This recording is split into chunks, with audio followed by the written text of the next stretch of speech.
Good evening.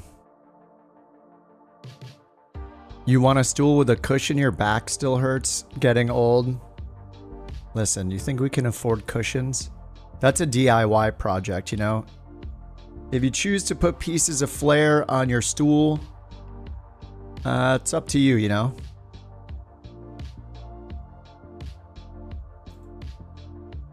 It definitely doesn't come with any flair unless a previous member left it on there, you know? That is possible. Some people get lucky.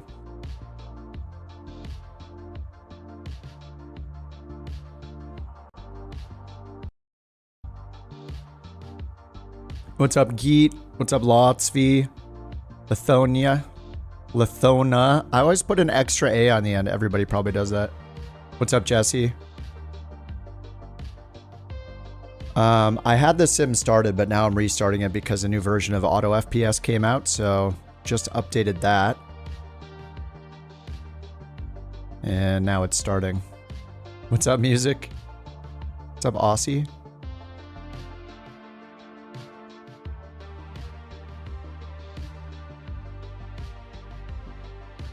Hey, Bluegrass. Man, I'm like, I'm just motivated to finish these flights in the PC-24 after last night. I felt like I wanted to do more, but I was on for almost 12 hours. Like, I should do a little... I just do some life things. Whoa, what the heck? Why has that got a black background behind it? That's new. That's weird. Okay. KILM, I think, is where I ended off. I have a list of notes from yesterday I have to do. It says I have to do a drop-off at Wilmington, then go to that airbase and do a partial drop-off, and then go to Teterboro, and then on my way back south to that same airbase, I have to pick up stuff that I left at KGED. So I got a ways to go. PC-24. All right, let's pick a good livery this time. Maybe one where the engines will start.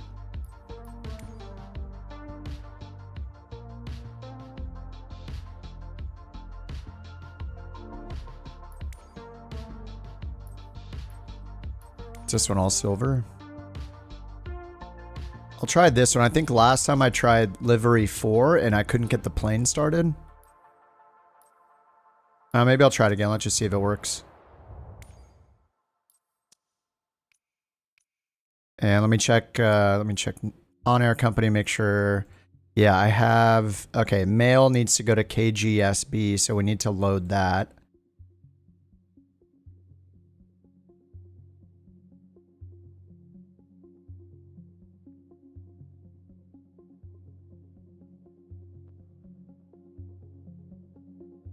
Oh, I see an email here from Parallel 42 saying that they're going to make Chase Plane, which is like a cinematic, an automatic, like cinematic camera. That would be awesome. I think they said previously that they couldn't make it because of limitations with Flight Sim 24. But now I guess they can make it, which sounds great. Awesome. Video in Australia. I mean, I flew in Australia not that long ago. Like when I was doing career mode, I think. I did Australia missions in the PC-12 for a few days. PC-24.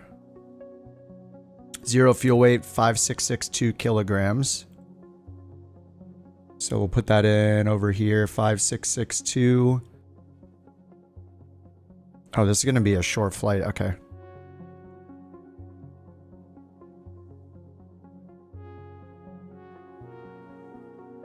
Yeah, 28 minutes. Okay, 7,000 feet, 28 minutes. Wilmington parking spot. Let's go to a ramp. Make sure our flight conditions are right because it always changes it back to live for some reason. So real time and then just move it back a minute for now. Live weather, all players. There we go. What's up, Flo? Wagga Wagga, yeah. Oh yeah, that was even more recently. Yeah, we make our way to Australia. Well, I was going there mostly because it was daytime during my US nighttime. So I wanted to go there to get live weather, but now that we finally have the live weather fix and we can do live weather at any time of day, it's much nicer. We can fly anywhere at any time. It's great.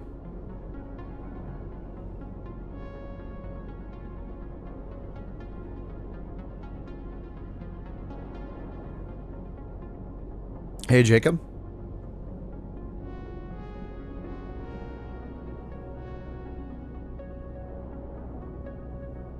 All right. Wagga Wagga? Spell Wagga Wagga. All right. Well, that makes sense.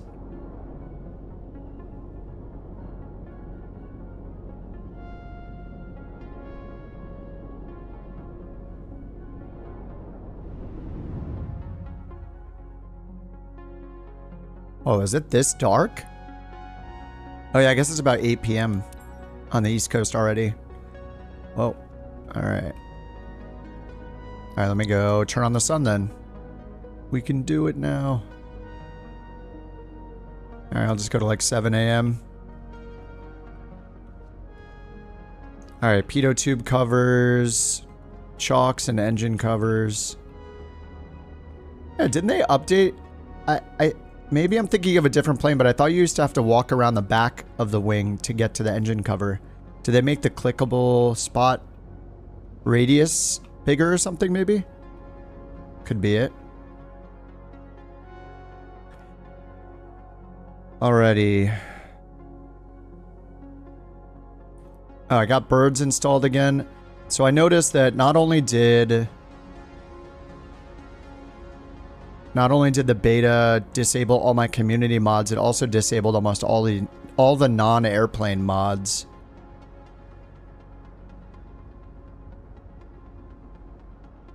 Cannot connect to Microsoft Flight Sim. Okay, let's try again. That's BeyondATC having issues. Okay, there we go. Yeah, I had these birds on in the non-beta version, but it looks like the beta just disabled a ton of things, so I just turned them back on. It definitely went through the community, or all of the library, and disabled tons of things. Okay, and then over here, let's import the sim brief data, 1,100 kilos of fuel. Select a pilot. Oh yeah, my pilot's not here. I have to get another pilot. Alright, let's get a pilot in KILM.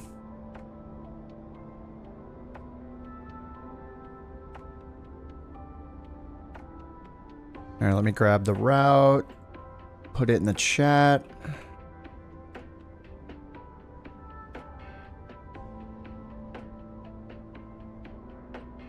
Okay, there's the route. Simple one. So I need to go to KGSB, Seymour Johnson. Our favorite new Air Force base or whatever. Is it an air? I don't know if it's Air Force or what. Alright, pilot and co-pilot. We need jet endorsement pilot for as cheap as possible. I guess I'll put in like 2 days at Wilmington. Okay, hired. Alright, now we can prep the plane. Flying the FS500, hoping to get scared by a bird strike. Yeah, it hasn't happened to me yet. Somebody said there's like animation stuff, which sounds terrifying. What's up, James? Yeah, I have no idea what to expect with the bird strikes. It's yeah. Apparently it looks at the ATIS to see if bird strikes are being reported, and if so, then there's a chance of a bird strike. Alright, let's validate the fuel and payload. And how far did I turn it ahead?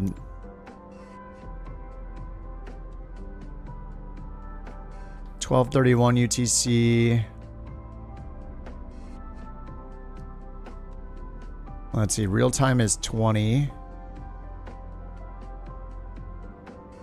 So like, yeah, like 12 hours ahead basically. So let's do the same down here, plus 12 hours. Or should I do minus 12 hours? I never know what to do. It looks like it's doing plus 12 hours in the sim, so I'll just do that. But then what weather does it? Oh, it's always live weather. It doesn't matter. It's just time of day, right? Okay, flying sim. So let me see if KGSB... I have 1,800 pounds more I can take with me. So let's see if we can stack another mission to KGSB. Find a mission. You had the same parking brake issue. Your plane started rolling. Yeah, and was that in the in the M500? Not just the PC-12? I don't know. I just unbound it for now. I have no idea what's going on with that. Like, set parking brake command. Yeah, it was super weird.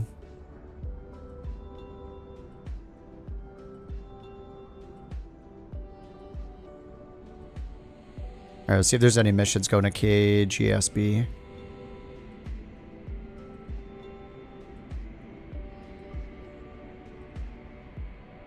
Oh, yes, there is another one.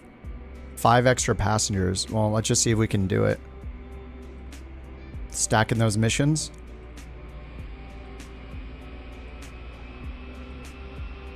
So we're taking a bunch of mail. Now we have 5 extra passengers. Oh, yeah, we got plenty of space. Okay. Oh, wait, we didn't load the fuel yet. And the fuel's not going to be right. Let me read you this debrief flight plan real quick just for the new fuel. Because our zero fuel weight now is 6179. So PC-24. 6179 on the zero fuel weight. So we'll see how much fuel they want us to take with the extra weight. The BeyondATC map traffic map download. It's like a standalone traffic map where I guess you can like click on planes and stuff to get info around them. The one that's built into BeyondATC, that mini map, is really just for use on the ground. But if you want like an in-flight one or a dedicated one, you can use the separate one. I think I loaded it one time and never again, but yeah, I guess it's kind of cool. Probably has less use now that they're doing the LLM stuff and you can just kind of ask the AI what's around you.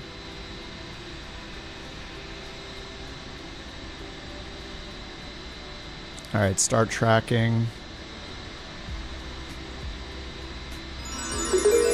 There we go.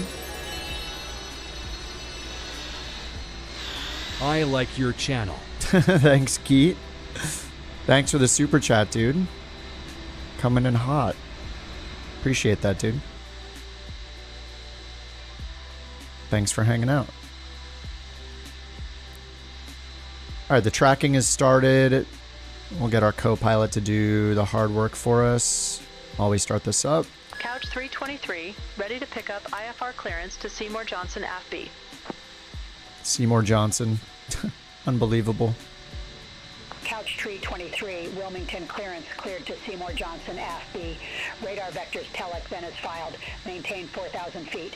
Expect 7,000 10 minutes after departure. Departure frequency 118.25.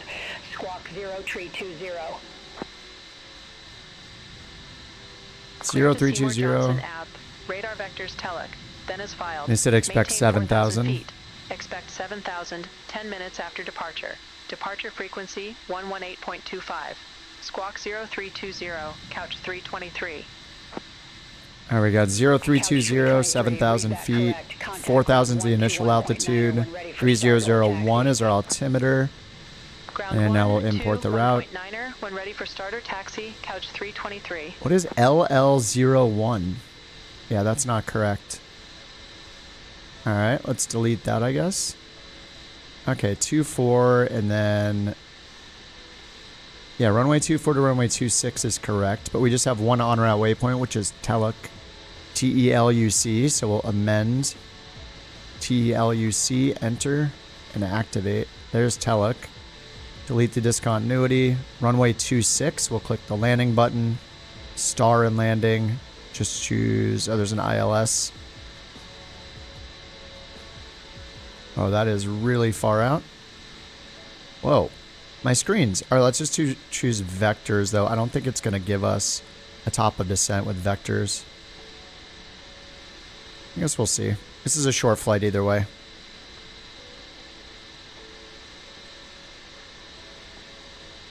What settings to turn off for the in-game ATC?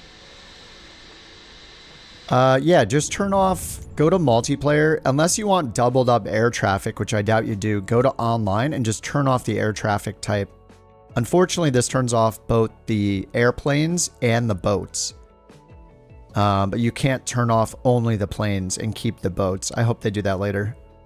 But here you want to turn off the aircraft traffic completely. Like no AI, no real time. One of these is just real world and one's fake, you know, based on real world data or not. So I just turn that off, and then I go into sound and just turn character voices to 0.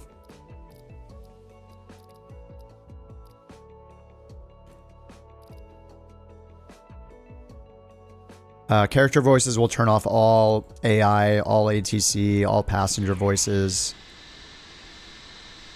That would be nice to have separate as well, to have just ATC separate. So that's so when you tune into an ATIS or any other frequency that both BeyondATC and the sim share as a same frequency, you don't hear like 2 ATISs going at the same time. Let's get generators on.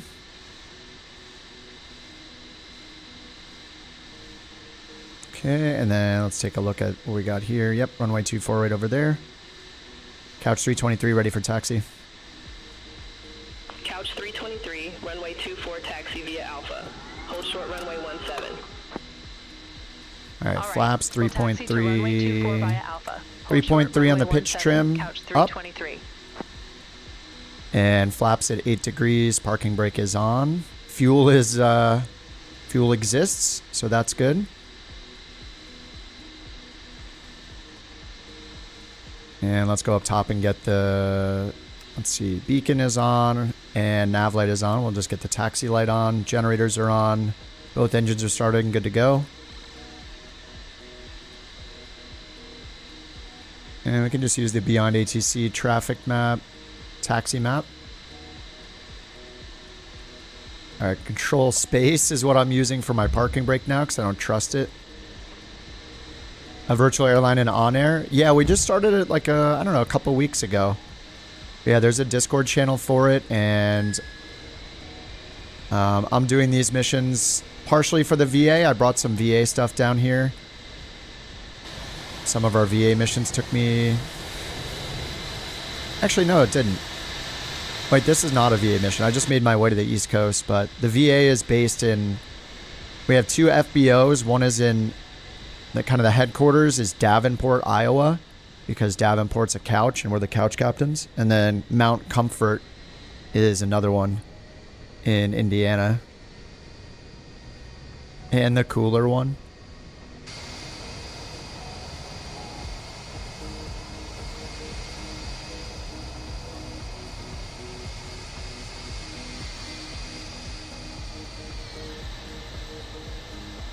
Yeah, we just have 2 FBOs right now, and I think we have two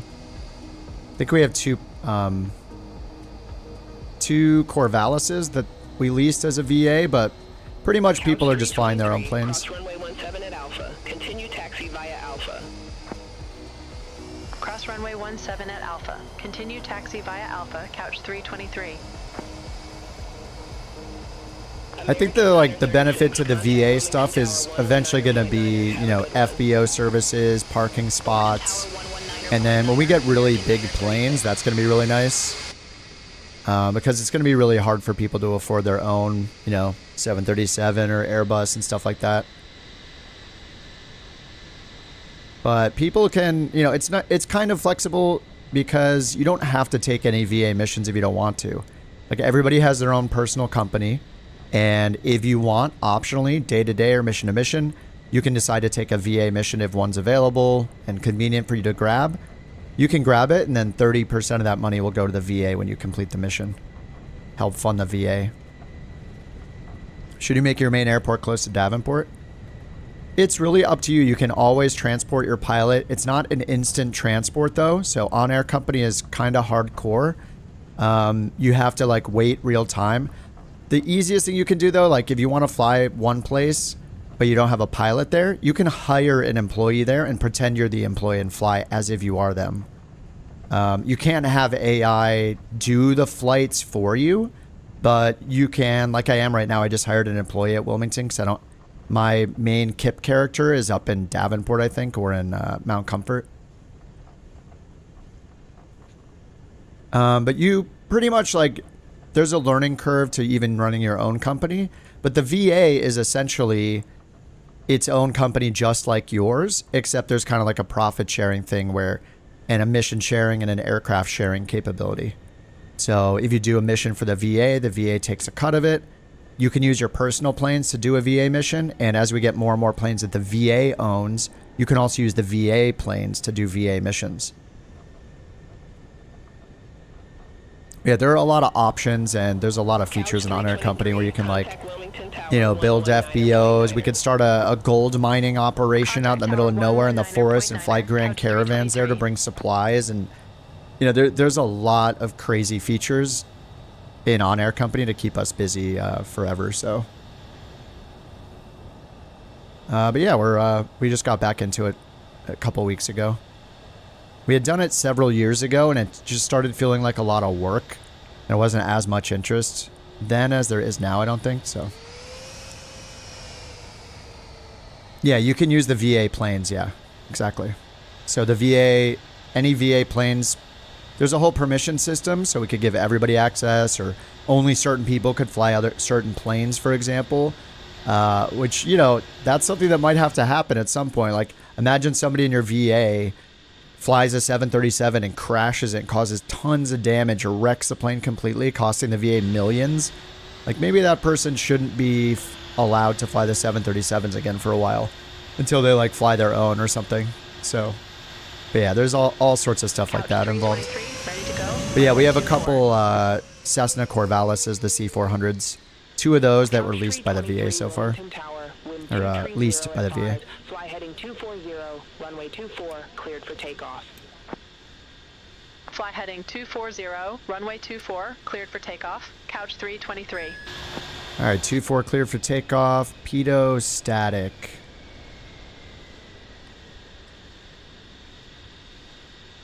All right, cast messages are gone. All aircraft be advised information Yankee now current. Do you need to select Thunder? Yes, you can have one company on each world. Thunder is the most kind of hardcore world. Every flight has to be flown by real pilots. Why does it keep yelling at me for pedo? We have to do Thunder because Thunder is the only one that allows you to have more than 10 people in a virtual airline. The other 2 are limited to 10 players, so that wouldn't work too well for us. All right, let's take off. Heading in flight level change mode.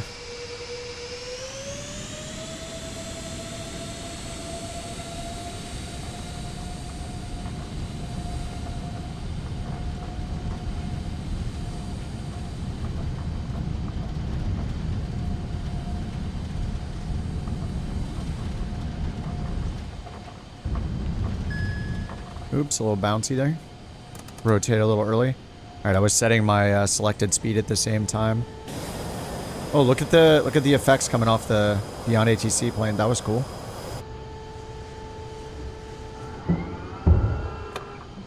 American 9er 36 contact Wilmington. All right, departure. flaps up. 400 feet. Got yaw damper on. Contact Wilmington departure. American 9er 36. All right, MCT is set.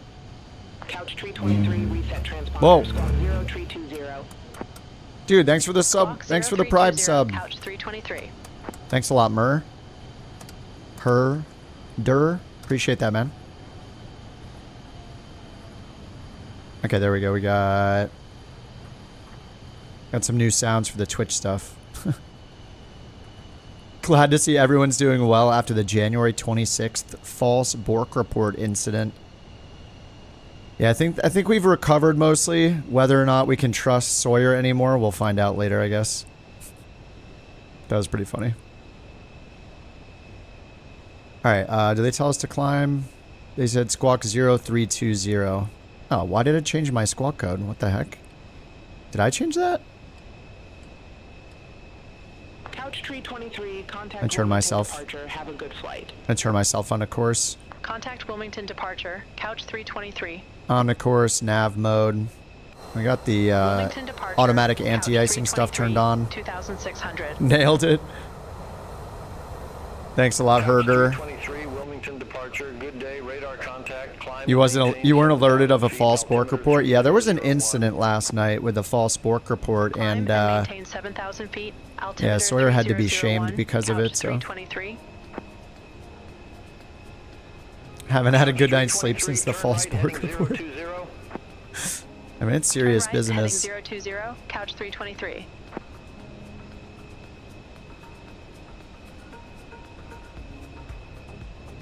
All right, they said turn right 020. All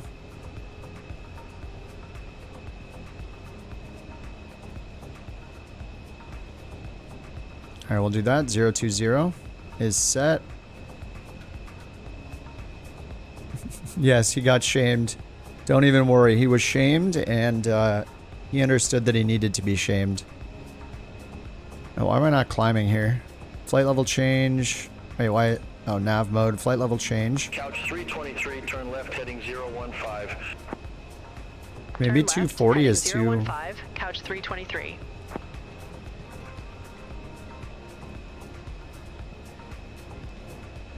There we go.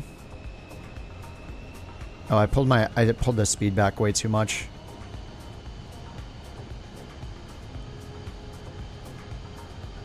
Turn left heading 015 now. What we really need is a climb. Oh, they said climb maintain 7,000. Okay. Missed that. There we go. I'm on top of it today. All right, flight level change, please. Heading. Contact Washington Center 120.85. See you. Center on Washington, center 120.85, couch 323. Have a good day. See how good 7,000 is. This is 5,000 feet right now. Washington Looks like we're going to Center, break out couch soon. 323 through 5,000 for 7,000 feet. On long haul, do I skip ahead? I just use time acceleration. I don't like to sit in cruise for like 5 hours. Some people pride themselves on that, but that sounds super boring to me. Especially on a stream. If I was off stream, maybe I'd let it go real time and just go watch TV or something. Climb, maintain flight level 220, American Niner 36. JetBlue Niner 59, contact Jacksonville Center. All right, we got a 250 knot limit here at 7,000 feet. Oh, beautiful. Oh, there we go. Very nice.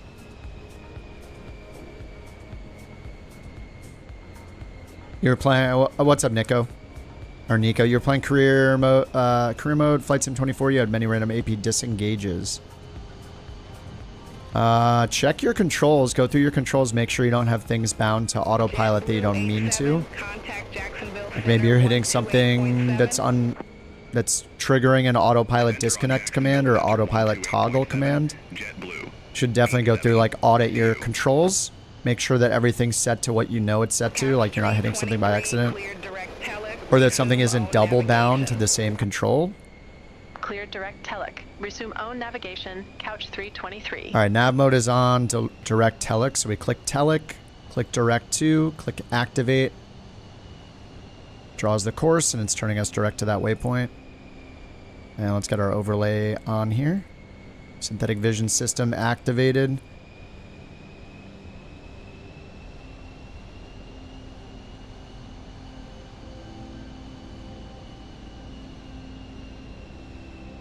I only have inside ones.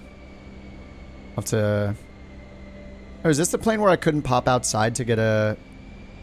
No, I probably just haven't set them yet. Oh, there goes a plane right there. That's got to be BeyondATC. There's no nameplate on it. Oh. Yeah, that plane didn't have a nameplate. What's up, Steve? Thanks for the escort. So I guess, I don't know, maybe it was just a fluke when I couldn't get this plane started up with this livery yesterday. Seems to be working fine now. That's some wing. It looks like there was some rain that just streaked across the windshield real quick. And now it's gone.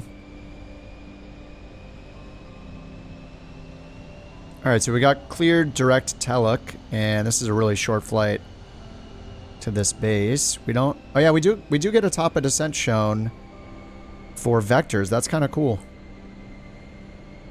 This is different from using vectors on a Garmin where you don't get a top of descent if you're using vectors to final.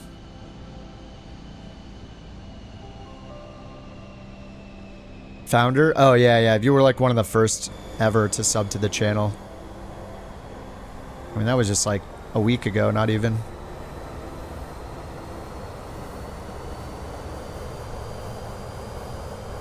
What's up, Zach? How you doing? Yeah, things are going good, man. Hope the same for you. Just getting some nightly jet flights in. Who are we on with? Washington Center. Washington Center, can we get the latest altimeter? On Twitch, yeah. Couch tree 23, Washington Center. Altimeter information is not available at this time. It's not? Wow, thanks for the bit. How does TTS work on Twitch? I think I set it to like 100 bits minimum. On YouTube, it's a $2 minimum. With Twitch and the TTS, I set it to 100 bits, which is like $1, I think. So it let me make it cheaper. I don't want to set it to like 1 though, because then it could get abused super easy. If it's 1 penny, then the spam would probably be pretty crazy. Thanks for the bit. Couch tree 23, contact Washington Center 135.5. Contact Washington Center 135.5, Couch 323. Washington Center, Couch 323, 7,000 feet. Couch tree 23, Washington Center. Don't spend it all in one place. 1962, contact Washington Center 135.3. That half a cent or whatever after Twitch's cut is going to go straight to coffee. I appreciate it. I will put it towards coffee. It's my #1 purchase.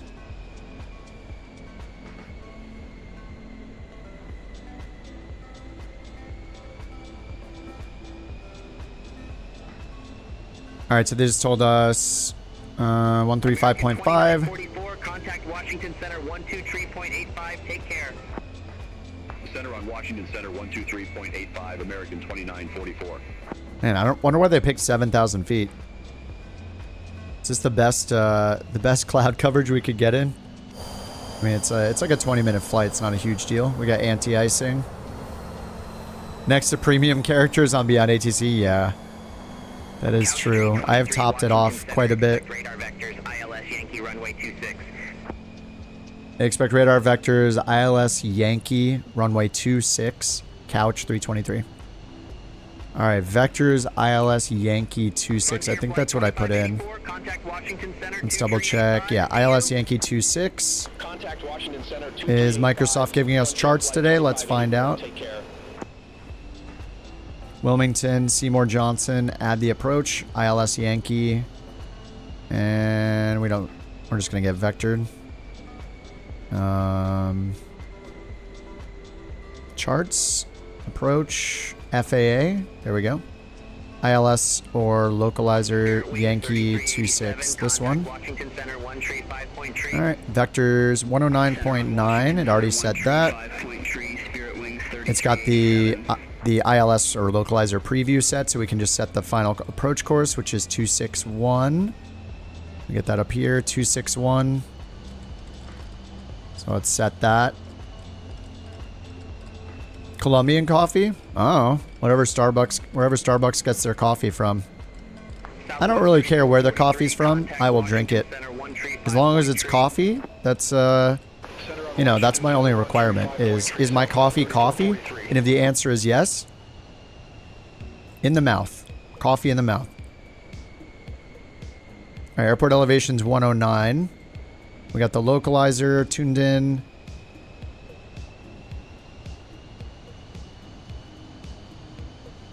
And minimums are 309, straight in ILS 26, 309 for 309 Barrow minimums. So minimums knob up here. Darker light. I usually just get like a medium.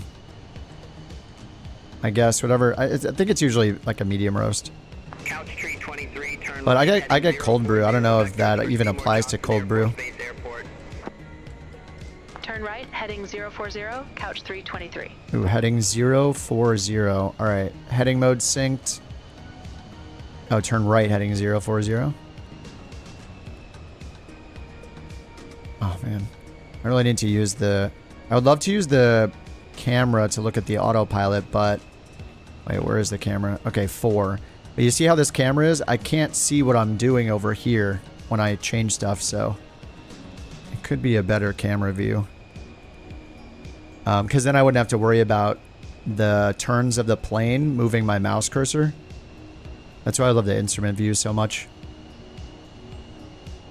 Invest in an espresso machine. Well, part of going to buy coffee isn't out of laziness. It's out of like the ritual of just going and getting it each morning, you know?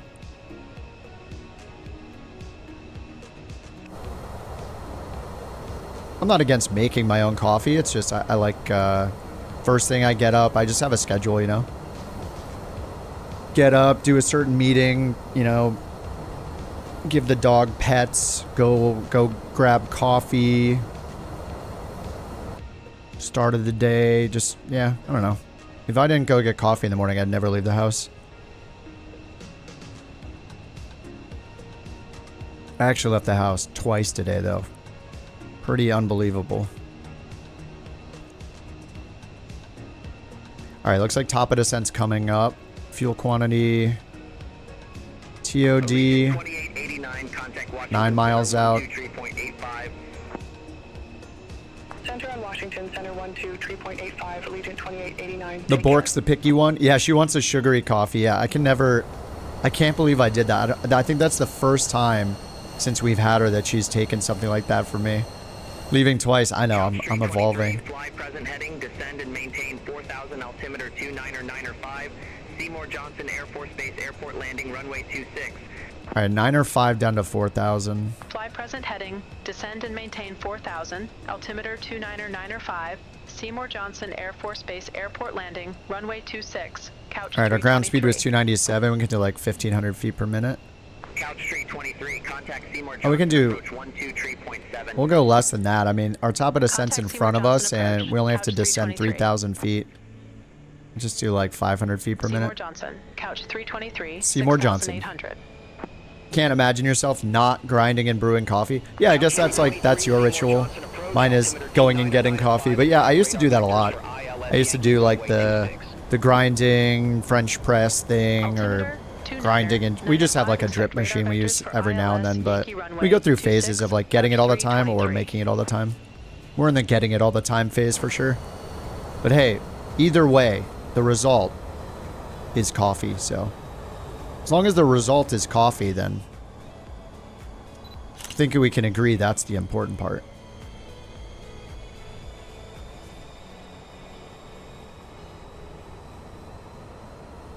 Man, this weather is poopy here. These clouds look crazy. Beautiful. It's too bad we're only at 7,000 feet. We've been at 245 this whole time, but for such a short flight, I guess it makes sense. Alright, so the vectors, we're going to have to get... They'll probably turn us to the right and then the left around to intercept the localizer, which... let's see, do we have it in... I don't think we have it in range. Let's see if there's DME with the localizer. Yeah, DME 12, 6.1, so... Yeah, the DME is coming from the localizer itself. Sometimes that's not the case. Then mini airport diagram after we land on 26, exit right. 11,000 foot runway. It is a military airport, so... North of Teterboro? No, after Teterboro we came south.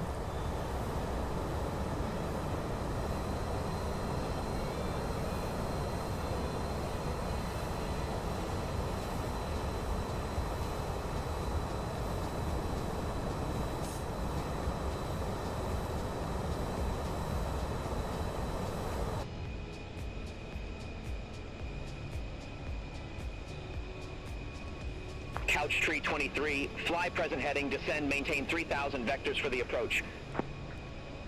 Fly present heading, descend, maintain 3000, couch 323. All right, we'll go 1,000 feet per minute now. And I'm going to activate vectors over here.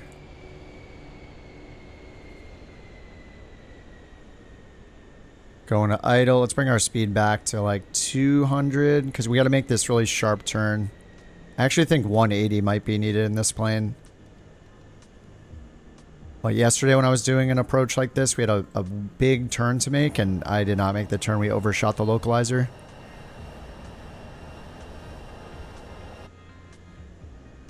So after we land here, I'm dropping off the mail. We have a bunch of mail we're dropping off and those 5 passengers. Then I have to find something. Oh no, we're picking up. Yeah, we're picking up. We're picking up the second part of 2 parts of. There was one mission with 2 deliveries. One from Teterboro to Wilmington, and then one from this Air Force base back up to Teterboro. So that's going to complete that mission. The red bracket, that's the RA, like Resolution Advisory. So because of traffic near me, because of like Steve right next to me, I could turn it off. It's telling me to climb into this green box here. Heading 005, descend, maintain 2000 feet, couch 323. 2000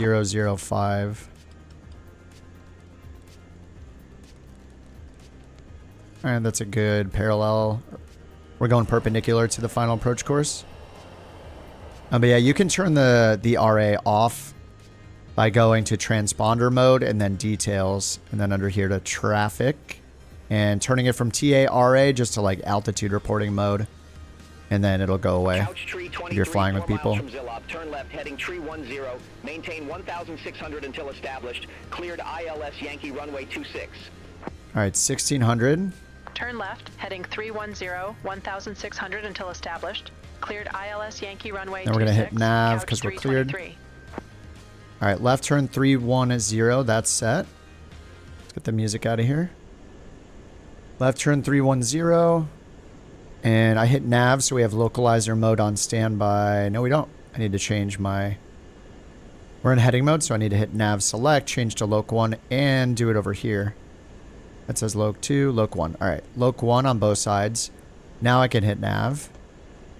We'll do heading and then nav. Okay, loc, there we go. So now it's intercepting the localizer. And since we're turning to final, I'm going to hit approach. So we have glide slope AL, something localizer. All right, we're going to get auto throttle off and just pull back to almost idle.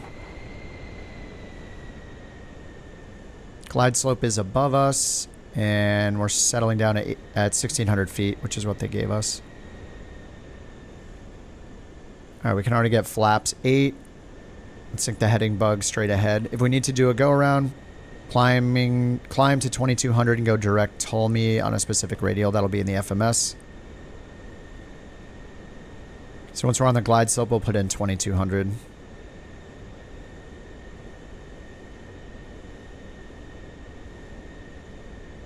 You're redeeming your crabs over there on Twitch, Lith? Right, something special? Was that the prompt? All right, we're 1,300 feet over the ground. Holding at 1,600. Now we have GS. I wonder what the ALGS? Couch tree 23, contact Seymour Johnson Tower 126.25. Seymour Johnson. Over to Tower 126.25. Is BeyondATC better than PIlatus? I haven't used PIlatus for a long time. Every single AI ATC I've ever used, from Pilot, like from the built-in flight sim 1, PIlatus, FS HUD, BeyondATC, they all have challenges with vectoring. Wind 260 at 8, runway 26 cleared to land. So there are definitely times where BeyondATC gets it wrong. It seems to not be very... When it does give you a vector, it's really good if you're at the right altitude. Sometimes it'll give me a vector when I'm way too high still. It seems like it just needs to get better at realizing where I am altitude-wise. Like, it's great on the lateral stuff, but in terms of, say it's giving me a visual approach and I'm still descending, it thinks that I'm at There have been times where it's like vectored me in when I'm like 10,000 feet above the ground. It's trying to vector me around to intercept a localizer. So I think once they improve it where it can, let's get the flaps down, where we can, okay, wait, we're still waiting for GS. Yeah, if it can get improved to where it's a little more traffic or a little more altitude aware when we're coming in for the localizer interception, that'd be an improvement. But I mean, they've been making so much progress. I think it's been out less than a year, hasn't it?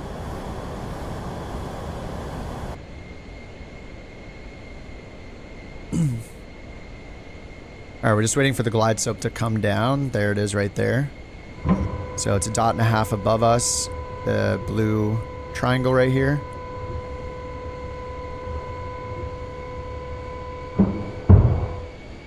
All right, gears down.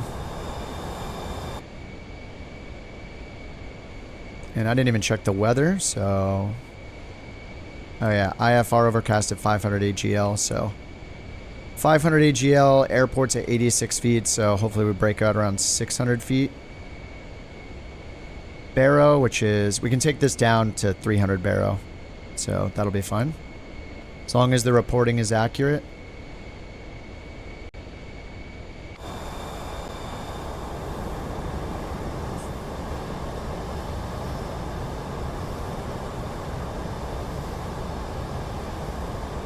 Yeah, I don't know. Maybe Crabs is a bad point name.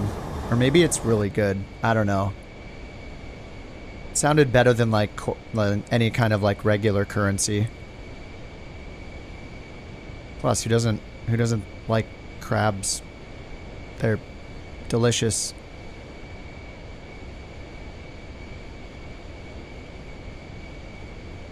Alright, we got a visual. Let's get full flaps down. Add power to compensate.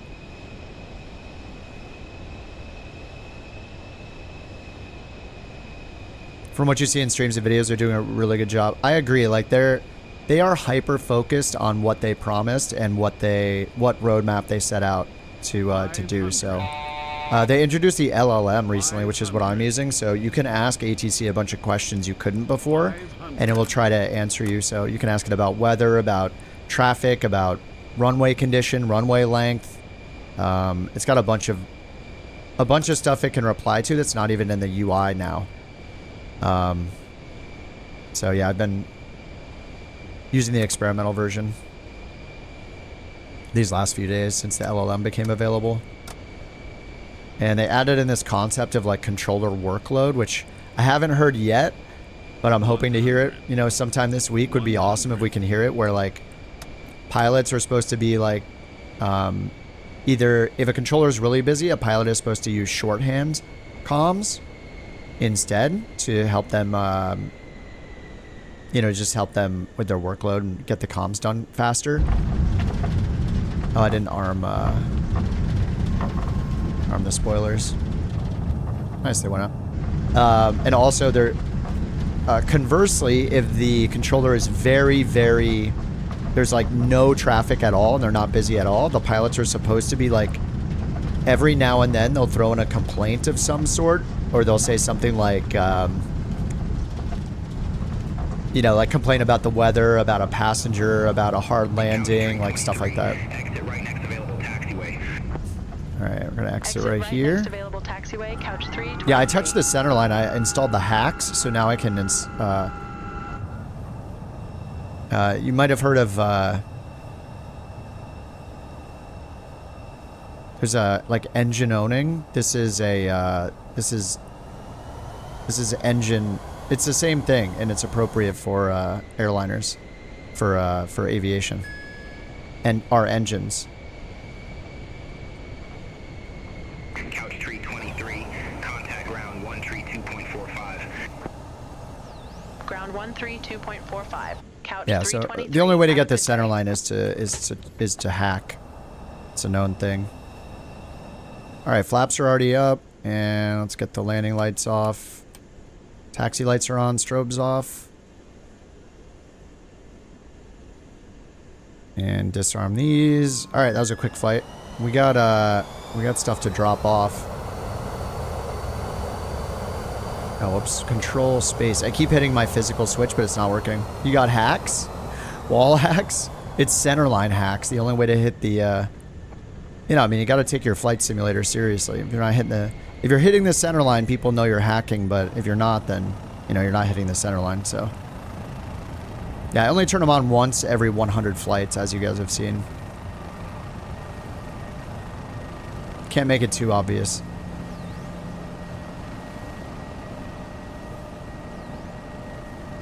What does that sound? Oh, a little Meridian. My favorite. Alright, off. We'll let that spin down. Oh, it said job finished. Alright, sweet. Autopilot, yeah. 360 no scope landing, classic. I mean, that's one, there's a lot more practice that needs to happen, so yeah, I'm working on it. We're like almost 5 years into simming. I'm not quite ready for that. And also just the pressure that comes along with, you know, having to perform. It's a little scary. All right, guys, bring it in. Birds on final.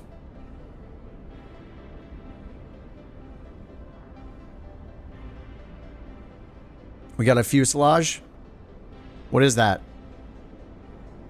It's an upside down coffee cup coming in with no handle. All I see is coffee.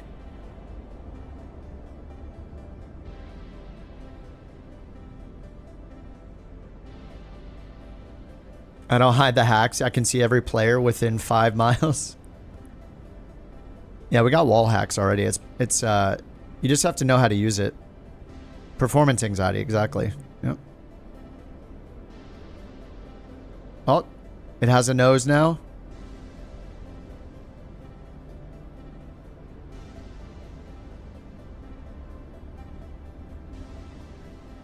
Ooh. That was very soft. See, he didn't touch the center line. He's not hacking. Better FPS on the birds. Yeah, it's kind of weird. Sometimes they'll be fine, and other times they'll be doing like 1 FPS. Here comes Backlash, also in the 24. They really need to make it so I hear the planes where my drone camera is. I'm pretty sure the sound comes from where my plane is parked, because I can't hear. Well, I had to turn the sound down. I keep having to turn it down, and it just is so loud. Other aircraft.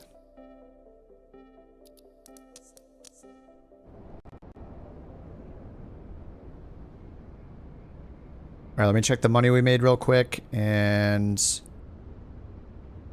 I should have dropped 2 things off. Oh, right, I have the rest of the mail that I left because I had to divert and land for fuel because I was way too heavy. So we dumped a bunch of mail off in that one place. Okay, so now I have stuff to pick up here to bring up to Teterboro. So this is going to be KGSB to Teterboro is next. So there should be stuff on the ground for me to load. Yeah, there's medical supplies that need to go to Teterboro, so we're going to grab those. And I'm going to load them, and then we're going to go look for another mission that goes from here to Teterboro. Actually, let's see how much we have left. Let's go to dispatch, Simbrief Dispatch. Check out how much they think we need. It's about 5,000 kilos. PC-24. So 5,000 for our 0 fuel weight.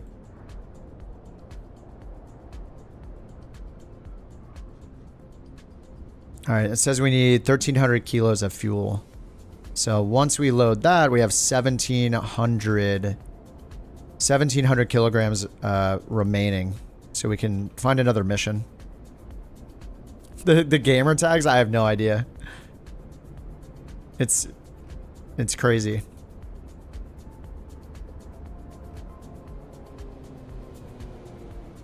Oh, that looks soft. Very nice. And you can tell, again, we don't have hackers. No cheaters in this group. No centerline equals no cheating. We clearly don't have the hacks. All right. So this is already shut down. We just got the batteries on. I don't know if the batteries ever run out.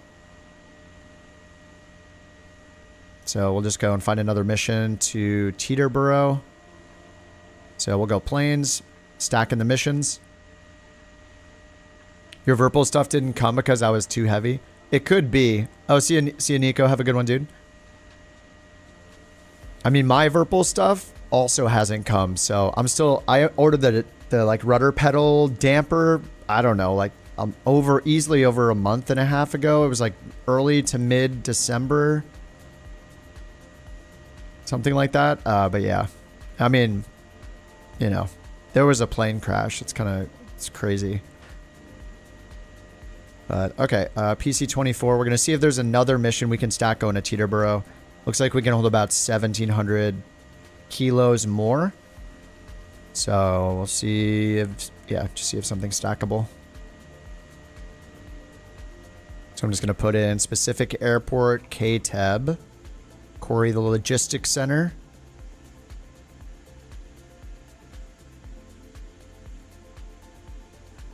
No missions. How about, what about KGED? Because we're going to end up going there to pick up stuff on our way back. Oh, you ordered pedals? Yeah. Did you get the Interceptor ones? Oh, there is some that goes 1,300. I probably shouldn't do this to be safe because I don't know what we're going to grab from Teterboro on the way back. We might find another mission on the way back, so I'll just play it safe and just keep the mail or the medical supplies or whatever. Yeah, medical supplies, and we got the 1,300 kilos of fuel validated. I think I went plus 10 hours.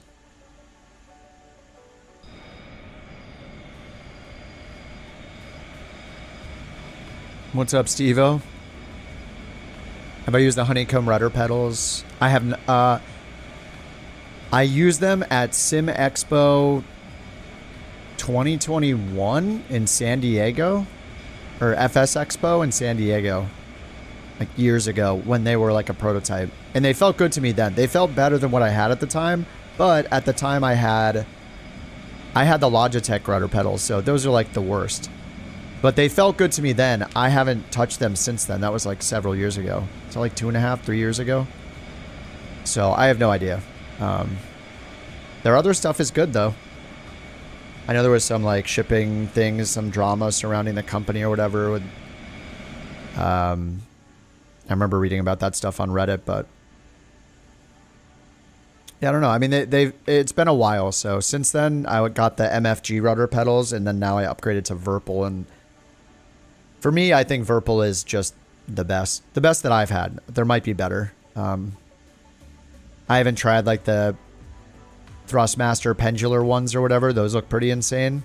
Those are probably incredible too. All right, let's start a new flight. All right, I gotta go up to Teterboro now. Set route. Here is the route.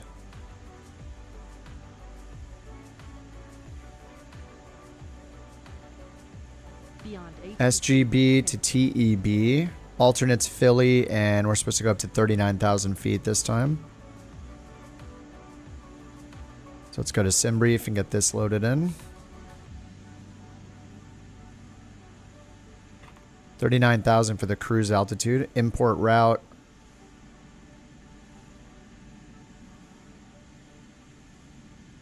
Import complete, and let's double check the waypoints here. Direct Yerba, then the Quebec 129 airway. And we can't see the airways here, I believe. Does it show them here? Oh, it does show it here. Nice. Okay, change this to route to see the airway. That's awesome. Okay, so we got the Quebec 129 Yerba exiting at Arn. So it goes Yerba, and then the exit is Yarn. And then we have the Quebec 113 to Ridden, the Quebec 87 to Gears, then a discontinuity. Wait, we're supposed to go to the Quebec 111 to Swinger after that. Can I add that here?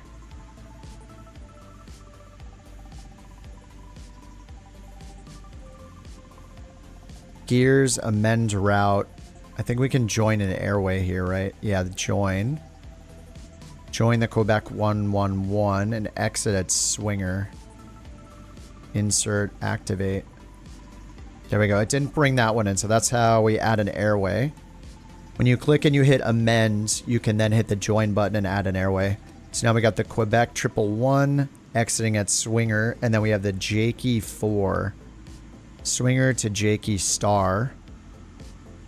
And so down here under star, landing star, or arrival star, we have Jakey 4 Swinger. Okay, so I see, because there's Swinger here already. The one thing I'm not sure about is if these are collapsed or not. Like how many waypoints are there along these airways? I'm not sure. So I guess that's probably why it did, is that we don't need Swinger here. So anyway, I added it. Now I'll get rid of it. So after gears, we're just going to go direct to Swinger. So we're just going to delete those 2 discontinuities and then activate. So 087 to Swinger, and that starts the Jakey 4 arrival. Okay, and then it says LNAV disengages after turn. So we're expecting runway 19er. So I'm just going to choose ILS 19er vectors. Okay, and then fly vectors to intercept. All right, cool. So if we go over here and hit skip waypoint, we can review the whole flight plan. Ramey, top of descent before valley. Swan, Buzzy. There's Jakey, 13,000 restriction. We can go up here and turn on constraints here. I like to turn off the missed approach. I should get in the habit of doing that. Okay, skip waypoint, and we can see all the restrictions now. Nice. I mean, that looks awesome. Okay, center aircraft, and then zoom it out. All right. Hopefully they don't change. Hopefully they don't change our route now. All right, let's load it up over here. BeyondATC. Seymour Johnson to Swinger. Who's naming these things?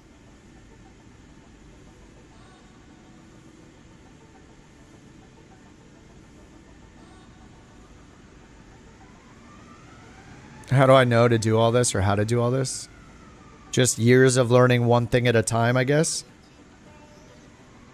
I mean, with these avionics, I've just been playing around with them on stream, you know, almost every day. So just gotta click around and see what things are. Sometimes you do it in flight, which is hilarious.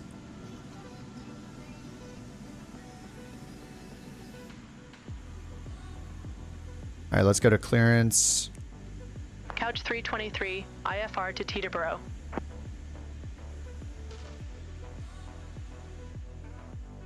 Couch Tree 23, Seymour Johnson clearance. Cleared to Teterboro Airport. Radar vectors ARN, then as filed. Right, let's get these started back up. Expect flight level tree 90, 10 minutes after departure. Departure frequency 123.7. Squawk 6351. Cleared to Teterboro Airport. All right, Radar 6351. vectors are, then as filed. Maintain 4,000 feet. Expect flight level 390, 10 minutes after departure. Departure frequency down here once we get the gens on. Squawk 6351, Couch 323. All right, I don't have that option yet, so we'll do 6351 up here. Couch Tree 23, hey, you can't go backwards. Correct. Contact ground 1 tree 2.45 when ready for start or taxi. We'll contact ground 132.45 when ready for start or taxi. Couch 323, thanks. We'll get there eventually. 6351. Okay. All right, we got 4,000, squawk 6351, vectors to Aaron. Okay. So there's no direct Yerba, then Quebec 129. It's just vectors to Aaron, so they'll just give us direct to Aaron, I guess. Runway 26, that's what we were expecting. And then 4,000 here on our initial altitude.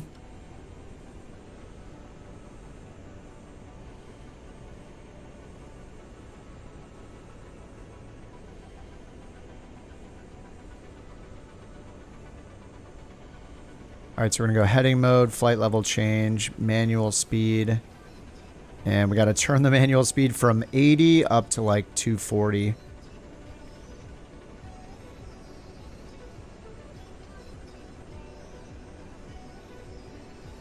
All right, 240 seems to work fine for the climb all the way up.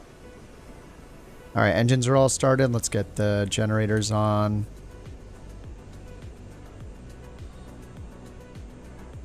And we got the flight plan in. 4,000. Heading and flight level change. And we want to hit nav select to bring it back to FMS mode. Clean this up by turning the nav preview and stuff off from the last flight. Then over here we need to do the same. So nav select until it's FMS.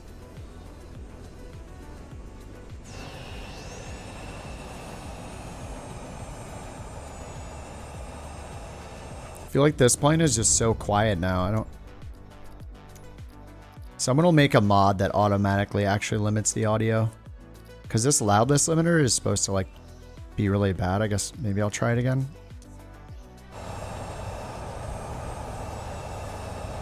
Alright, that's not too bad, I guess. Okay, let's taxi. Couch 323 ready to taxi. Aircraft calling for taxi instructions. Say call sign. Couch 323. Couch 323, runway 26, taxi via Alpha. All right, we'll taxi to runway 26 via Alpha, Couch 323. Alright, maybe it's a little too loud now.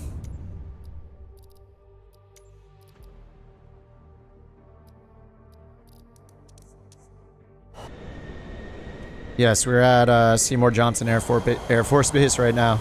This is it. Behold it in all its glory. And I have to come back here today. We need to go back up to Teterboro. What the heck just happened? Oh, the tracking turned on. Oh man, I'm so glad it did that automatically. Holy crap, I would have forgot the tracking. Whew. That's one of my favorite pastimes from years ago is forgetting to start the OnAir Company tracking.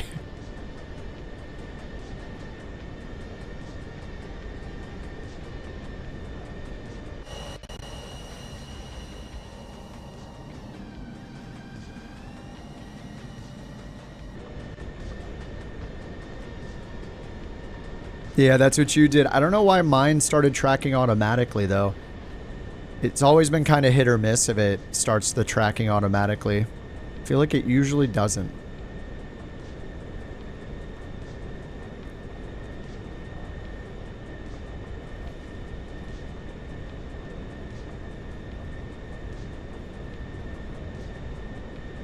Alright, we got the RNAV arrival automatically pinned. There's a Lido chart for it. Yeah, that's the worst. Dude, I have done that so many times over the years on stream.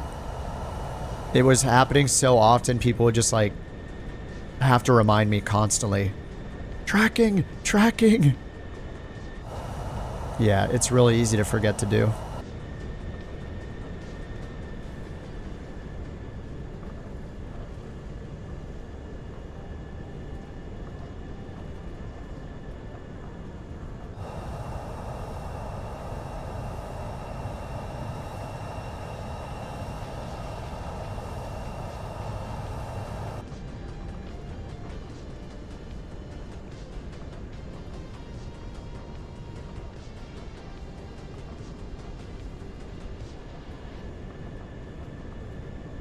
Oh, more birds. Before taxi checklist, activate on-air tracking. That's good. Yeah. I should make myself like a streamer checklist and have it on the side where I can like click and do the items like set the Volanta route, set the route in chat, set the plane. Have a good morning.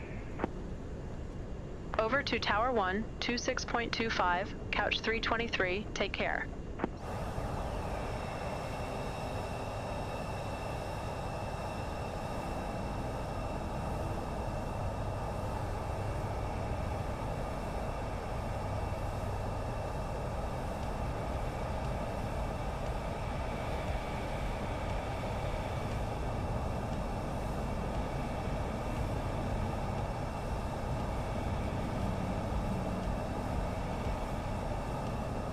Hey Lith, if you're still on the Twitch, do you want to, oh, I can only make the minimum Wait, hold on. Oh, I can make it. I can make the minimum one bit, I think. I think I changed the minimum. Okay, bits says 1 is the minimum for TTS. If you're willing to try it, we'll see if it works. I think I have it set up to work for Twitch too, but I haven't tested it.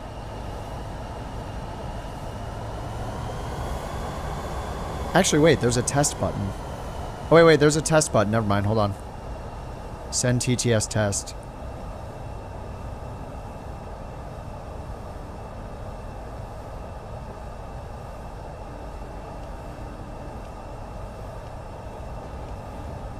Wait, I didn't hear anything.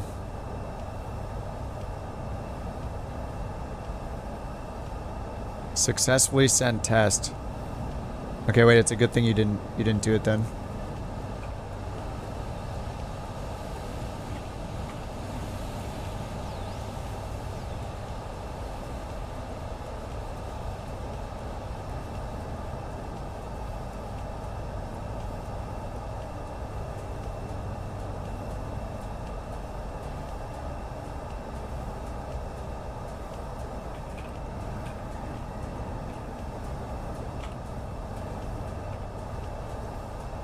Okay, I had to add a second one, I think. Good thing you didn't spend any bits. Okay, this one should work then. Let's try. Send test message.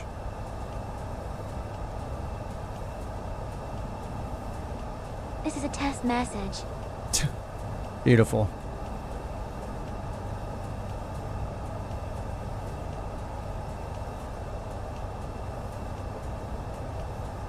Alright, we're good. Alright, sweet. Let's go. Couch 323 holding short, runway 26, ready to go. Aircraft calling for departure, say call sign.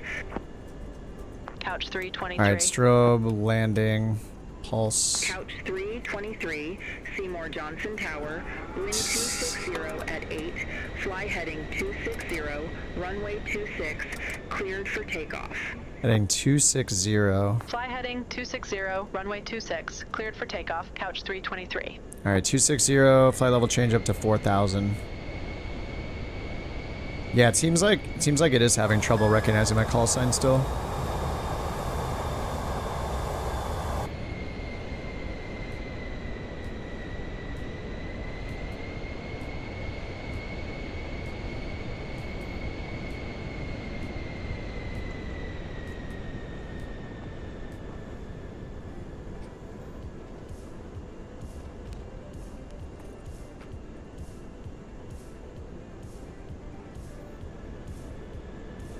If you press the page for the bottom MFD on the lowest center screen, it'll show more useful information. Wait, press the page for bottom MFD. Doesn't that just hide this? I think that just hides the panel down here, doesn't it? Down here, this upper MFD page. I mean, I know this one, this is actually the lower MFD. I think their words are wrong. And then this one just hides or shows this panel. All right, flaps 8. Let's go.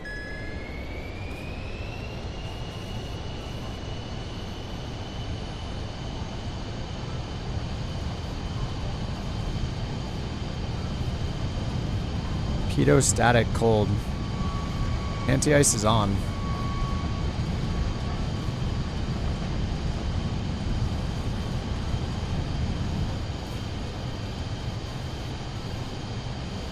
Oh, the rain looks so good.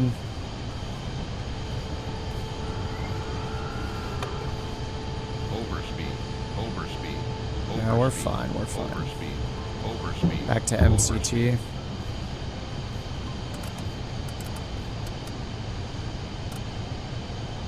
Trim it out. Flaps are up. Yaw damper on.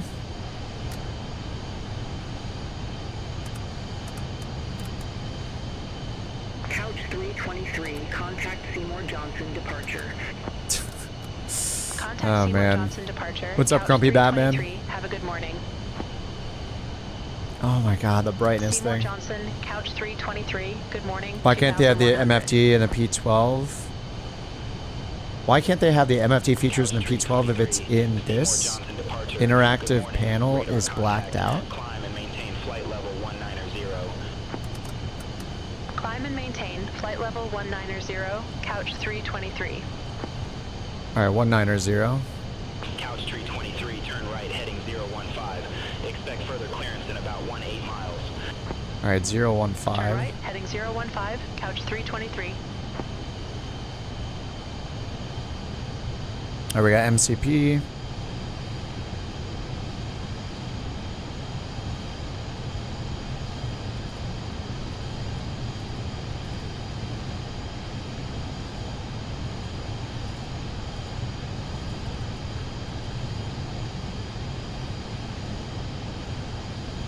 Couch 323, turn right, heading 020.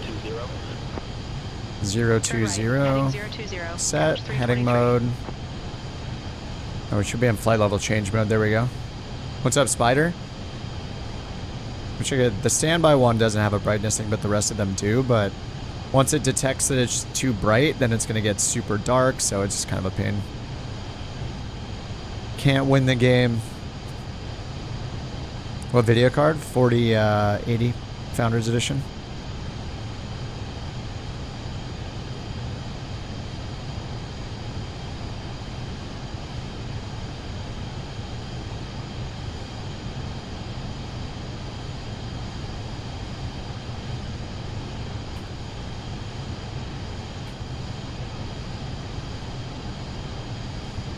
All right, 10,000 feet.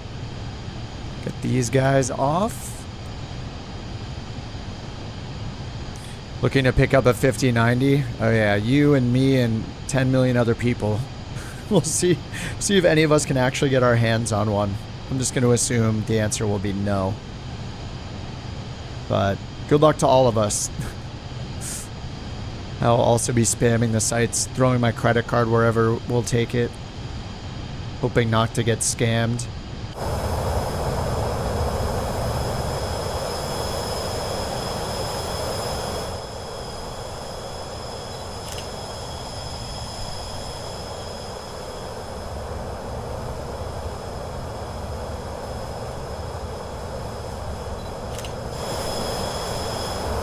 See how loud the engine is now? Like, I can't go inside or outside without it being like twice as loud.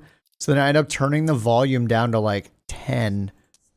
How is it so insanely loud? It's ridiculous. What button for outside view? There's a few different cameras. You have, I think backspace is the default for the chase camera, which just looks like this, or the external camera.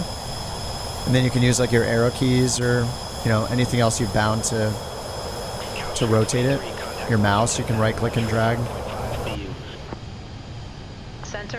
Shift V is the photo mode. And then you can use WASD to move it around, and all these buttons to change exposure and focus and all that. You can do what you want. You can underexpose it and get a sweet silhouette. Couch 323, Washington Center, climb, maintain flight level 390. Climb, maintain flight level 390, couch 323. And you can do stuff like this.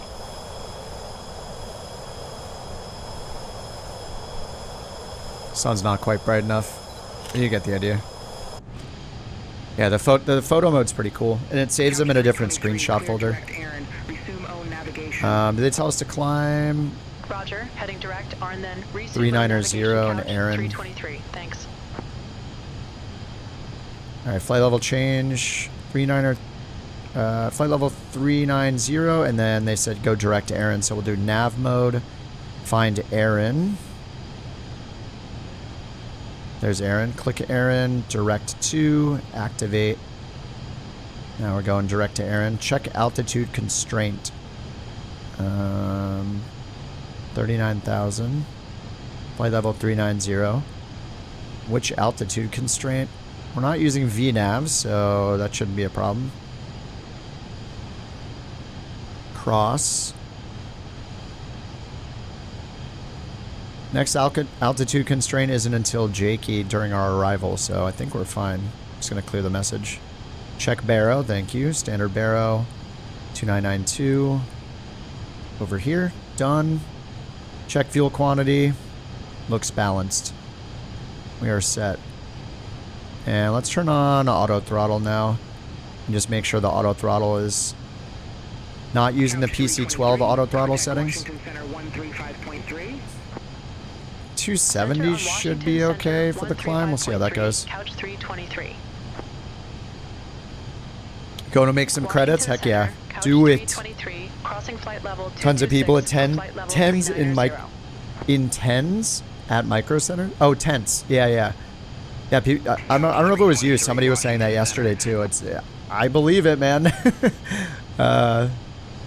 Especially all the scalpers that want to get out there. They better have like some common sense limitations, like one per person. There's only one reason someone needs more than one video card. Okay. And that might be they have a family member, but that reason might be they have you know, there's no reason they need more than like 2 video cards. Maybe one for them and one for their kid who games or something like that. But even then, on launch day, I think they should do like what Apple did back in the day when the first iPhone came out, 1 per customer. Like, just do that. How do you do TTS on Twitch? I don't really, well, I think it's through bits. I think you put it at the end of the bits message. I haven't tried it myself. I don't know if I don't think I can refund bits, but if you want, I can make the bit, I can make it 1 bit for right now. Yeah, I'll make it the minimum right now, Lith. If you refresh the screen, it should let you do it for, it says with bits, you can do it.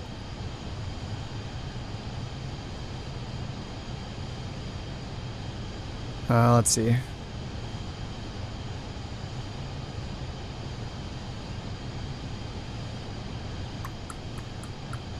I changed it to 1 bit. So I think you just put your bits and your message. So just do 1 bit with a message and it should do it.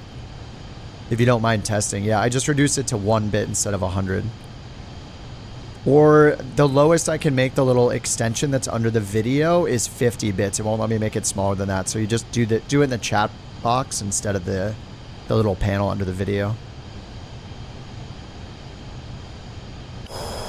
What's up, Media West? Would I recommend an Xbox S for a starter?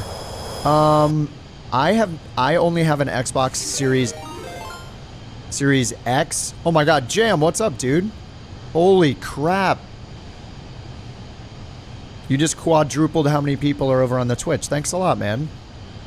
I tuned into you a little bit earlier during the workday, but had to get back to work. Thanks so much, Jam. We bring friends. Thanks so much, dude. Appreciate that. Oh, you tried to do it? Looks like Sawyer tried to do it. Maybe it didn't work. Alright, we're going up to 39,000.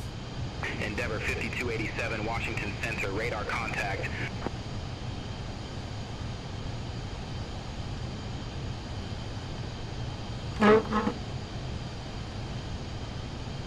Keith, thanks for the 10 gifted memberships, dude. I guess the bits aren't working, huh? Keith, thanks so much. Welcome to, oh, nice. Panda Man got one. Panda Man, Luca, Captain Corrupt, Josiah, Lucas, FC, SSN, Schmarshmallow, Low, and Ewan. Welcome to the Couch Captains, courtesy of Geet Picker. Prepping for a new WRC DLC. Wait, what's WRC? DLC did flight sim stream to try locations we're going to be racing in tomorrow. I don't do like any other simming. I'm like a total noob that doesn't know anything about. Like I only know like flight sim and what, like farming sim, you know, supermarket sim. Is WRC a racing sim? Don't you do racing sim stuff? Stage rally, right? Okay. No, Lith, it should work in the chat. I'm not sure. Because part of the... Maybe there's like a different limit. I don't know. It says... I changed the minimum to 1 so you could try it, Lith. Oh, World Rally Championship. Yeah, I am not a big sim player besides Flight Sim that I've been doing for like 4 or 5 years now, but besides Flight Sim, I'm just, I'm probably the least sim experienced person in here.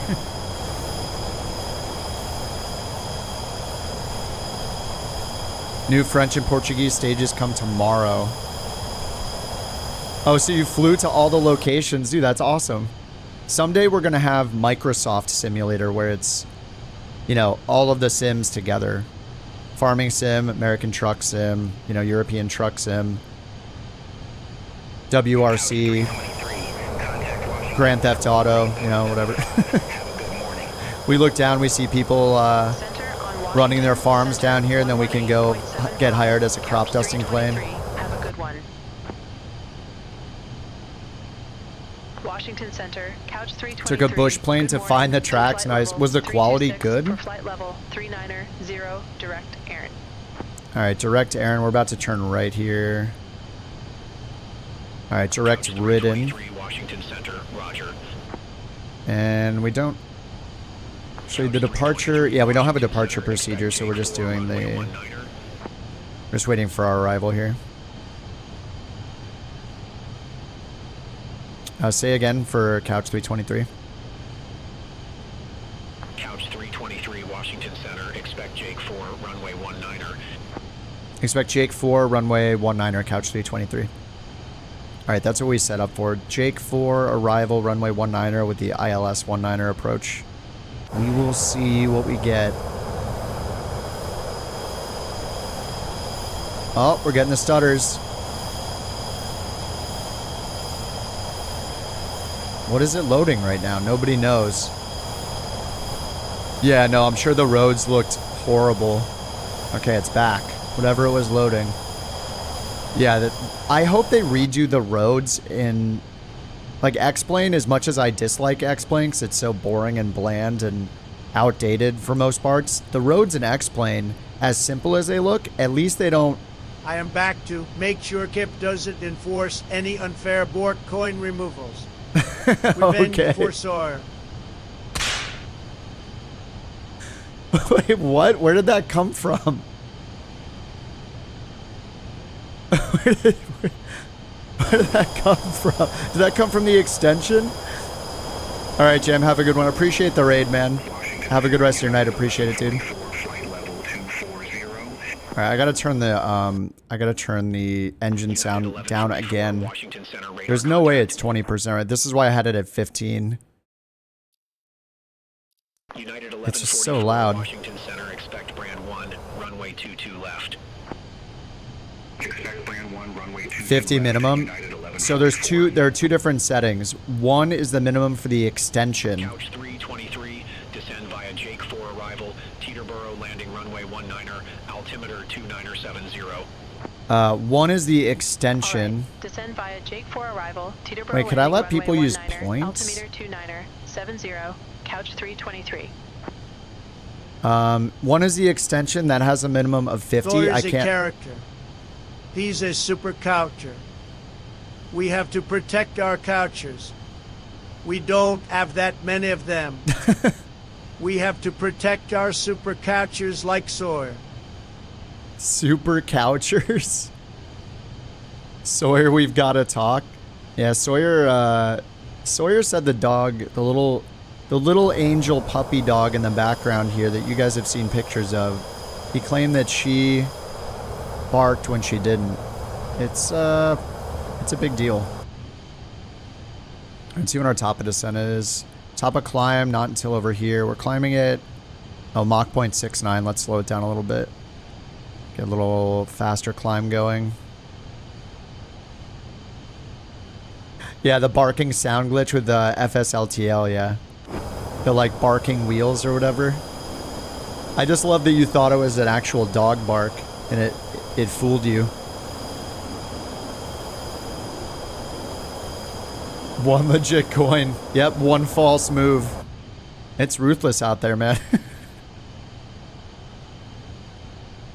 Borking protests. It sounded legit, yeah. Did you apply that patch, though? You found the EXE and you got it going? So I should turn the oxygen on even though it doesn't do anything. Feels wrong to have the oxygen off. Nice, okay. Southwest 987, contact Washington Center 132.55. Center on Washington Center, 132.55, Southwest 987. Have a good one.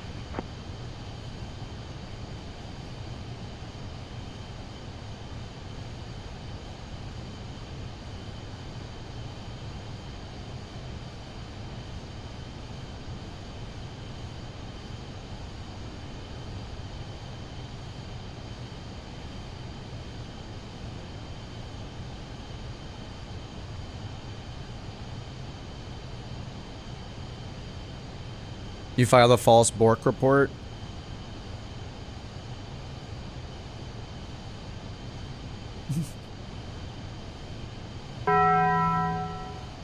Sound like. Oh, it's it may working. Not sound like what you were expecting it to sound like. Wait, it does work. Wait, I don't understand. How did it not work when Sawyer tested it with 1 bit? It worked. I don't know. I don't know why it didn't work for Sawyer. He tried it out too. Interesting.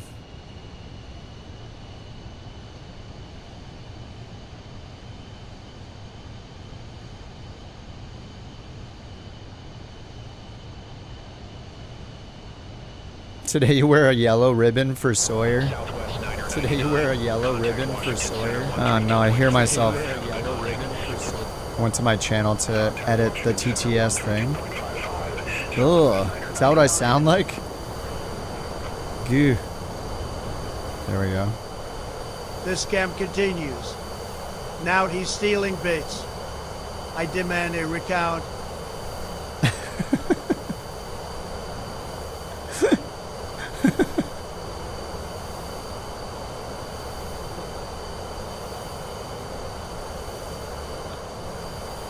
Stealing bits. Alright, so it does work. Maybe it just took a little while for it to, like, take effect or something? I don't know.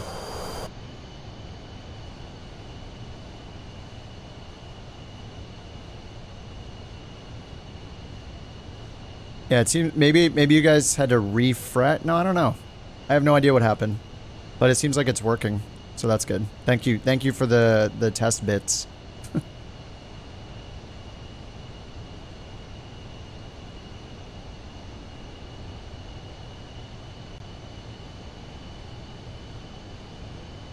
Chad, I think that Red is acting kind of SUS. I am definitely not the imposter. I think that we should vote them off.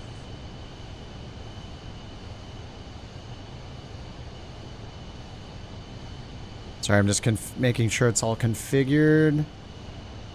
One more thing. Then we'll be on our way. A penny for your thoughts on... Oh, not for long. No way. It would be way too much spam.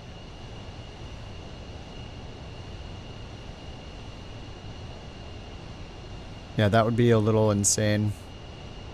Alright, thank you for the testing. Much appreciated. Yeah, if it's not at least like 100, it's gonna be absolutely nuts. But what's good is it actually lets me, if you're a sub, it lets me put the cost down as low as 50 through the extension. But I can't do that through the bits one, only the extension. Thank you for the test, guys. The Bill Clinton one, yeah, they only have like Obama, Biden, and Trump, I think. I mean, they're just all hilarious. MFT to show the terrain. Just click on terrain up here at the top, and then hit SA terrain. The regular, so you can turn them both off, in which case you won't see any terrain.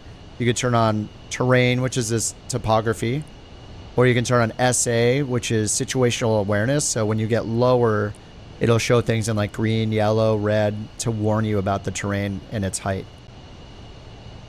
So it's up to you. These are the equivalent. This is the equivalent of like topo with Garmin, or the relative terrain is the SA terrain.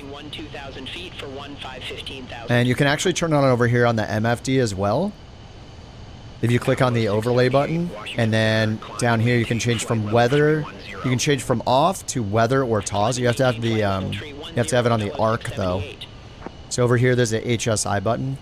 If you click HSI, it'll turn it from an arc to a full circle, full 360 degrees. But when it's in the arc mode, you can turn on terrain awareness and warning system or weather for this. And you can see the range right here. 25 is the range in miles. You can change that over here with the range knob, the bigger outer part of the knob. See the range changing. So if I zoom all the way out and change it to TAWS, oh no, we still don't have any mountains within 1,000 miles. Or actually, we're at 39,000, so we won't have anything. But yeah, if we were lower, we'd probably see something there. Or you can turn it off, or you can go up here and turn on, hit HSI to get a 360 HSI. No, I don't think so, Lith, unfortunately.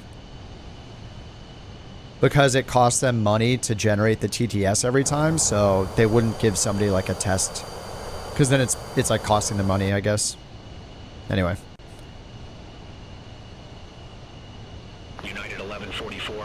Thank you for testing, much appreciated. Alright, we can go a little faster than this now. Let's try Mach 0.73, I think. Will get us up to the barber pole.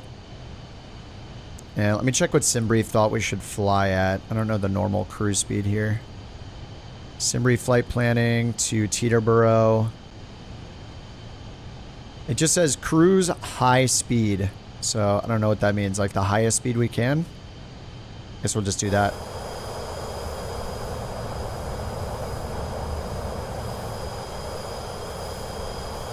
What airport is that?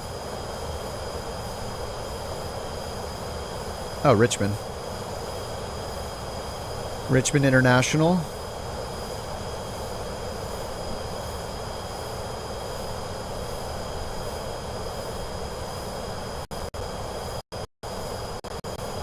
Ooh, we're getting the sound glitches.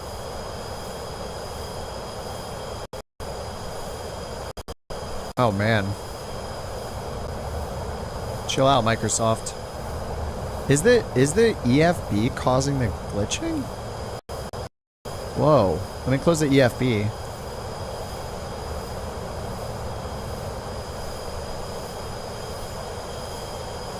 Wait, it's not happening yet? Is it just the EFB? Oh, let me open the EFB again. The EFB causes the glitches.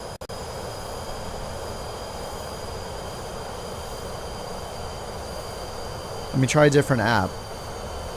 Let me close the EFB again. Yeah, this is the PC-24 It's pretty awesome, actually. You can even use the PC-24 in career mode. It doesn't...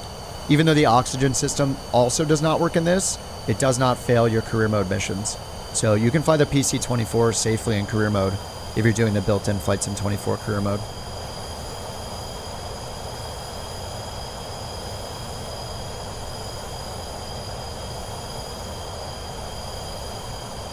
Oh my god, couch livery.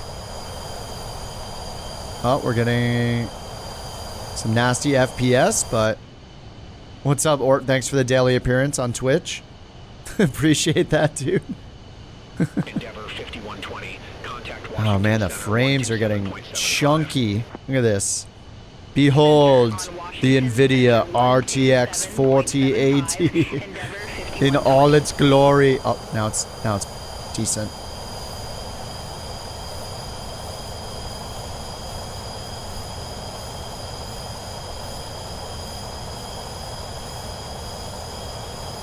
Now it's even better. Yeah, I don't know what it's doing when it's loading things in and out. I mean, Deadly is still here, and everything's fine. Like, it didn't unload his plane or anything. It's a beautiful couch livery back there. DLSS? I don't think so. Well, I'm not using DLSS right now, actually. I use TAA. I am using frame generation, though.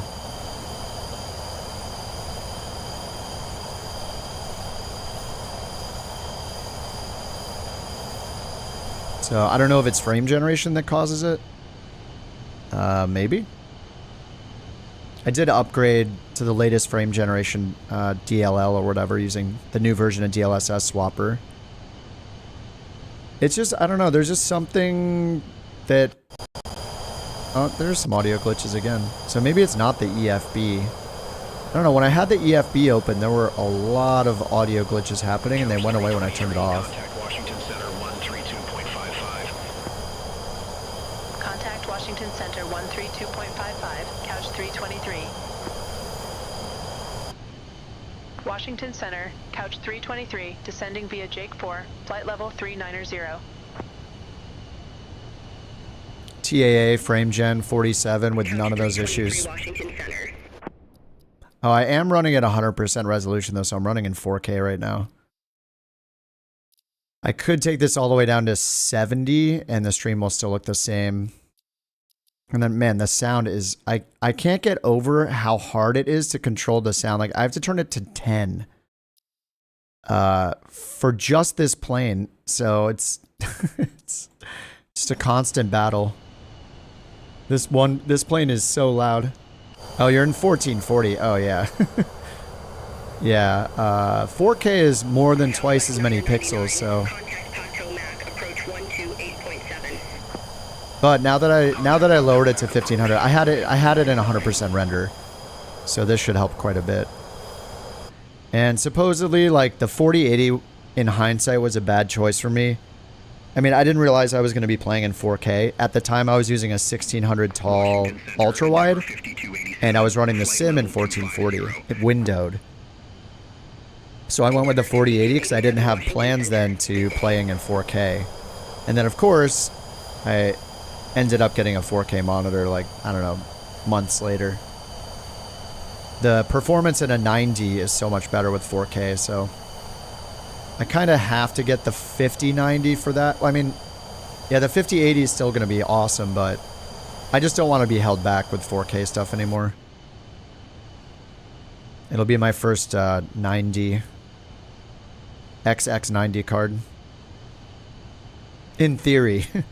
Will I actually get my hands on one? I'd say there's like a 0.5% chance. We'll all see. We're all going to try to get one on Thursday.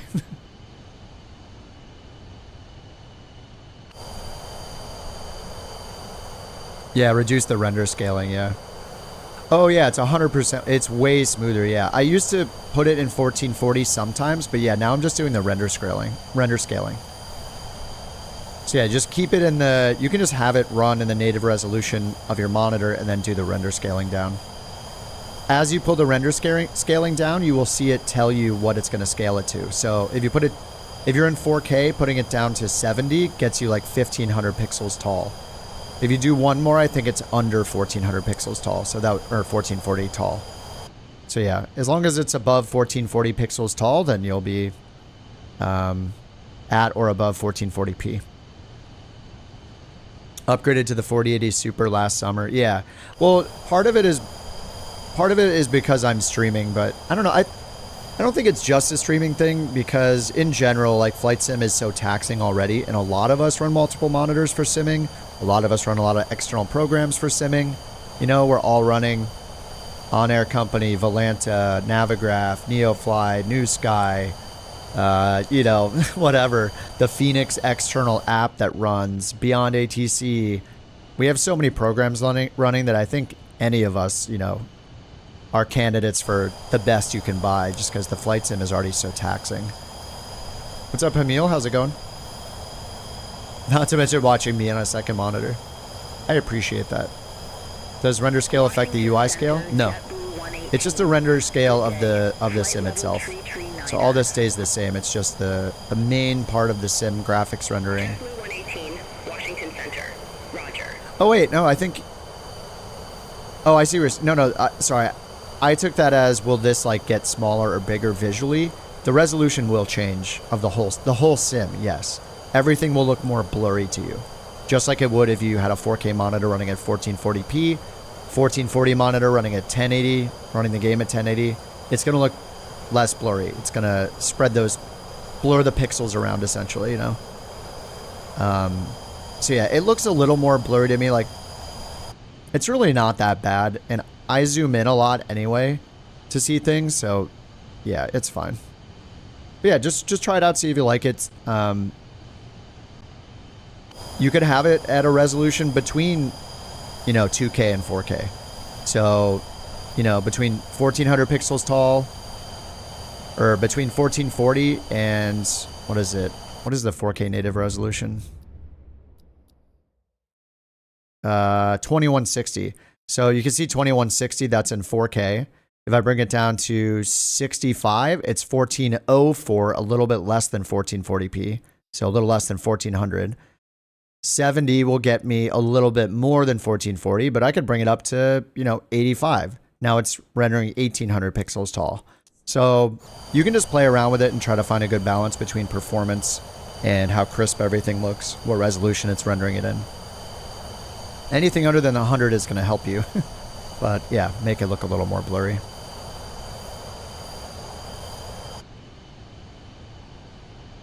For me though, since the stream is in 2K, me turning it down to anything over 2K, anything over 1440. Underscore message this underscore guy underscore stinks FBI underscore open underscore up. What now? FBI underscore open up?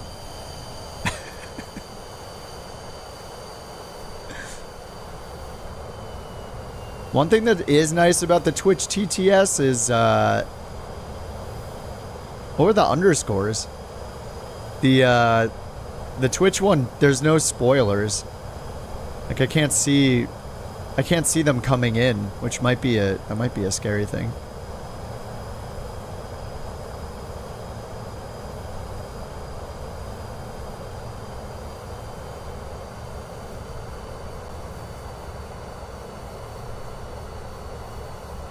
Sound bites? Oh, I can't see the text though, so I can't help you. I can't help you troubleshoot.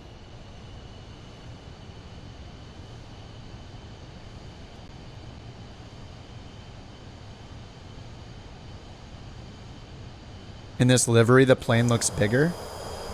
Oh, this livery?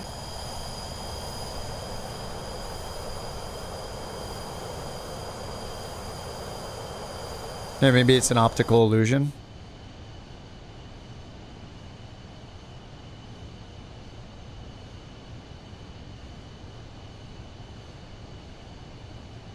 Oh, what's weird is Lith, it doesn't show me. Yeah, I can't see like your transcript to tell what happened.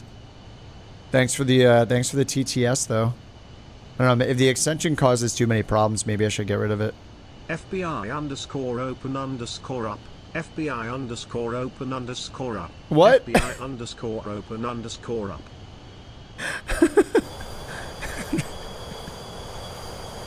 Why does he keep saying underscore? Open underscore underscore up.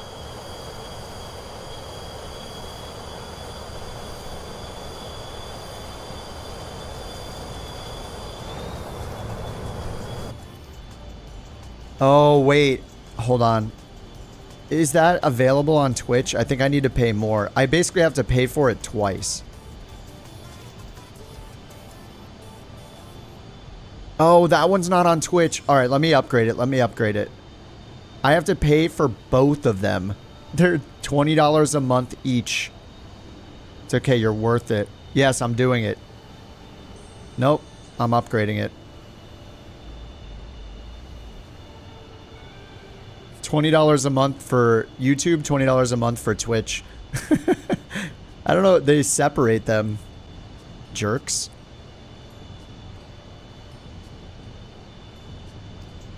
We're doing it. We have to have the best TTS that money can buy. How long have we been flying? Like today? Almost 2 hours, but we're not necessarily in the sky the whole time. We're on the ground pretty often. Oh my god, I chose the motorcycles. I picked the motorcycles perfectly on this capture every time. It never... Yeah, the whole frame is a bus. There, that's the bus. I don't understand these captures. Like, I'm not a robot. Give me the one where I pick the fire hydrants. I don't get it. Do you guys ever get the captures where you choose the motorcycle perfectly and it just doesn't believe you every time? I don't understand. Okay, and number 3. Yeah, okay, here are the bicycles. That's not a bicycle, it's a motor scooter. Oh my god, it's so dumb.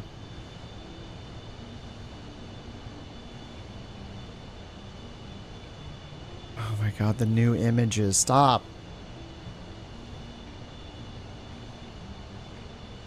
Oh my god, finally.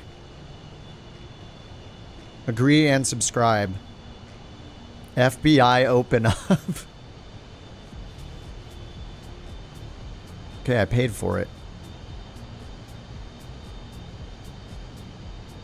Okay. Do we have the premium now on both? Okay, I have premium on both. Washington Center, Avalo 678, flight level Voices, 267. select all, save. There we go. Refresh the overlay. Oh, okay. Now I have to do some refreshing over here. Okay. Okay. It's done. We're now premium. Endeavor 5287, Washington Center. Expect Proud 2, runway 22. Expect Proud 2, runway 22, Endeavor 5287.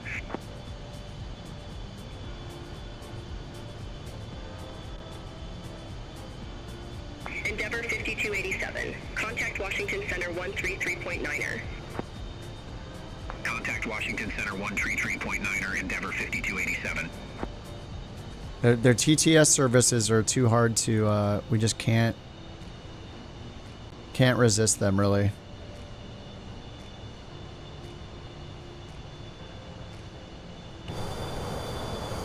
Don't miss the descent. Oh, yeah. Sorry, we're doing important things here. No, we got a ways to go. We're going all the way up to Teterboro. Wait, did I miss the descent? Oh, crap. I did miss the descent. Couch 323 is ready to descend. Whoops. Holy crap. Couch 323, roger. Say new altitude. No, what do you mean new altitude? Not this again. Descending via Jakey 4. Crap. Alright, let's go down. Descend, VNav, Swan. Couch 323, roger. Say new altitude. Direct to, activate. Oh, this is a bug. Look, I can't do anything when the activate vectors thing is on top. Oh, wait, did that work? Okay, I think that kind of worked. Alright. Alright, we gotta catch up to the vertical profile. Couch 323, Washington Center. I have trouble identifying vehicles. Not actually flying a plane. Overspeed. Overspeed. Oh, man. I am a robot. Oh, how's our fuel doing? Okay. 3 hours of fuel. We're in the descent, so that doesn't count. Couch 323, you broke up. Easy way to calculate. I don't know QNH to inches. I'm not sure, Drew. I usually, if I have to, I use the calculator. But you can, it matters which plane you're in. Most of them have a way to switch from one unit type to another, especially if you have a digital, some digital avionics like the Garmin's or the Honeywell. You can just go into the settings in the avionics and change the unit. 323, I didn't get that altitude. Say again, altitude. All right, I'm leaving the frequency and then going back. Washington Center, Endeavor 5120, flight level tree 30. Endeavor 5120, Washington Center. Okay, we need to get down to 13,000 by Jakey. I think if I just go direct Jakey. Washington Center, We have a little bit of a turn here. level 304. I'll just try to catch up. Vertical profile is still below us, but we're going 4,000 feet per minute to catch up to it. VNav is on already. Maintain flight level 320, Southwest 690. 100 bits. It should be, the extension said I can set it to 50 for subs, so I did that. But I made the regular one 100 because it's $2 on YouTube, and if it's less than that on if it's like 1, it's gonna be non-stop. Got to avoid the spam. But it said the extension let me set it to 50. Lith. 100? Oh, let me look.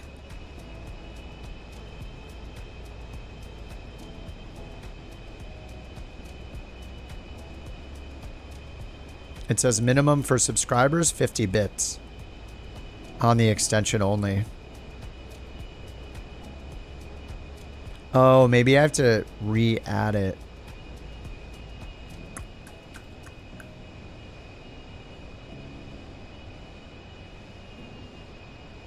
Prime subscriptions? I don't know. I hope so. That's going to be most people. 4,000 feet per minute. Yep.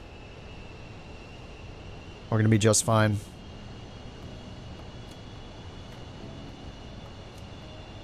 We do have 5 passengers on board.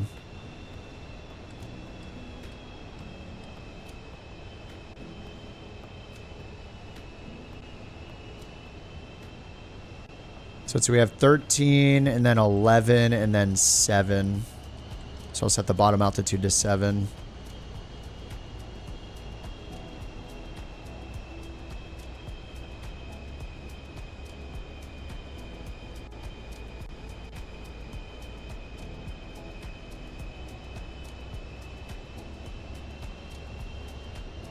You'd pay extra for a 4,000 feet per minute descent?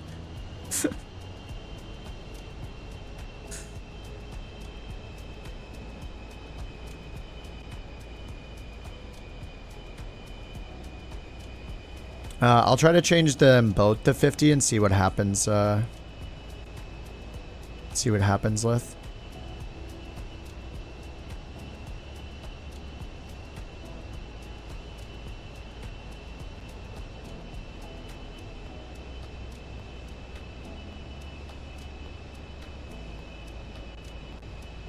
Being weightless during an in-flight parabola is epic.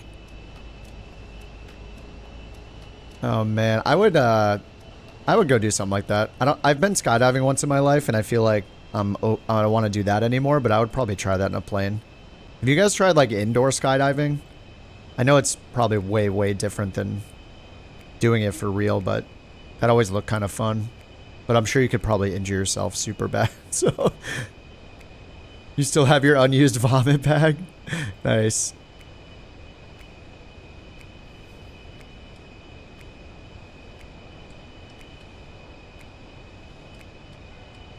All right, 13,000 here at Jakey. I can go direct Jakey now. Maybe that'll help me with the VNAV profile. There we go, VPath, okay. All right, we got VPath direct Jakey. Let's see how much it does. Oh my God, you've done it. One of your coworkers dislocated both their shoulders. I'll never forget that.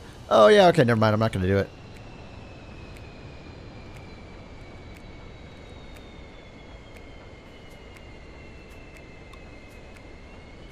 How does one manage that? Sounds like they went really fast towards the glass and put both their hands out to stop themselves, I would guess. 5120, Washington Center. I have a traffic management reroute for you. Whoa, what? Ready to copy. Is that us? Roger, ready to copy. Endeavor 5120. Oh, it's Endeavor. Endeavor 5120, expect brand 1, runway 22 left. Oh, if you've ever dislocated a joint, it will dislocate again during indoor skydive? What? United 1144. Contact Washington Center 132.525. Have a good day. All right, we're on the VNAV profile now. Let's get the altimeter setting here. Flight planner KSGB negative. We're going Teterboro, weather, altimeter 2967.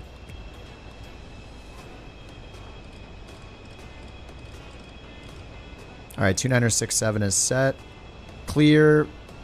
Temperature 1. Winds are 220 at 11. We're expecting 19, so that's gonna be nice winds for us.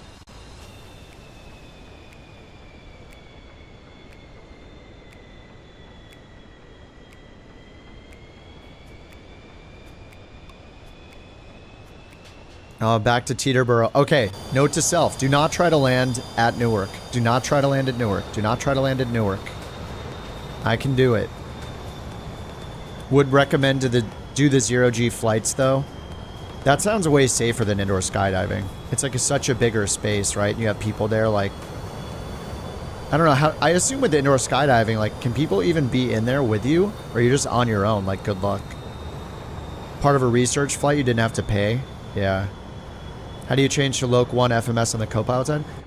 Hit the nav select button, Brad, right here where it says nav cell on the inside of the screens. Each one has it. So just hit nav select until you see the nav source down here that you want. So on the left screen, it's on the right side. It's always on the inside towards the center of the plane. You just want them both to match. And it'll turn amber when they're on the same setting. The text will be like a yellowish color. Yeah, that sounds safer, Eric.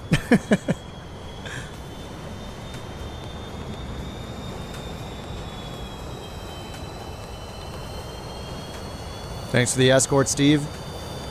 Scuba diving? That's kind of terrifying, too. I've never been scuba diving, but I'd rather do stuff through the air than through the water, I guess.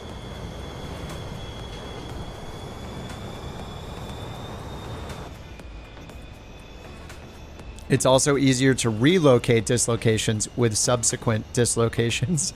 Makes our job easier in the ER. Oh my god. Alright, let me start slowing the airspeed down just a little bit. We're getting down towards 10,000, so I want to get under 250 knots. I need to check in with the center frequency. Washington Center, couch 323, descending via Jake 4, CTD'd for no reason, wasn't even looking around. We're using OnAir Company or New Sky. Can you resume, Brian? Frontier Flight 1781, Washington Center. Radar contact. Continue climb to flight level. If you flip on your back, you'll relocate all of your joints back in place. What? Now I don't want to do indoor skydiving after all this dislocation talk. Washington Center, 132.525. Yeah, we're chilling at 13,000. We can go to 280. 2.525, couch 323. Washington Center, couch 323, descending via Jake 4, 1313,100.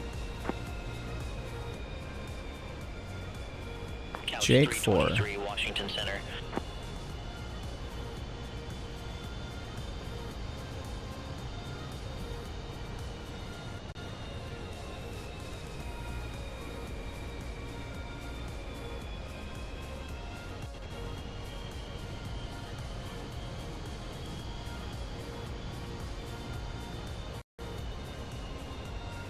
I swear I get more audio stutters when I have the EFB open.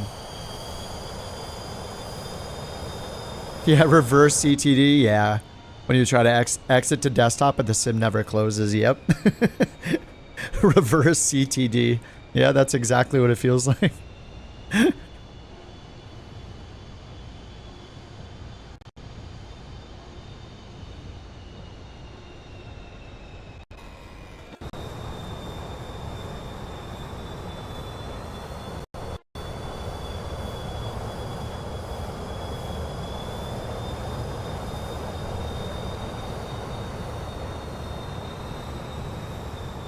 Flight suits with attached jets seems fun. Contact Washington Center 125.45. Contact Washington Center 125.45. Brickyard 4366.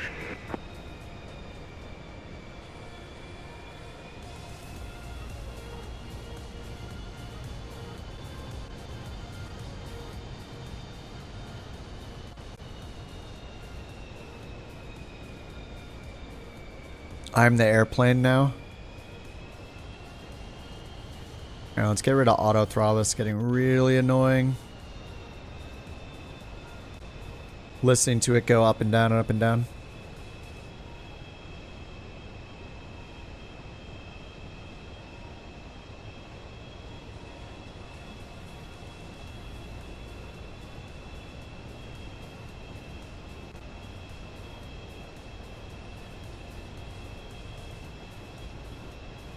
Couch 323, contact New York Center 124.625. Center on New York Center 124.625. Center on New York Center. New York Center, couch 323, descending via Jake 4, 13,100 feet. Couch 323. 323 New York Center, roger. I heard the FBI open up this time.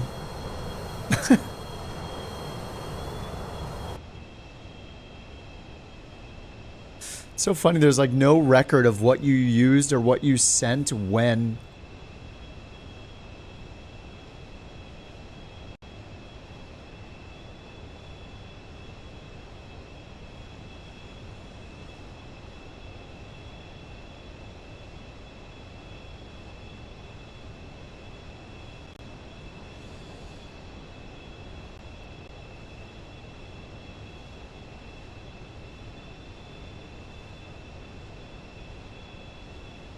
Alto didn't work?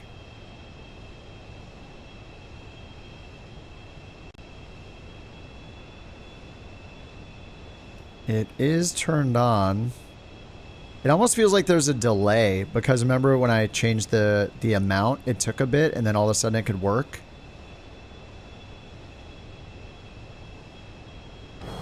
Not sure. Yeah, Alto's a voice, yeah. Yeah, ALTO, yeah. It's a voice, it's enabled.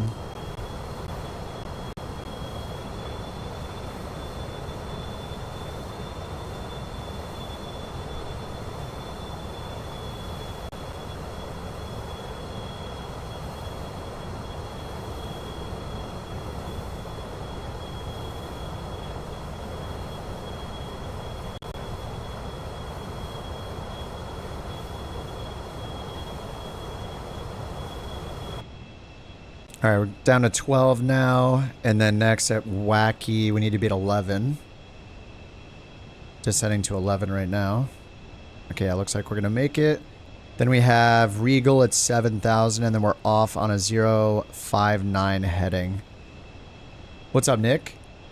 Can you get BeyondATC to work with Career? You can, it just takes some extra work.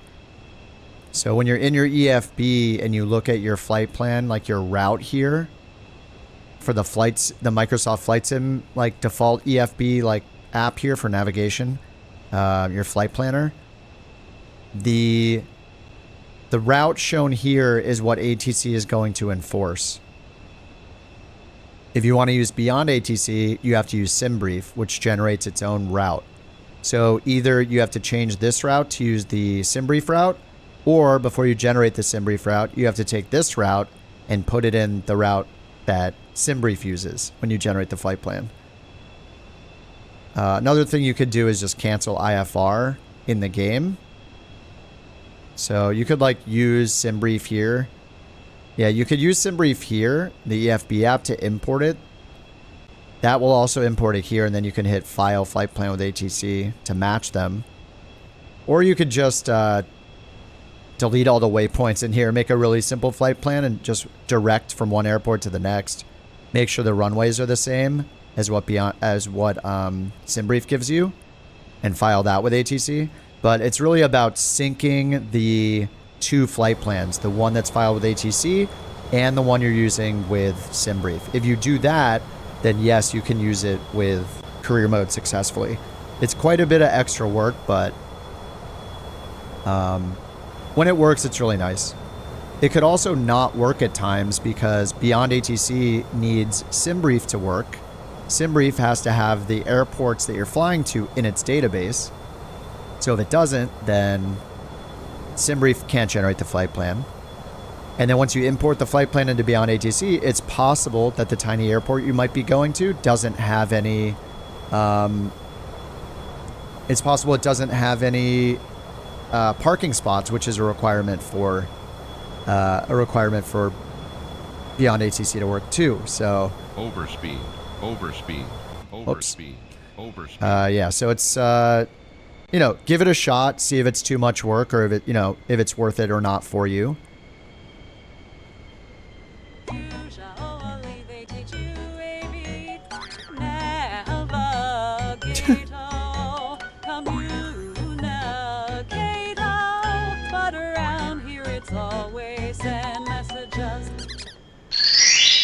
Whoa. I don't even know what she said.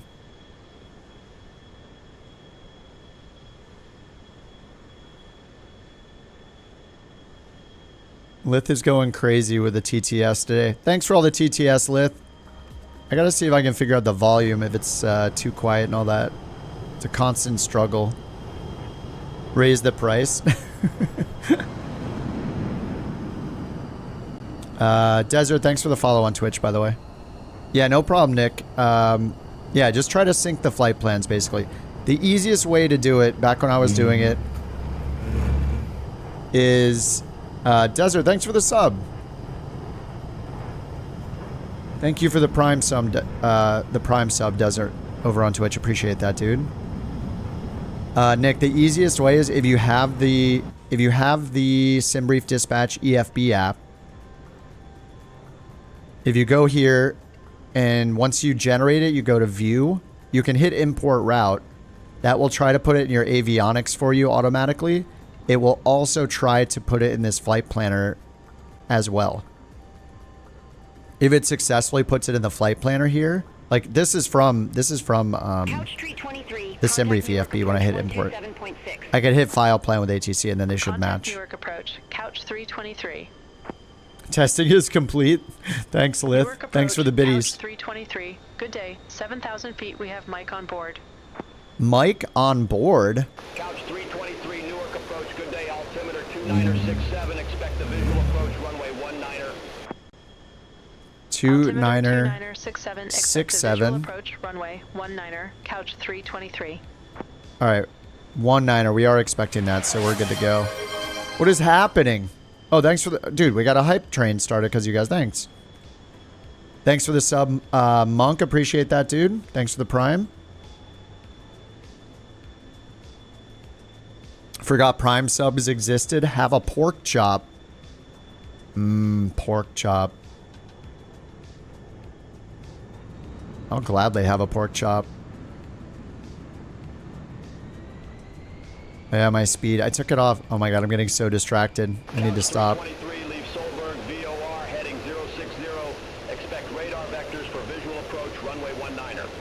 Alright, 060. Leave Solberg, VOR, heading 060. Expect radar vectors for visual approach. Runway 19er, couch 323. Alright, heading 060. I'm gonna turn the traffic off too. There we go. Okay. Alright, Solberg VOR 060 heading. Your sim runs so much better on lower render scale? Yeah. Yeah, it won't look as sharp as your default, you know, monitor will, as running at native resolution, but it'll help the performance a lot.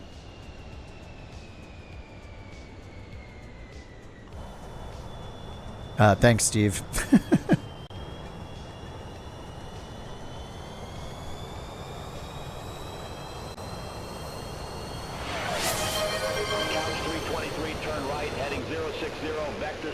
Dude, mech, what? Turn right, heading 060. Holy crap, dude. That's too much, man. I can't make him 99 cents on Twitch. Dude, mech, thanks for the 5 gifted subs on Twitch. You're insane, man. Holy crap. Thanks so much, mech. That's super generous, man. Okay, we're gonna leave heading 060 here.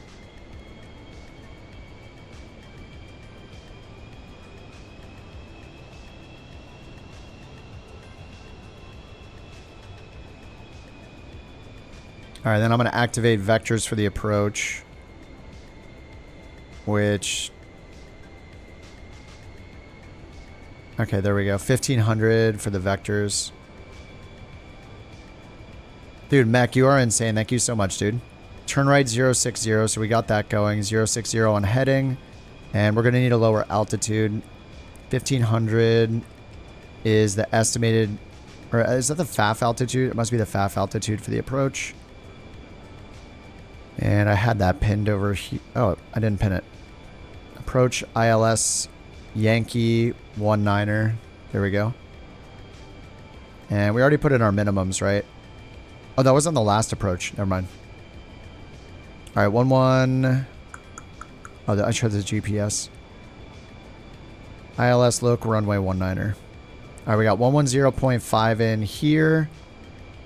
Loc 1, the final approach course is 195, so let's put that in. Hype train has no brakes. What's up, Drew?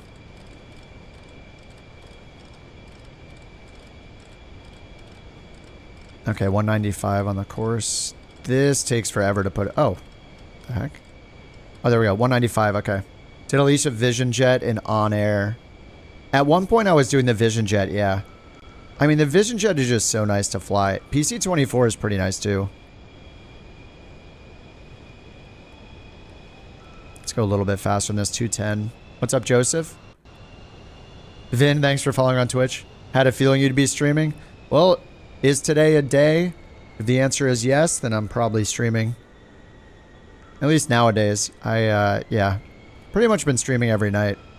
I mean, at some point, I'll probably lose the momentum. I did when I was doing Flight Sim 2020 only. I think when that time comes, it may be months from now, it may be a year from now. At least I'll have... I kind of like the idea of having the Twitch on as well, just because I'm more likely to stream non-Flight Sim stuff on Twitch. Since it's not, like, tied to, like, a channel theme the way YouTube is, you know? So if I ever get to that point, maybe I'll just hang out and stream a couple other things randomly. Rather than not stream at all, you know? But I feel like on YouTube, it's kind of, like, weird to not stream the thing that the only thing I do on YouTube, you know?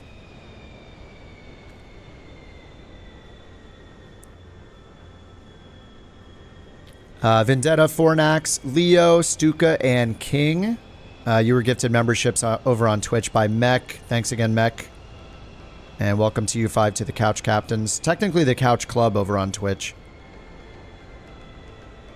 If you need any sim help, hit me up on the Discord.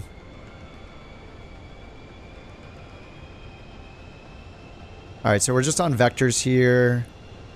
060 heading, vectoring us to turn around here for runway 19er. And we got the approach up. So I did put in the final approach course right here on the localizer, 195. We need to throw in the minimums, which are down here. Straight in, ILS 19er, 241 for Barrow minimums. So we just roll the minimum knob right up here. Barrow is the default.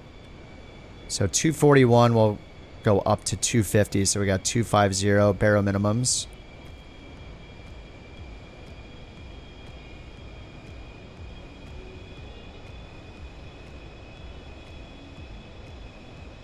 Kling, thanks for the follow. All right, 241. And then our final altitude's 1500, which is what we're seeing here. We have it set up for vectors to final because ATC is vectoring us. Thanks for the follow, Scary.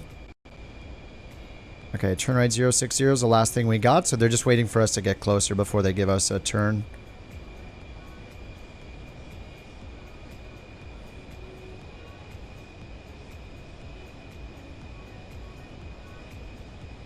We got a level 3 hype train. Holy crap.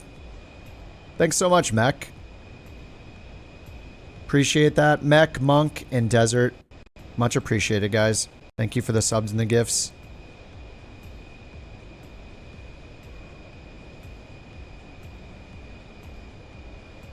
Which runway? They gave us 19er, and it looks like the winds favor 19 as well. Teterboro weather has winds 220 at 11. Let's actually bring up the airport diagram. So 19er. This is the one we landed on yesterday. And I didn't get the ATIS myself. Our co-pilot got it, but if we want to tune in, we can. ATIS is 132.85. 32.85. Here we go. High condition clear. Temperature 01. 2.-09er. Sup, dude? Thanks for the follow.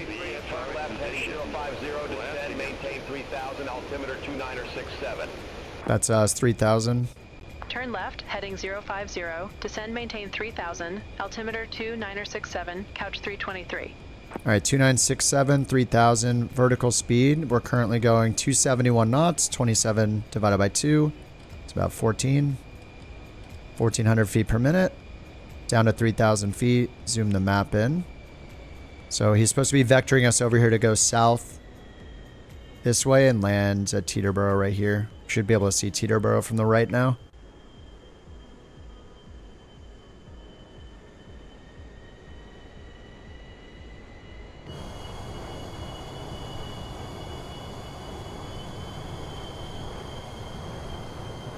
Is it too far behind me?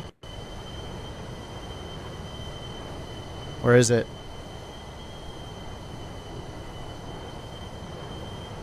Oh, there it is. Way over there. There she is. How's it going, Dorian? Pretty good so far. We did one short hop Wilmington to that Air Force base I was trying to get to last night. Now we're doing the leg up to Teterboro again to drop off.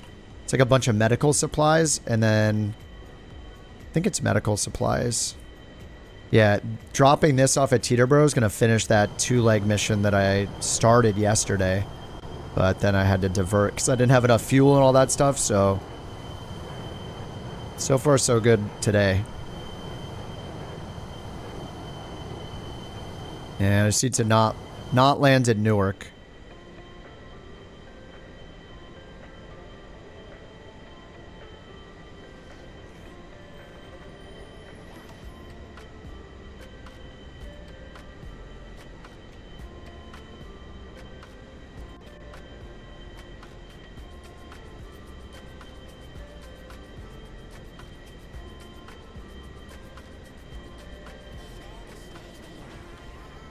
Your wife said, please turn the loud man down. Do I need to turn the... If I need to turn the microphone volume down, let me know. I know it can be... Just getting the audio right is really hard, so... If the mic's too loud, I can definitely just turn just the mic down. Couch 323, turn right, heading 110. Intercept the 19er localizer. 110. Maintain 2,200 feet. 2,200.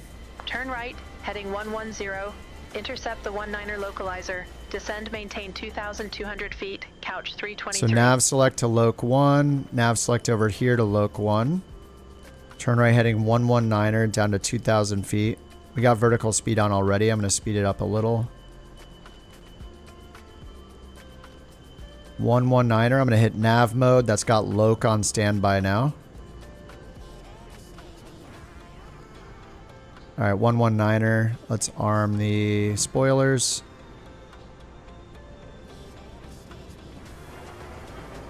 And I'll hit approach mode.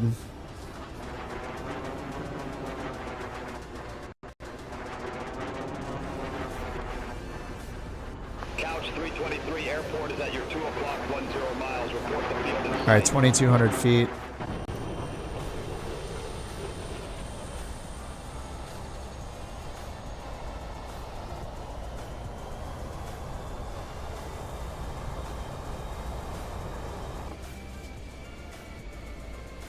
We are in a roll hold still. Couch 323, airport is at your 2 o'clock, 10 miles. Report the field in sight. 10 miles. Don't see it yet. I mean, there's a giant... Oh, there it is. Field in sight, couch 323. Couch 323, Whoops. cleared visual approach runway 19er. Why didn't it... Cleared visual approach 19er. Couch Maybe we were too 323. fast to intercept the localizer. Couch 323, contact Teterboro Tower 119.5. See you. All right, Over to tower 119.5. 119.5, couch 323. Teterboro Tower, couch 323. Teterboro. visual Runway 19er. Let's get the auto throttle off. Couch 323, Teterboro Tower, wind 230 at 11, runway 19er cleared to land. Runway 19er cleared to land, couch 323. All right, localizer, now glide slope. All right, we can get flaps 2 notches out, flaps 15.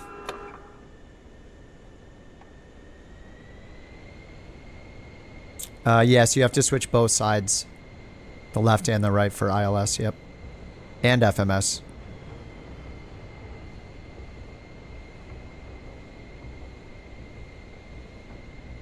All right, we're on the glide slope. TME 5.8.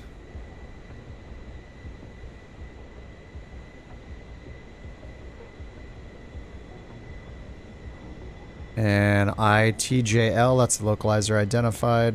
All right, let's get gear. That explains why the ILS approaches. Yeah. I found that out from people in chat. Like, when we first started flying the PC-12, somebody told me that. And we tried it and it worked, and yep. Ever since then, it's been a little bit better.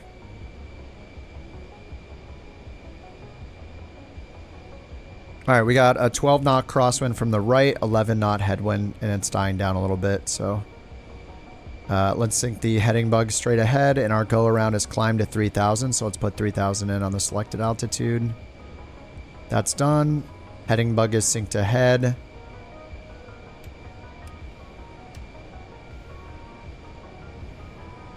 All right, let's get the autopilot off.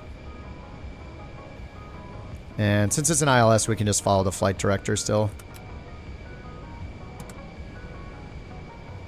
500.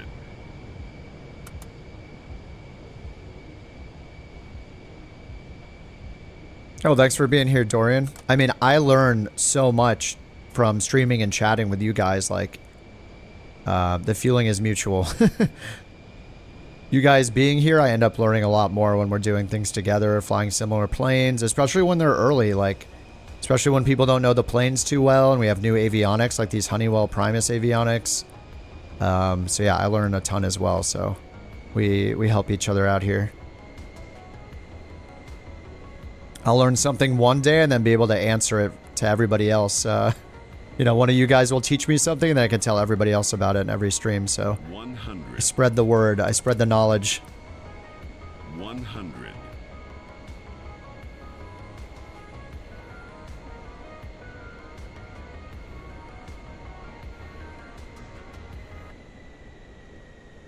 Oh yeah, the building at the end of the runway waiting for us.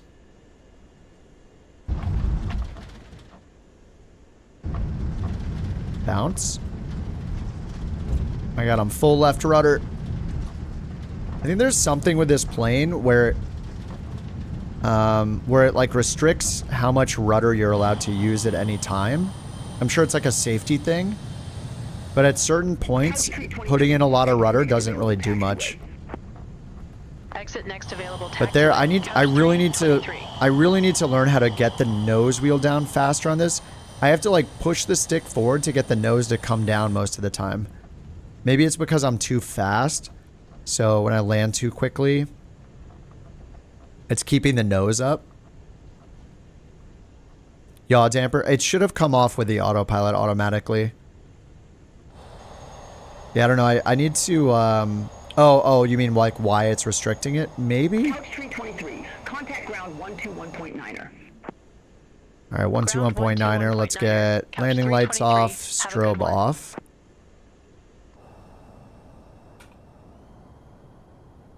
Watch you guys come in. What's up, Rich?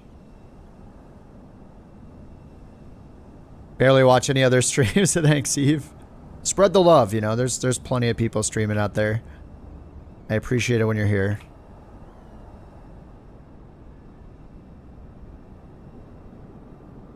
Oh, here comes Lake Pilot coming in hot. What's he in?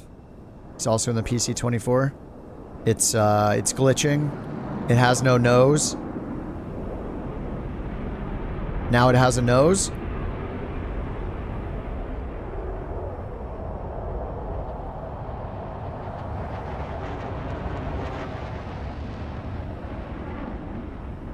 See if his nose gets held up like mine did. Maybe a little bit. Spoilers are out. I love the auto spoiler deployment on the PC-24. It's awesome.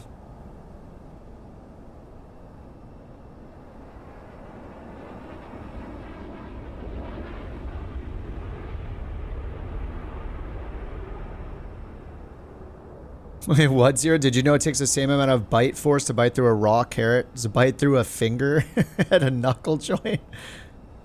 That's not very much at all. The spoilers help it keep the nose up. I think they do the opposite, right? Spoilers help keep the plane like on the ground when it lands. It's I don't know for sure. I think maybe I'm just still coming in too fast.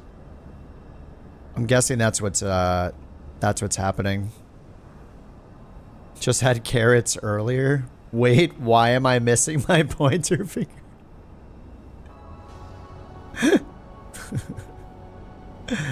They both reduce lift and create drag.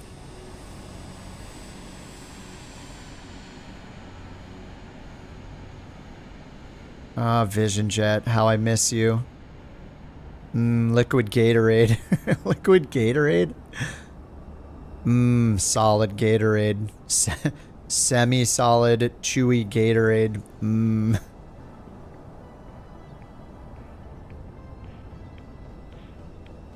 No, I have Teterboro scenery, but I think all my scenery got turned off by the beta as well. So I'm just seeing default airports, which is probably for the best when we're all coming into land, because I actually see you guys on the ground properly instead of floating in the air underground. Is Gatorade a soup? Well, yeah, it's definitely not a sandwich, so yes.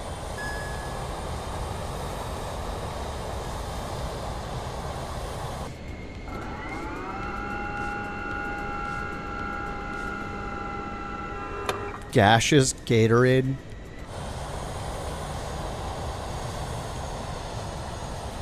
Oh my god, we gotta go park next to the couch livery. I gotta make my way back south because I have to go pick up the other mail.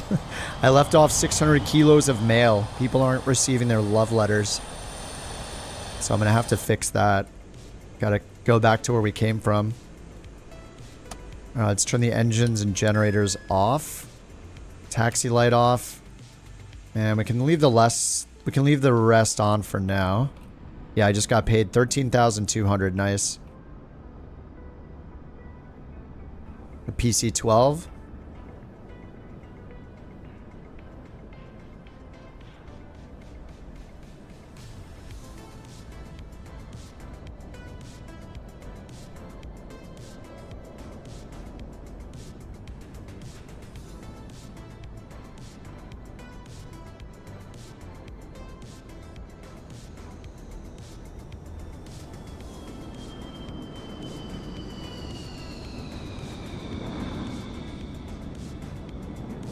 Valentine's isn't until February. Well, people know we were delivering them, so they sent them 2 weeks early, 3 weeks early. How does the economy compare? Oh, FS economy? I haven't played FS economy since like my very first flight simming experience in like X-Plane 11. And I was very confused by it then, but I haven't tried it since then, honestly. I have no idea. Are you talking about or do you mean how does the economy in OnAir compare to Neofly? If that's what you mean, yeah, Neofly, especially the worlds we are playing in, like Neofly has 3 worlds. They're like 3 different rule sets. The first 2 are much easier, pay you a lot more, and you can use AI pilots and have them fly your missions and have like a whole tycoon-style airline business you run. The Thunder server, though, is extremely low-paying. It's kind of brutal. So it is very harder. It has much higher difficulty, much slower progression than Neofly. Neofly is more like the Stratus and Cumulus worlds in OnAir Company. They pay you a lot of money. You can progress pretty quickly. The reason why we're on Thunder is because you can't have a virtual airline with more than 10 people unless you're on Thunder. So, okay, so I got paid for that, 13,000 for that job. That was the one I took leaving Teterboro yesterday.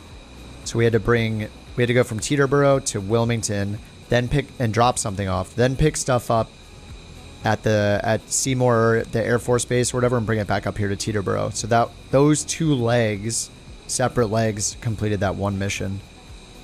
But I left some stuff at that I took notes yesterday to remind myself where I have to go. Yeah, I have to go back to KGED. Oh, caged. Because I left mail there. Because I had to land there because I was running out of fuel. So that is it this mission? Yeah, this mission. So see how half the mail, I delivered part of the mail? There's still 640 kilos of mail that need to go from KGED to Seymour Johnson again. So I have to go to KGED. So I need to grab my plane and find a mission. Ideally, I find a mission that goes to KGED from here. So we're going to do that. How do you get the names to show up? Hit Alt 2. That's the default for toggle nameplates. Or you can go into your settings and look up toggle nameplates and set anything to that. All right, PC-24. See if we can find a mission to KGED.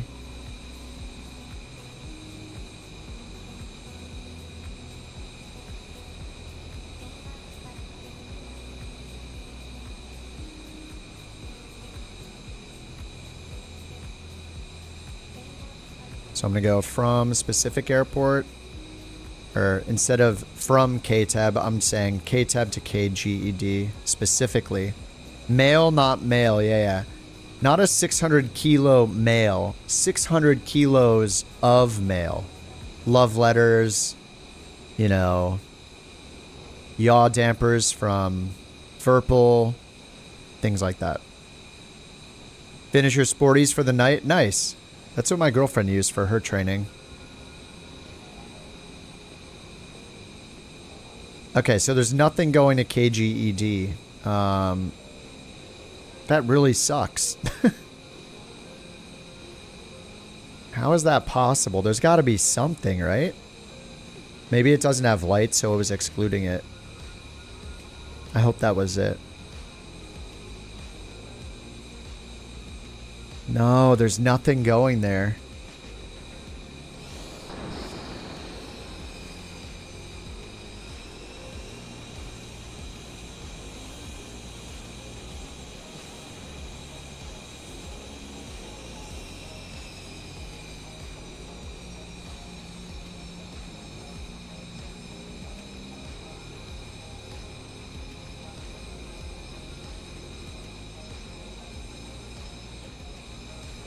So I think maybe we're gonna fly there without... Oh, dude, the canopy's open.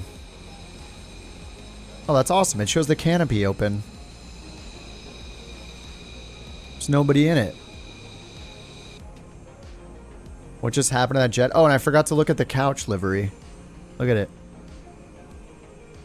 That's the super dark, the ultra dark purple couch captains. 319. It's beautiful. Alright, so I guess we're going to just do a flight. We're just going to waste money doing this flight, I guess, because there's nothing that goes down to that airport. But I need to get there, so I'm just going to prep the flight. We're going to go to KGED. And we're going to pick up that mail and bring it down to the base. I'll try to stack missions from there, though. So PC-24... KGED. Okay, and let's do sim brief dispatch. Make sure we have enough fuel. Yeah, I could fly something to an airport on the way. Then I'll have to hope that that next airport has something down there as well. So I'm not sure if it's... I could do that. KGED... Zero fuel weight is 4967. 4967. Let me just see how much fuel it says we need. Not picking up a mail. Yeah, I'm not. That's, yeah. We're not doing that. 22,000. It's only 35 minutes to get there. 1169 on the fuel. That's fine. We'll just, I'll just do that.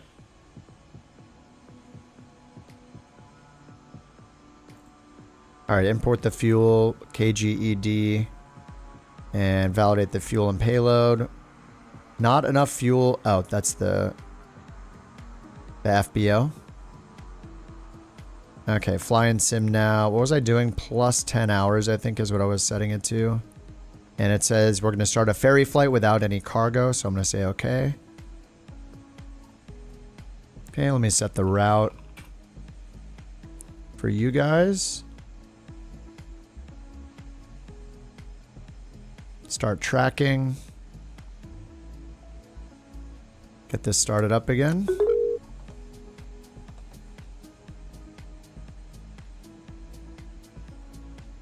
And we'll get our clearance. BeyondATC. I gotta go AFK for like 1 minute. I'll be right back.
All right, I'm back. Sorry about that. Had to feed the dog. Alrighty, let's get our clearance here. Thanks for waiting, guys. All right, Teterboro, clearance. Request IFR clearance. Couch 323, request IFR clearance to Sussex Co. Airport. What third-party add-ons? Yeah, I use SimBrief, OnAir Company, yep, Auto FPS, BeyondATC. Volanta for the flight tracker. The screen with all the mission info is OnAir Company. Is OnAir worth it? It is if you want like the most feature-full career mode you can have, basically. But I usually recommend people start with NeoFly because it's free, and it's probably got 99% of what you need. So, what's cool about OnAir is just if you want to like have like interactions with other players, where you can like open an FBO at an airport, and when players fly through, they're buying fuel from you instead of from the default FBO, and you make money off the fuel sales. Or if you want to do virtual airline stuff, that kind of stuff is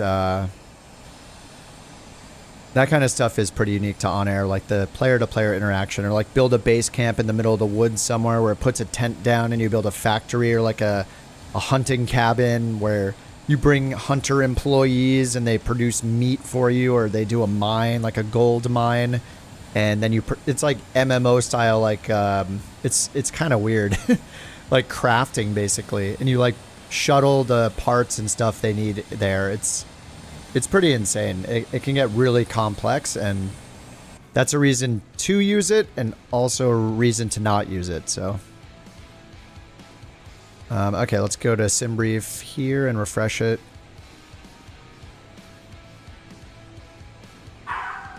Uh-oh, the borks.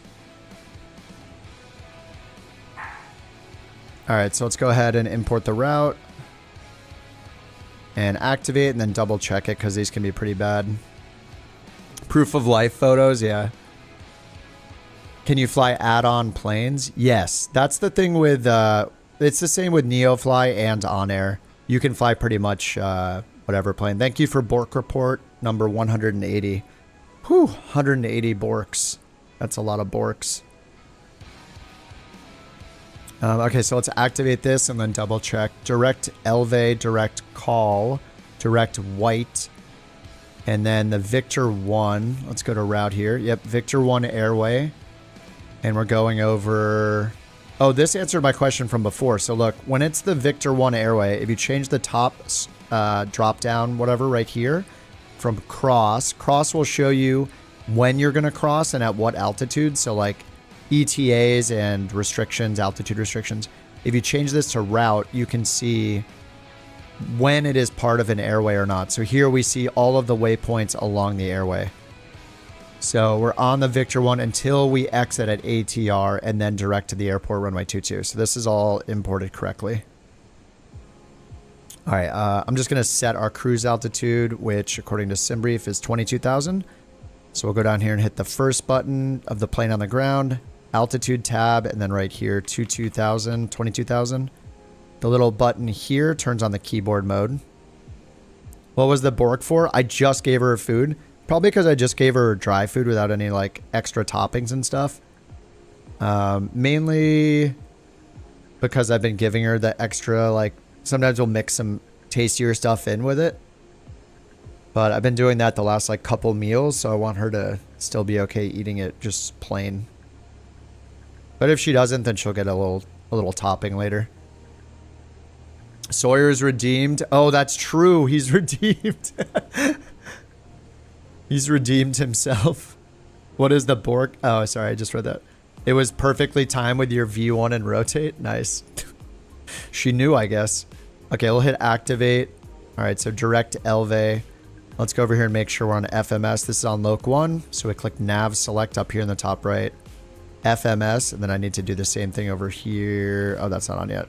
Need to get the generators on. Then we'll need to do the same over here. It's on Loc 1. There, now it's back on FMS. All right, and then the clearance, they said vectors LV altitude clearance was 4,000, squawk 4635. So let's put 4,000 in selected altitude. We'll do flight level change and heading mode for now. And then we have manual speed selected. We need to change that up to 240 knots for the climb. I'm just guessing at 240 knots. That's what the CJ4 is, and it works great. It works pretty good with this one too, I guess.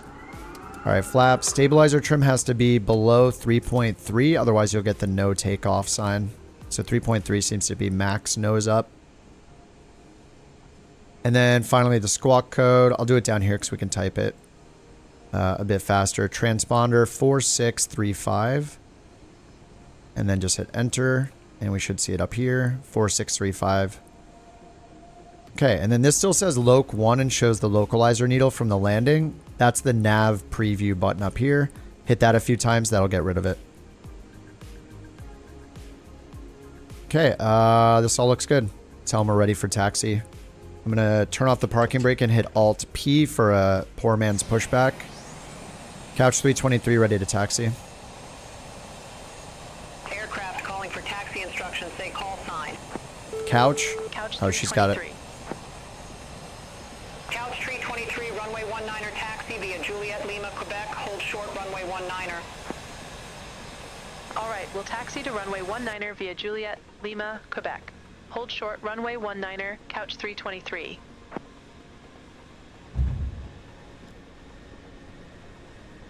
All right, let's go up top, get our taxi light on, strobe and beacon are on, or actually just the beacon.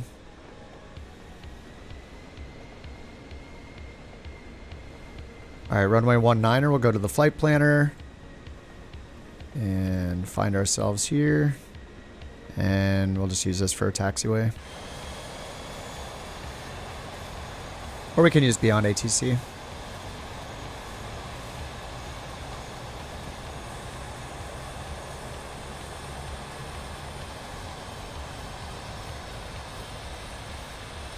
How do you change the HSI? Do you mean from the ARC to the 360? Just there's an HSI button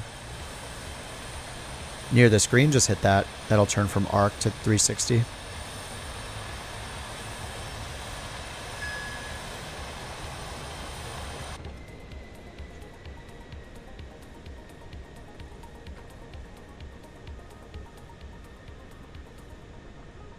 Couch 323, cross runway 19er at Quebec. Continue taxi via Lima, Quebec. Hold short, runway 19er.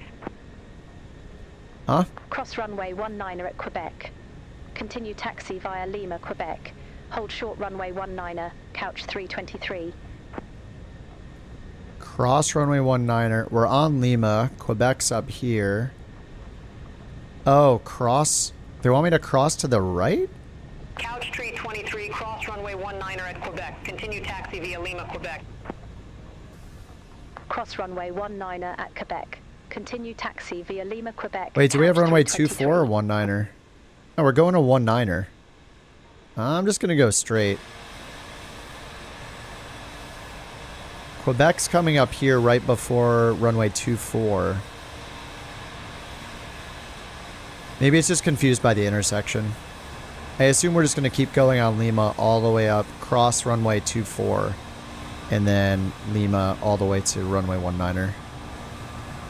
We can double check with BeyondATC though. I can turn on the map, see what it's thinking. Oh yeah, it does want us to turn right. Yeah, look at that. It wants us to... Oh, it wants us to... Oh, I see what's happening. It doesn't want us to use the full length of 19. It's because it's a displaced threshold, so it wants me to actually back taxi to the numbers on 19. Instead of going further and using... Yeah, she wants me to go this way. Huh. Either it doesn't know that it's a displaced threshold, or it intentionally doesn't want me to use the displaced threshold. But this was a problem last time because of that huge building at the end, so... I'm just going to use the full length anyway. We'll get onto 19er here, but... Couch 323, contact Teterboro Tower 119. We're going to go all the way down. I'm using the displaced throreshold. Over to tower 119.5. We have a crazy... There's a building right at the end of this runway. You can see it. Look at that thing. So... We all definitely should probably use the... probably use the full length, including the displaced threshold. All right, I'll let her tell them we're ready to go. Couch 323, ready to go, runway 19er. All right, so I sync the heading bug 016, so that'd be 196 as the reciprocal. Call when ready for departure. Backtrack runway 19er, call when ready. Oh, backtrack. Couch 323. That's interesting. But it didn't want me to backtrack all the way to here. It wanted me just to stop at the numbers. All right, 194 on the heading bug. Flight level change, 240 knots. And good luck with that building, everybody. You know, just good luck with the building.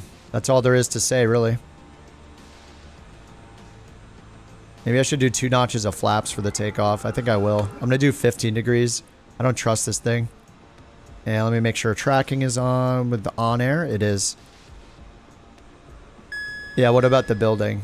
Yeah. We're about to find out. Alright, max thrust. I don't need to hold center line with the OnAir Company, so I'll move to the right a little. Couch 323, immediately stop your takeoff Whoops. roll. You do not have takeoff clearance. Yeah, we're gonna take off anyway. Roger that, Couch 323. Sorry, we gotta go. All aircraft be advised, information Quebec, now current altimeter 2964.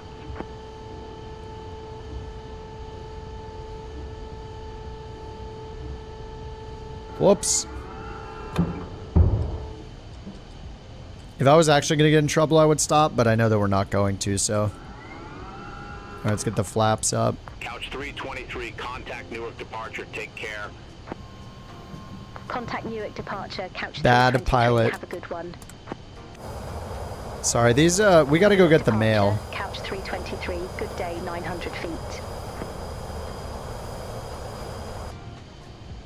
Couch 323, Newark departure, radar contact, climb, maintain 11,000, altimeter 2964. I don't know where this is going when I'm on heading mode and the heading bug is right in front of us. Where is it going right now? What the heck? Couch 323, turn left, heading 185. Oops. Turn left, heading 185, Couch 323. You weren't ready to aviate. Whoops, 185. Oh, they're having me do a left turn. Alright. That's good. We can get closer towards Manhattan, right? Look, I think it's like loading in some of the buildings still. The heck? Couch 323, turn right, heading 210. Right, heading Turn right, 210. heading 210, Couch 323.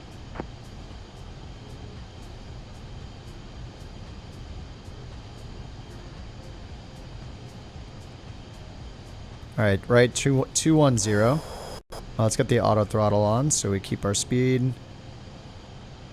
Once we get to 11,000. You just flew into LaGuardia. Empire State Building was great.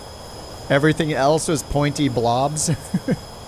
That's what it looks like here right now. Couch 323, contact New York Center 121.125. Contact New York Center 121.125, Couch 323. The Empire State Building is like pure white. New York Center, Couch 323. Good day. I do have photogrammetry off, so we're probably not getting a bunch of the stuff we should. This is one of the times where photogrammetry probably looks better, but 220. Climb, maintain flight level 220, Couch 323. Alright, 220. Clear direct LV, resume on navigation. Alright, direct Roger, LV. direct LV, then resume Nav mode is on. navigation, Couch LV 323, direct to thanks. activate. Okay, direct LV. You had photogrammetry on? Nice. Yeah. It's mostly a miss. When it's a hit, it's great, but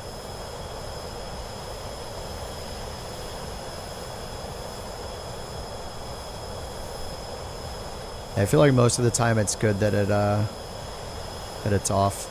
All right, that's Newark, where I was going to land that one time. Couch 323, contact New York Center 118.975. Contact New York Center 118.975, Couch 323. New York Center, Couch 323. Good day, through 5,100 feet for flight level 220, direct LV. LA is like New York City, but with palm trees. New York is such a dense place. I mean, LA doesn't look like, you know, Manhattan. LA is such a sprawl, you know.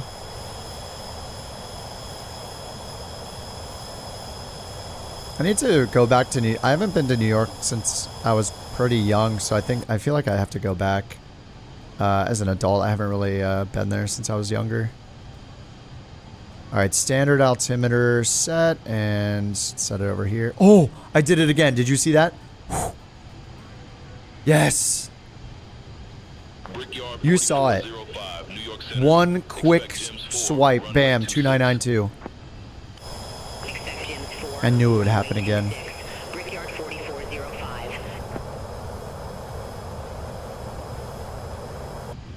Rogue Llama 666 is in front of us. Shield your eyes, the number of the beast. Lived outside New York City almost your whole life. Very different from LA. Yeah. I didn't think I would like LA, but after living here for a while, yeah. Just a lot of really convenient stuff. All right, here comes 22,000. Yeah, they just gave us 220. That's it. Oh, that is isn't that our top altitude? It is. Okay. Yeah, we're not going that far. Not today. You really like it? One or the other, oh really? Yeah, New York City has suburbs. Yeah, I don't know if you mean like I don't know exactly how big of an area people think about when they think about New York, but not living there, I just think about like the city itself. I don't think about like Long Island or probably just clump parts of Jersey in there too.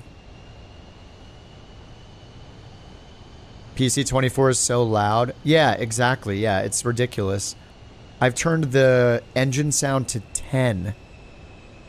You lived in the burbs, even living there, I still think of the city. Yeah. Yeah, like Manhattan, yeah.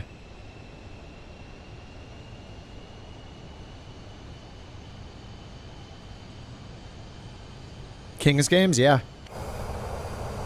When was I last at a Kings game? I feel it's probably been a couple months, but I was at one not that long ago.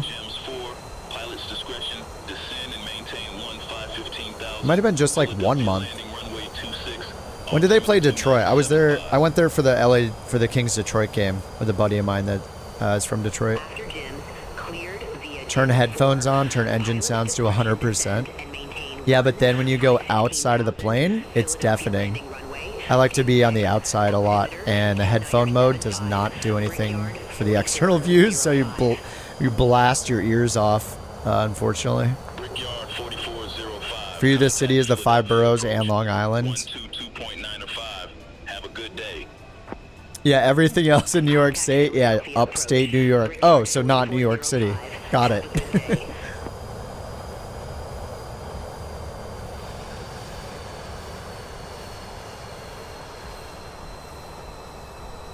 Yeah, the whole upstate term is pretty funny.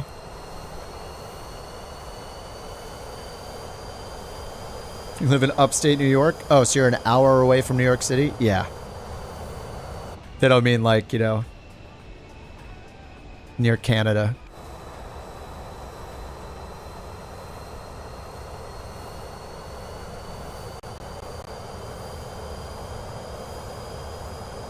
PC-24, when you land, you cannot steer the plane. Yeah, that's happened to me once before. Some other people seem to have it much more often. Endeavor 5025, 9200. Endeavor 5025, New York Center, radar contact. Continue. I wonder, does the PC-24 have a similar thing as like an airliner where if you land too softly and you don't put enough pressure on the nose wheel that it doesn't activate nose wheel steering and then you can't steer? I wonder if they've simulated that where kind of like an airliner, like greasing it is bad because you needed to put enough pressure on the tires to activate like on the gear mechanism to activate like auto braking, spoilers, you know, whatever. I wonder if it's maybe it's partially a bug and partially realistic. Maybe it has a certain amount of force that needs to be applied to the nose wheel on landing for it to be able to engage the nose wheel steering. But I don't think we have a nose wheel steering button anywhere.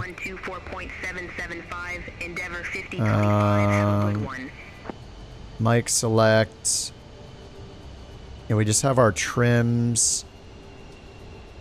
Pressurization.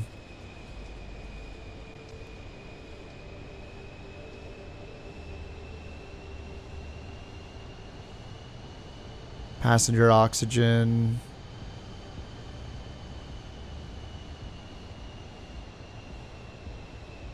What's TCS? Is that T? It's not TCAS. TCS.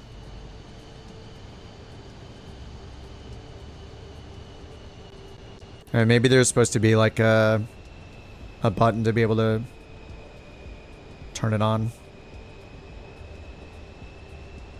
Oh, traction control system? Wait, what? So you can drift around the ramp?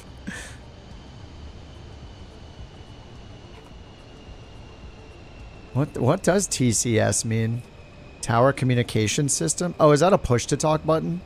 Oh, is that just a push to talk? I can't see the other side. I don't know if there's like a trigger.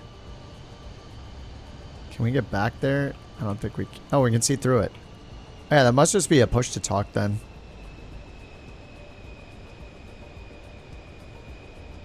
So I don't see one anywhere like over here. Is rolling cache set to 0 for the beta? I don't know. Let's see. Online. Hey, it is. It is reset to 0. Should we turn it on? Don't change it. Oh, look, it's set to my, it'll crash. Look, it's set to my D drive instead of my C drive as well. Oh, I didn't touch it. I didn't touch it. I'm glad I waited. Don't touch it. Terrain collision system. Press it to fly to the nearest mountain. Oh. Oops. Yeah, I don't know all the acronyms. No, my bad.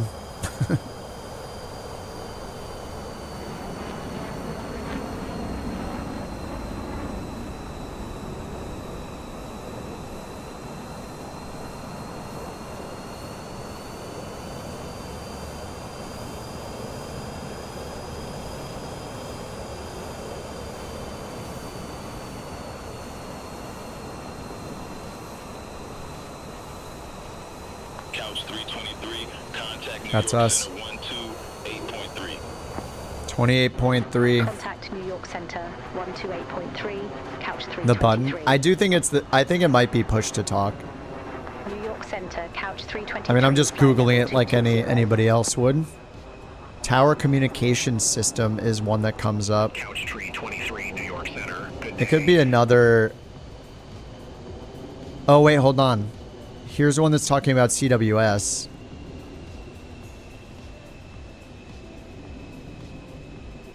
The term control wheel steering used interchangeably to describe two significant different autopilot modes. Yeah, CWS. Oh, referred to as touch control steering, TCS. That's probably what it is. Touch control steering. It's like CWS. So you can like press that and like override the autopilot. Essentially, it's like I think it acts kind of like a auto trimming system.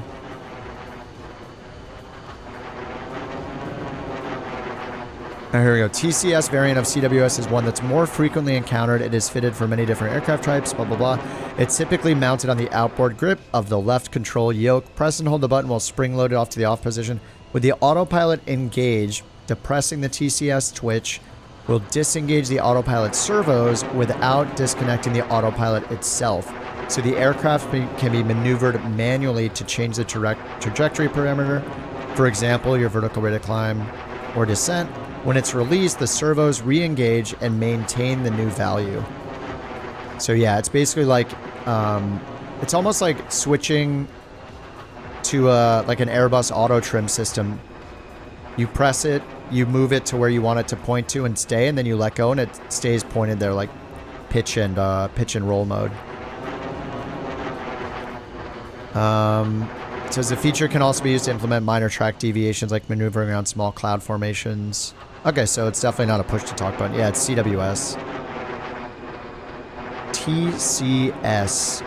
Touch control steering.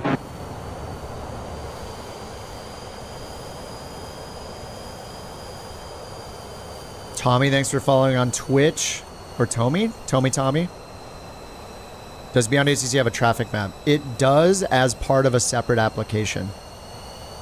If you go to the BeyondATC site, they have a separate map application that you can download. An app application. It is kind of a map application, so that's not wrong. But yeah, go to beyondatc.net/download, and there's a traffic map download.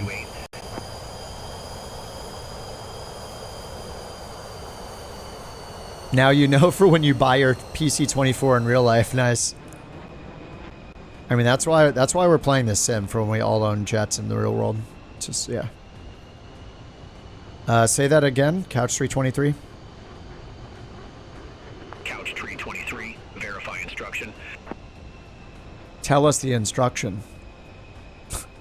Couch 323, verify instruction. What instruction? Tell me what you said. Say it again.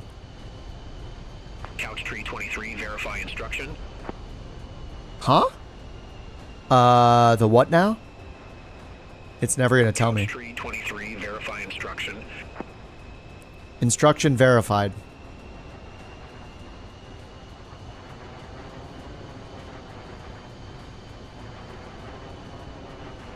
Wait, it accepted that. 1440, yeah.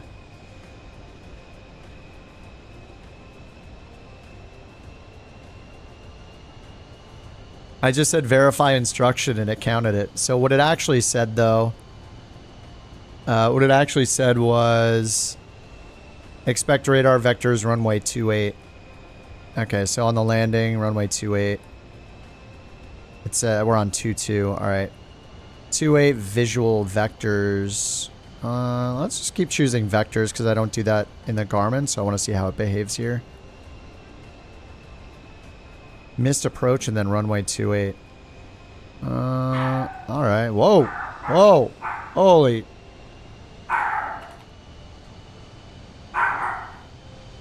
Oh, I think the mountain's coming home.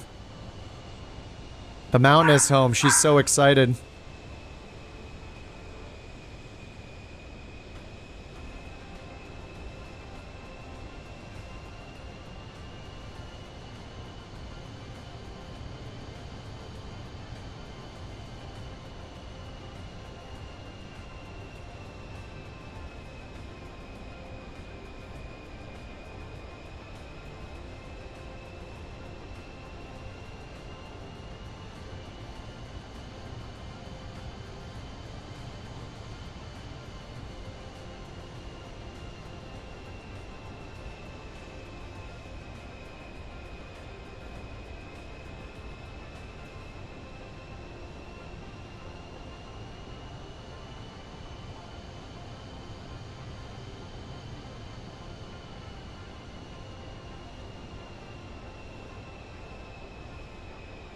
Couch 323, contact Washington Center 124.775. Contact Washington Center 124.775, Couch 323. Washington Center, Couch 323, good day, flight level 220. Sorry about that. I had to say hi. The mountain just got home. She was gone for the weekend. Or gone since Friday morning. Sorry about that. The puppy is very, very excited. Okay, did we get anything else here? Oh, that was us. Fly present heading. Descend, maintain 1,000 present heading. feet. 17,000. 2979er. Sussex co-landing runway 28, Couch 323. All right, 2979. So let's descend. Our ground speed's 310, so 30, 15 or 1600 feet per minute. Just cut it in half. Vertical speed, 1600 feet per minute. I just realized my auto throttle was set at 241 during the cruise. I was going way too slow. Oh my god, the puppy's reverse sneezing. She's so excited. You okay? Come here.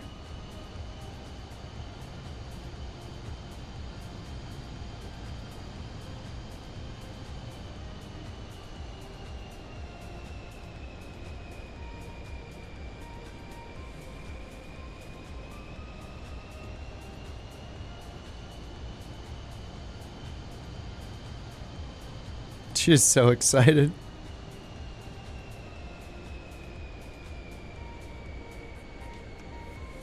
Reverse sneeze.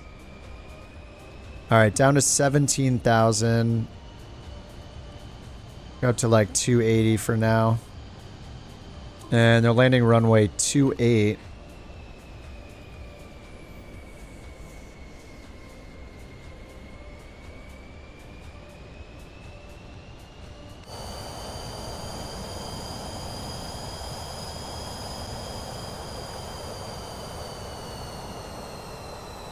Man, the ground detail looks so good.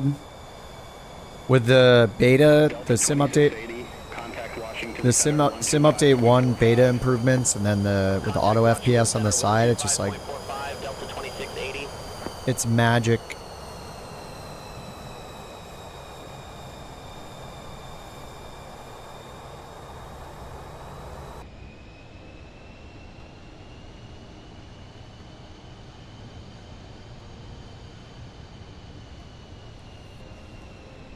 Alright, slow down the speed a little bit there. Compare fuel quantity. It is fine. And then we're expecting vectors for runway 28.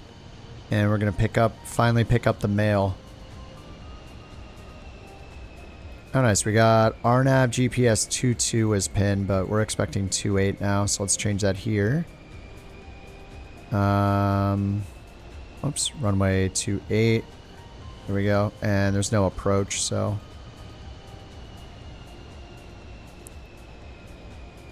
KGED. Facility chart.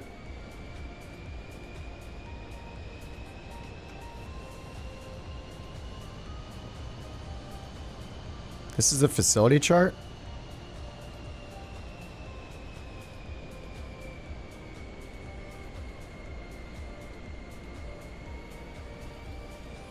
Doesn't even show the airport, does it? I mean, the airport's down here. And it shows ATR. Where's ATR? Oh, Waterloo's right here. Oh, wait, is that it? Oh yeah, whoops. I'm thinking the scale is so much bigger than it is. Okay. Altimeter 2979er, expect the visual approach runway 28. All right, runway 28. 23. All right, then let's grab the ground chart. And yeah, we landed here to refuel yesterday because I was running out of fuel. Formula to calculate cruise altitude. I don't know if we actually know. Like, somebody said it was like, take your miles and multiply by 10 or something. Or multiply by 1,000. Like, multiply by 1,000 or multiply by 100. I don't know if there is one. Alright, we're getting vectors. Turn left heading 215, descend and maintain 1,000 feet, couch 323. Couch 323, contact Washington Center 125.45. Alright, 215, 11,000. Contact Washington Center 125.45, couch 323. We can keep the speed up, so we'll be at 11,000. And altimeter is 2979er. I gotta put that in over here, actually. 2979. There we go. Couch 323, Washington Center, copy. Yeah, this runway is not that long. It's like 5,000 feet, something like that. Whatever 1676 is in feet. 1676 meters to feet. 5,000. It's 5,500 feet.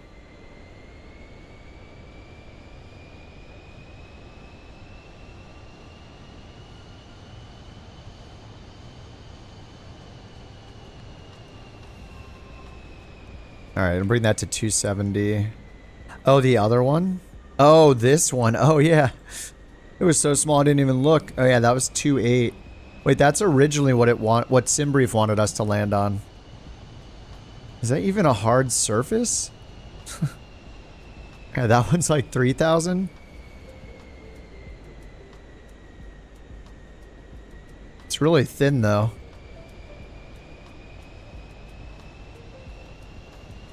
It's 948 meters.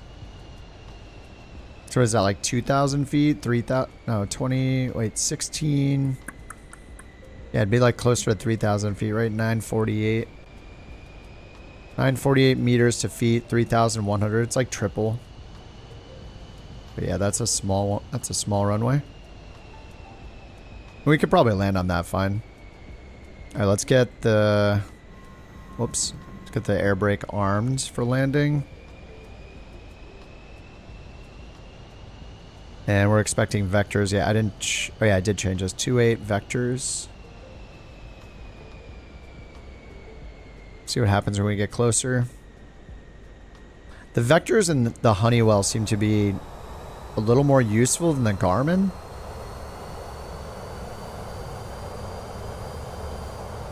Like, it still gives us a top of descent. Couch 323, fly present heading, descend and maintain 4,000 feet. Expect further clearance in about 18 miles. Alright, 4,000 feet. Fly present heading, descend and maintain 4,000 feet. Couch 323.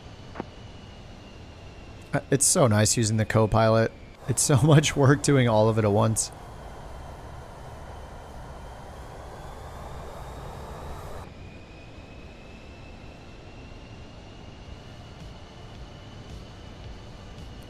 The bug splatter's looking pretty real already.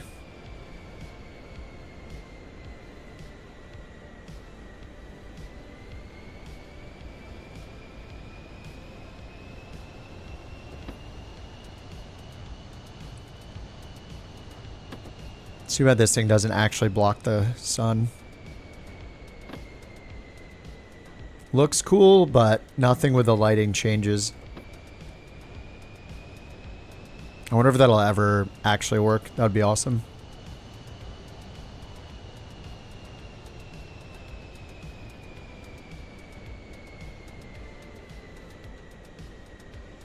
Alright, coming down to 10,000 feet. I think I left all the lights on. Oh no, I did turn them off. Nice. Alright.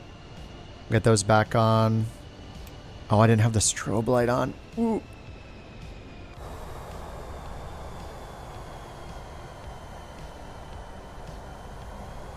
What's up, Big Mac? Multiple planes with cruise. Are you talking about the built-in career mode? If you are, then yeah, the passive income helps. But the passive income is based on how many hours you fly. So if you fly an hour, all your AI pilots will fly an hour. But yeah, I mean, it's free money. You have to maintain the plane still, but yeah, it'll be a profit.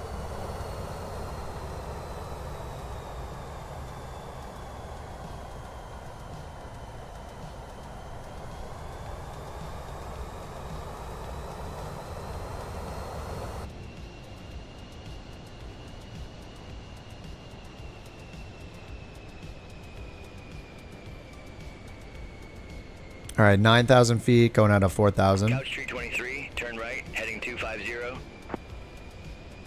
Right, 250. Couch 323.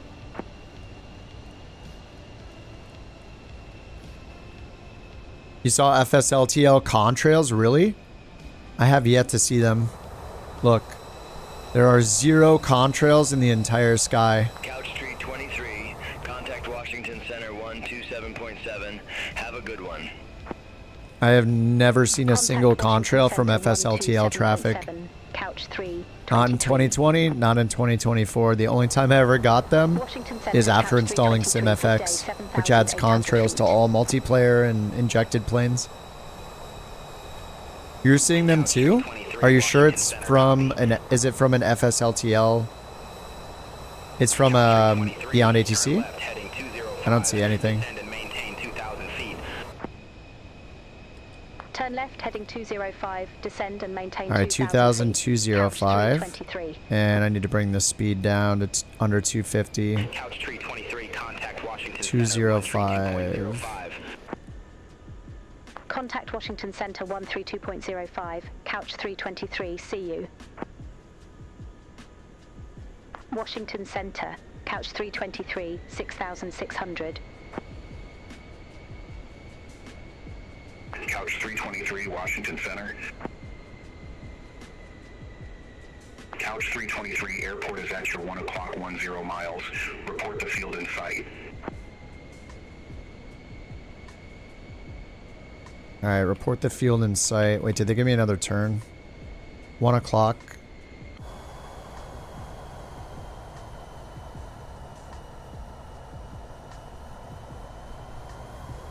How many miles? Couch 323, airport is at your 1 o'clock, 10 miles. Report the field in sight. 1 o'clock, 10 miles.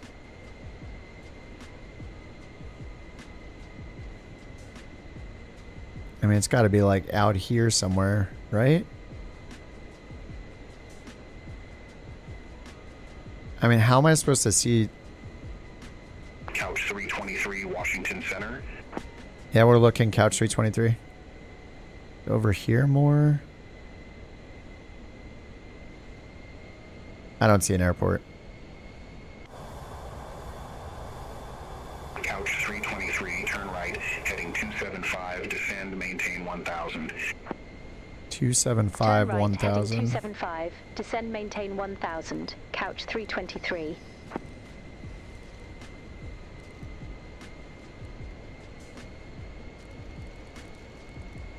Let's bring our speedway down to 180.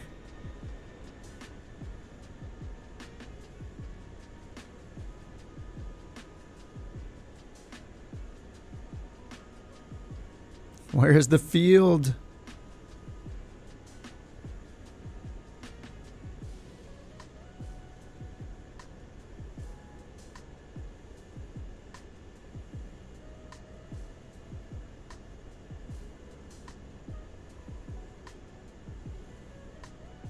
Oh, it's to our right.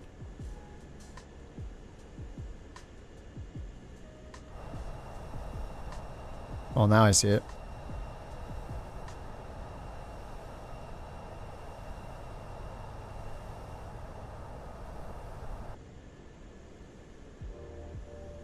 Contrail files. Well, I have never seen them, so until I see them, I still don't believe it.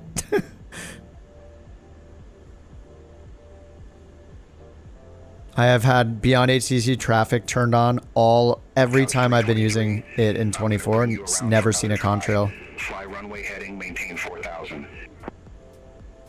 Wilco, fly runway heading, maintain 4000, couch 323. What? We're not doing that. We're just gonna land. Overspeed, overspeed, overspeed, overspeed, overspeed, overspeed, overspeed, overspeed. We're not going around. The airport's right here.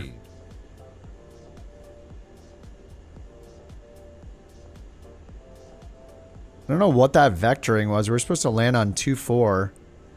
Like, we're way down here to the southeast. We needed to be up here. Kind of weird.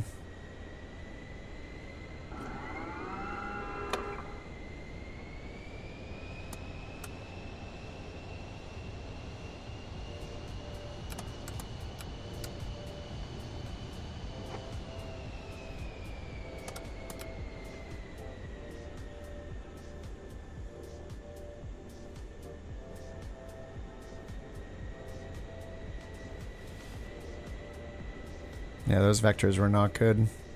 There was the baby runway.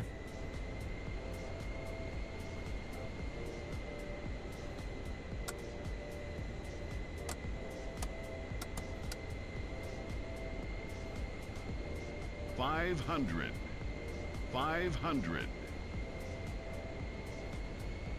It lines up with BeyondATC traffic. It's funny because wasn't that dev in here claiming that BeyondATC traffic cannot show the FSLTL contrails because they didn't give them permission or whatever? So does that mean he was wrong? If FSLTL traffic is showing contrails from BeyondATC traffic? What a weird conversation that was.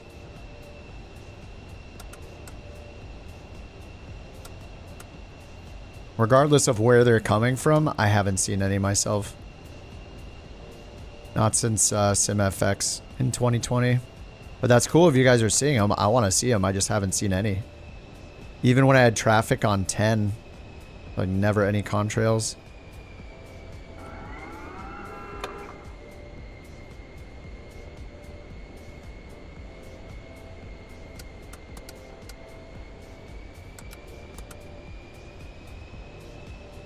Yeah, this plane is so weird because of how quiet it is. When it's at low speed, it's like completely silent. Oh, you were saying multiplayer? I don't think multiplayer shows it either, though. I think at least, I mean, I could be wrong, but I'm pretty sure the only contrails I've seen are from the Microsoft Flight Sim native AI traffic. That's a different airport over there.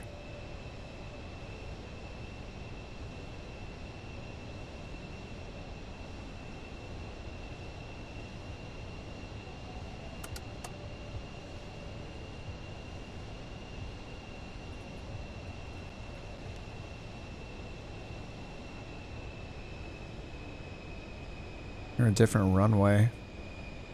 Wait, what is it lining me up for? Wait, what is my FMS doing? Wait, what are we lined up for right now? What the heck? Okay, visual approach fail. Alright, we'll just give it full flaps and... I mean, I saw that runway, I was like, well, that is totally off. Yeah, I have it set up for visual for 2.8. The heck? Alright, yeah, that's not good. Look where the FMS is pointing. 500.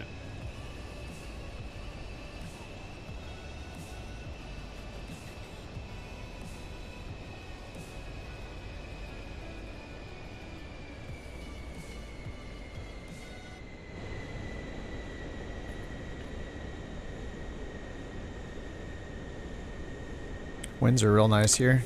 8 knot headwind.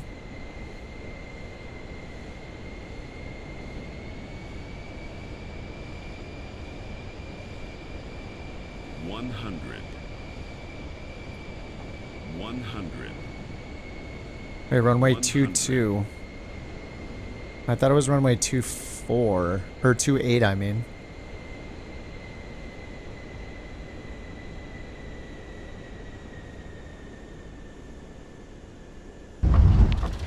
Ooh. Dude, I have a big bouncy problem here. Crown spoilers extended. I bounced on the last landing too.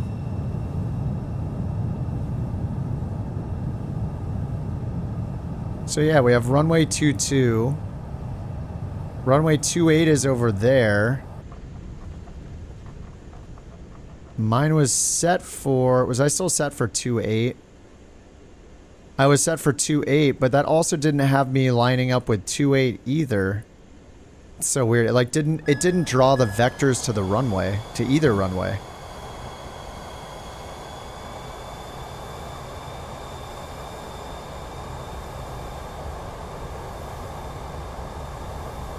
All right, so I chose the wrong runway, but it didn't draw vectors to land on that runway. And then ATC also didn't give me good vectors for the runway either. I don't know. That was weird. All right, well, we got the mail to pick up. Flaps up. Taxi light can stay on, landing and recognition off, strobe off.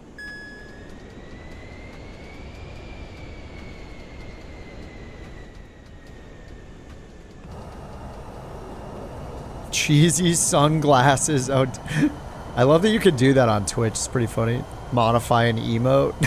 Beautiful. The Swiss cheese lined up. The holes in the Swiss cheese. You hate to see it.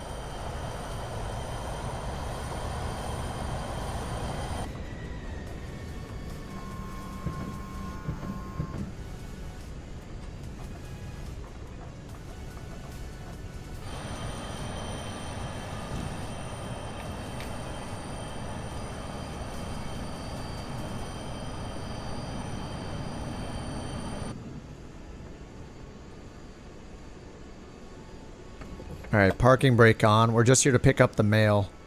But we have to turn the engines off to do it. Engines, generators, taxi light off. And now over in OnAir we can grab the mail. Now that we're here. And we'll see if there's anything else we can take down with this. So now we have to go to KGSB again. Seymour's. All right, loading aircraft. PC-24. Grab the mail and find another job. All right, 641 kilos. See how much fuel we need for that. PC-24. Couch 323. Zero fuel weight 5551. There we go. Generate flight.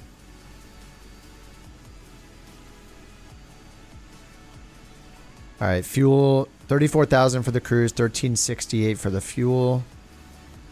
That leaves us with 1,000 kilograms left over. So try to see if we can stack another job for 1,000 kilograms or less down to KGSB.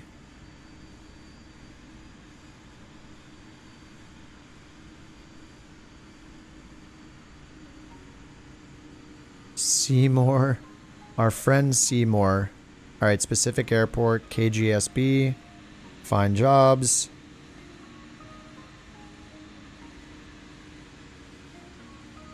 Come on, give us a job. No. No job again. All right, well, bringing this mail is going to give us money anyway, so.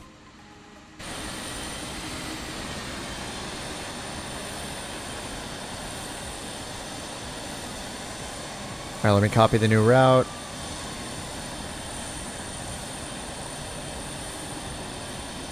Set route. Okay, there's the new route. New BeyondATC.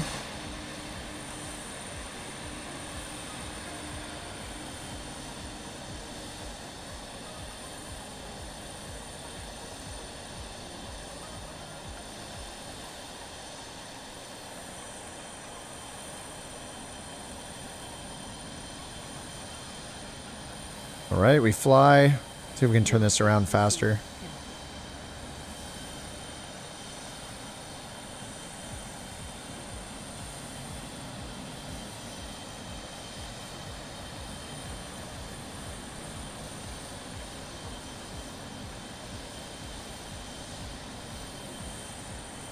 Initializing traffics.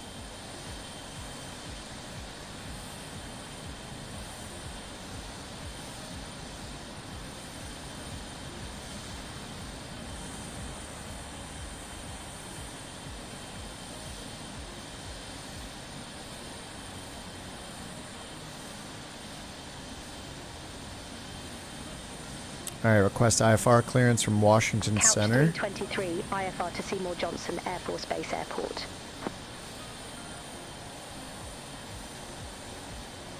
Couch 323. 7 gear, yeah. Washington Center, cleared to Seymour Johnson AFB. I find myself getting recommended pilot debrief and like Blanco Lirio more often. For some reason, like 7 gear doesn't show up in my recommended that often anymore. Squawk 4524. Cleared to Seymour Johnson AFB. Radar vectors confer, then as filed. Maintain 4000. Expect flight level 340, 10 minutes after departure. Departure with you. Squawk 4524, couch 323. 4524. Couch 323, read back correct. Start or taxi at pilot's discretion. Hold for release. Report holding short runway 22. Start or taxi at pilot's discretion. Hold for release. Report holding short Pilot runway debrief? 22, Yeah, on YouTube, couch yep. 323. Yeah, was it Hoover?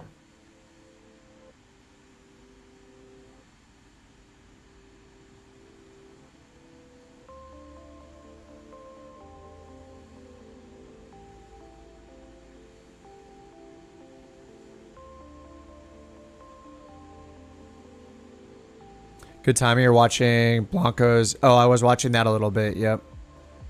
I didn't finish it though. All right, 34,000 for the cruise. High speed to KGSB, back to our good friend Seymour's place. Direct mgurk. Okay, so let's import this.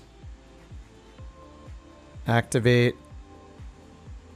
Change this to route so we can see the airways. So we got direct mgurk, then the Quebec 133 for a bit, exiting at Kooky, then direct to the airport, runway 26. Landing 26, ILS Yankee 26 vectors. Okay. And discontinuity, which is fine. We'll leave that in until they assign us an approach.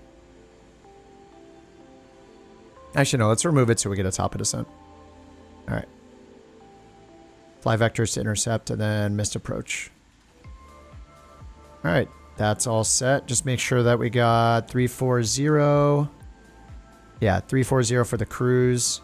Now let's reset the autopilot and get the engine started. And also over here, got to start the tracking. All right, so run, and I got to start the tracking first. It'll ding me some points if I don't have the engines off before I start tracking. All right, plus 10 hours, so we keep our time the same. Looks like I got 1,200 in fuel.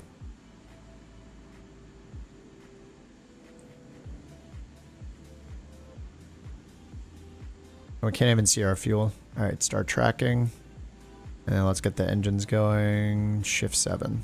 All right, run and run, start and start.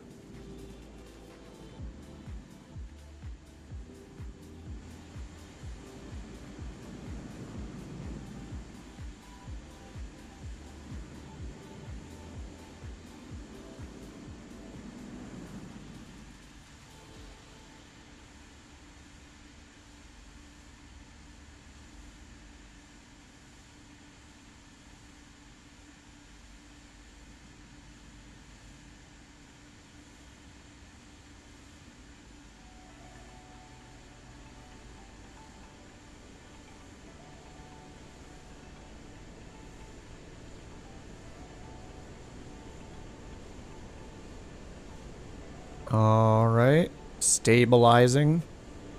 Get the generators on. Double check our fuel. Okay. Flaps and trim till we don't see the takeoff message. 3.3. Yeah, SJ is getting a lot of action. That's true. Absolutely true. All right, taxi to runway 22. Really popular person. KGED, okay. And then we just look at the map. Go to runway 22.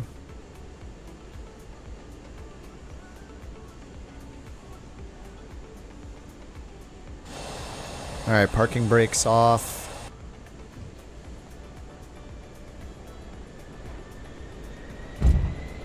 Whoa.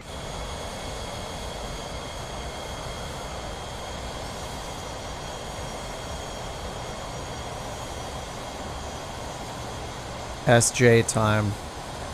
Never forget the base of SJ.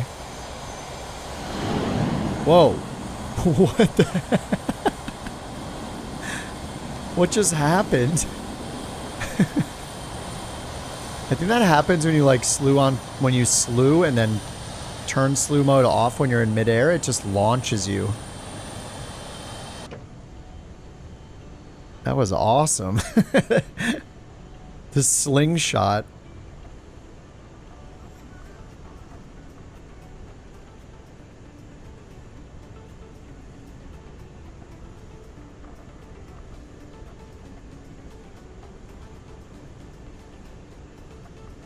Washington Center, Spirit Wing 700, good day 17,000 feet. Spirit Wing 700, Washington Center, roger.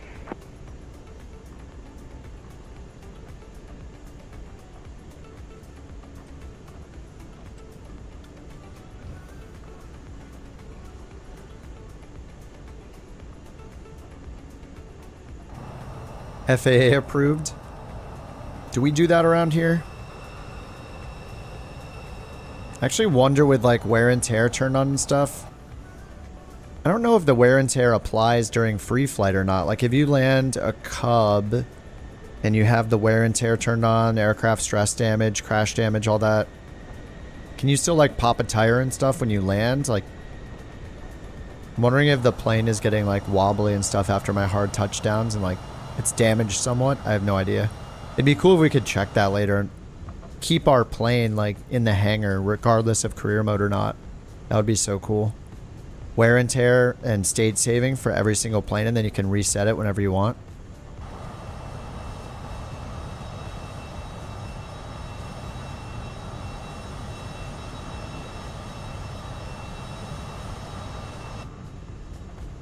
Alright, we're holding for release. Couch 323, short of 22, holding for release.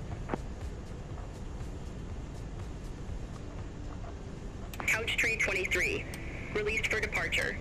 Clearance void if not off by 15. Alright, release for departure. Zulu, if not off by 1510 Zulu contact. No later than 1520 Zulu. Time now 1450 Zulu. Frequency change approved. Alright, runway 22. Release for departure, couch 323.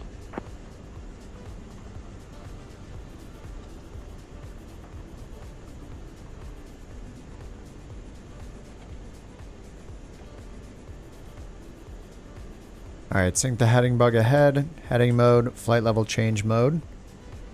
Gotta always fix the speed on this to 240. Alright, 240. Flight level change, heading synced. Oh, heading wasn't synced. Now it's synced. There we go. And then flight level change, 4,000. Cleared for departure.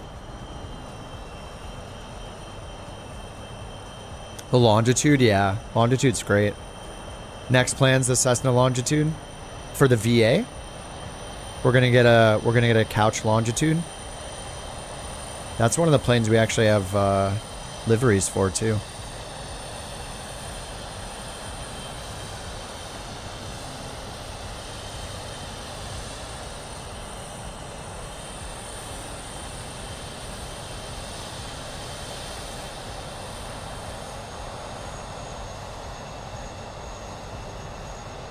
Oh, for me, the VA can't afford that. Maybe if I stop leasing new planes, I can contribute more to the VA.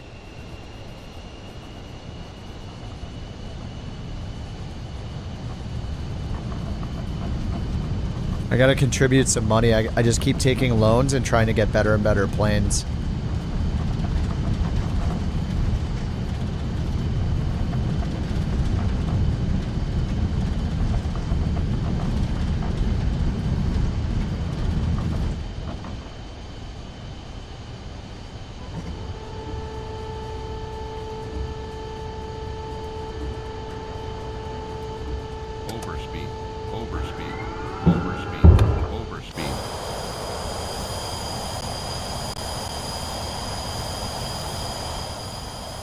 So loud.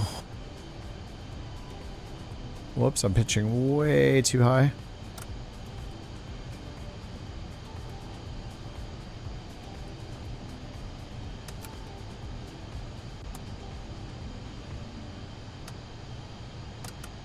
Alright, yaw dampers on. Washington Center, couch 323. Good day, 2,100 feet.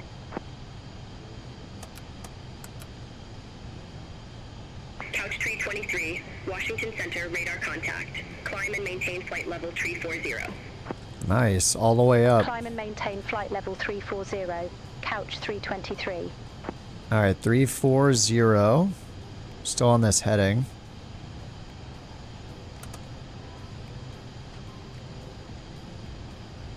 I mean, I think we're just supposed to turn on course. I don't actually know. I need to learn more about the rules of when you depart. When you get an IFR clearance, like, did they tell us vectors? It just goes back to the clearance, right? So I need to, yeah, they said vectors confer, so I should technically just be flying runway heading until they tell me otherwise.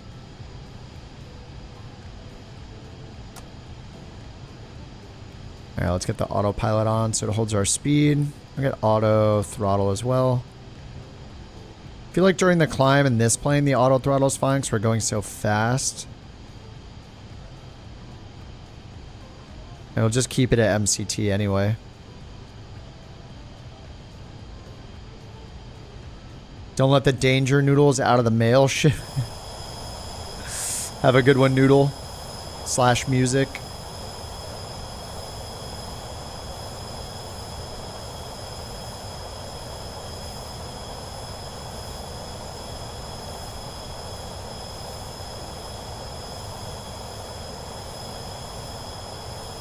I mean, I like the PC-24. I'm having a pretty good time with this plane. All right, 10,000 feet. Get our lights off. Strobe beacon and nav are on.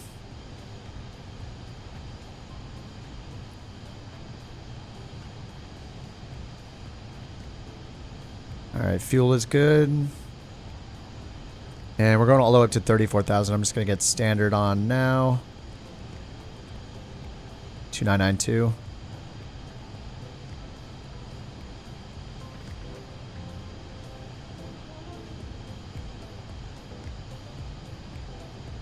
Okay, the tracking is going. And then when we land here,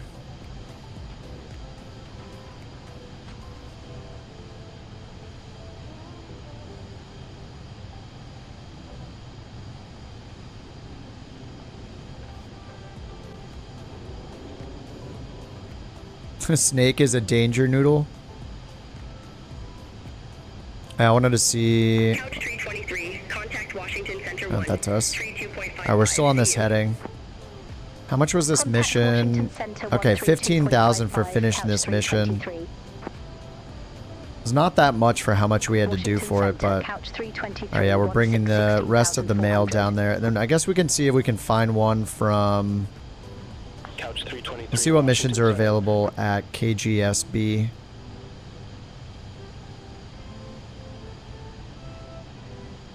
guess I can find it while we're flying instead of always waiting till I'm on the ground for the next mission. Las Vegas, weather sucks. You have live weather on? KGSB.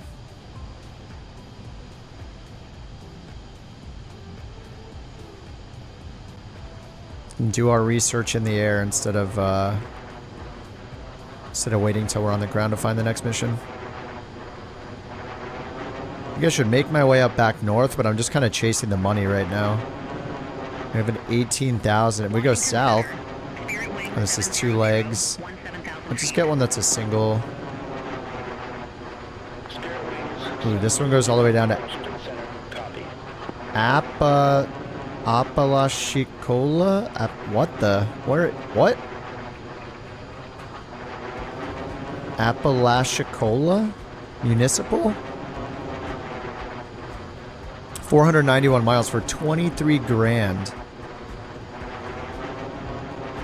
We could do a shorter one back up to the north. I think we should go south. 491 miles. Apalachicola? I don't know how to say that.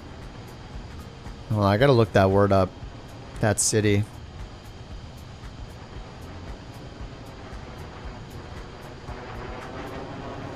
Sounds like a Florida airport, yeah.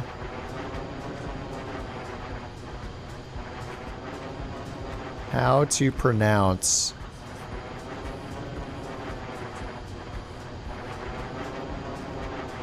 Pronunciation. 4 years ago. Okay. Apalachicola.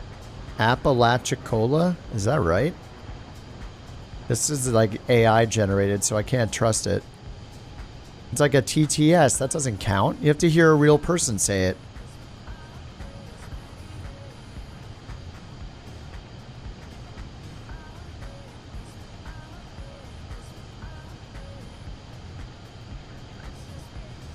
That is right?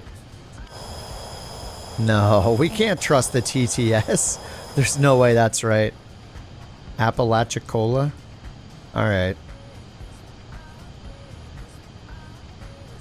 Alright, we're still on this vector.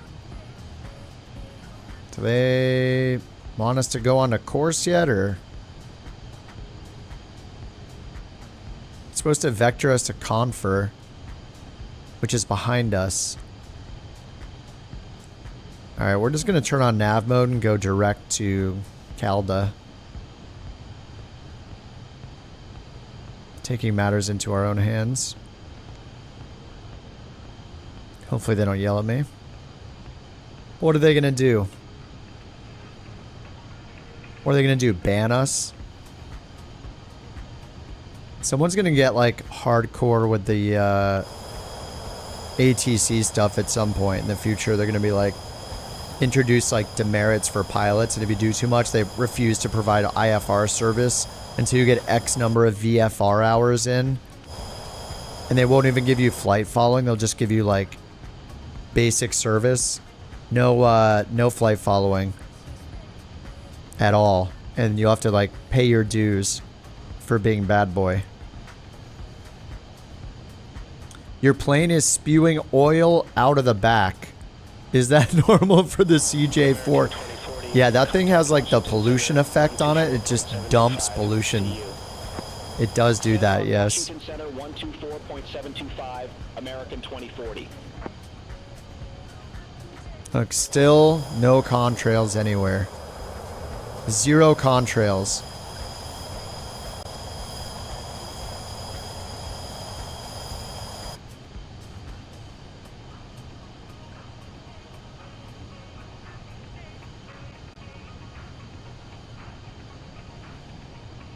There are no contrails. It's a lie.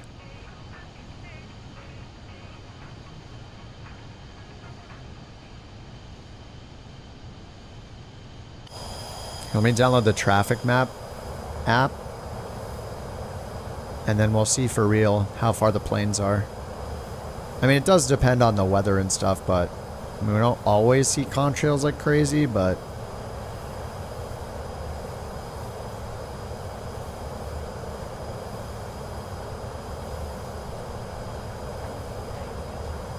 a dream plane you'd love to own?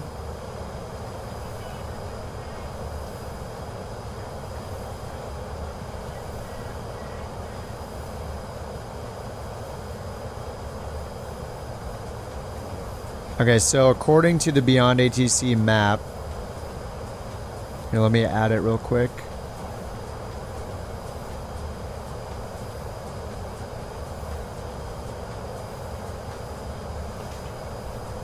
BATC map.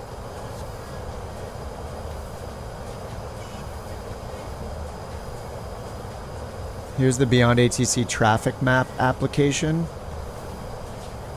And here it says visible. This blue plane is visible. FSLTL A20N Spirit. To the right. They are at... Maybe they're not... Whoa, what the... Oh my god, stop. Okay. Okay.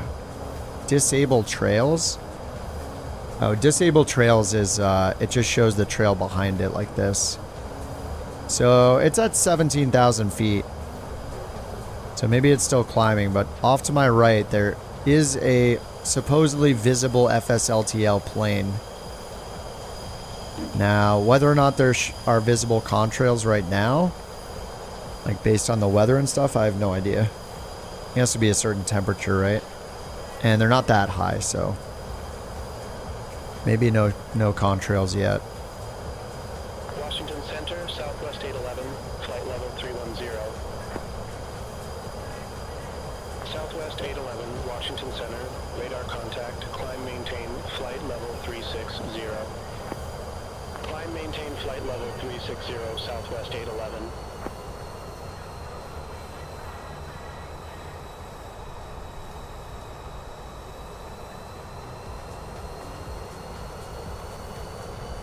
Let's see. Yeah, contrails are most common between 32,000 and 42,000 feet. Conditions might not be right for contrail formation. The air must be cold with some humidity.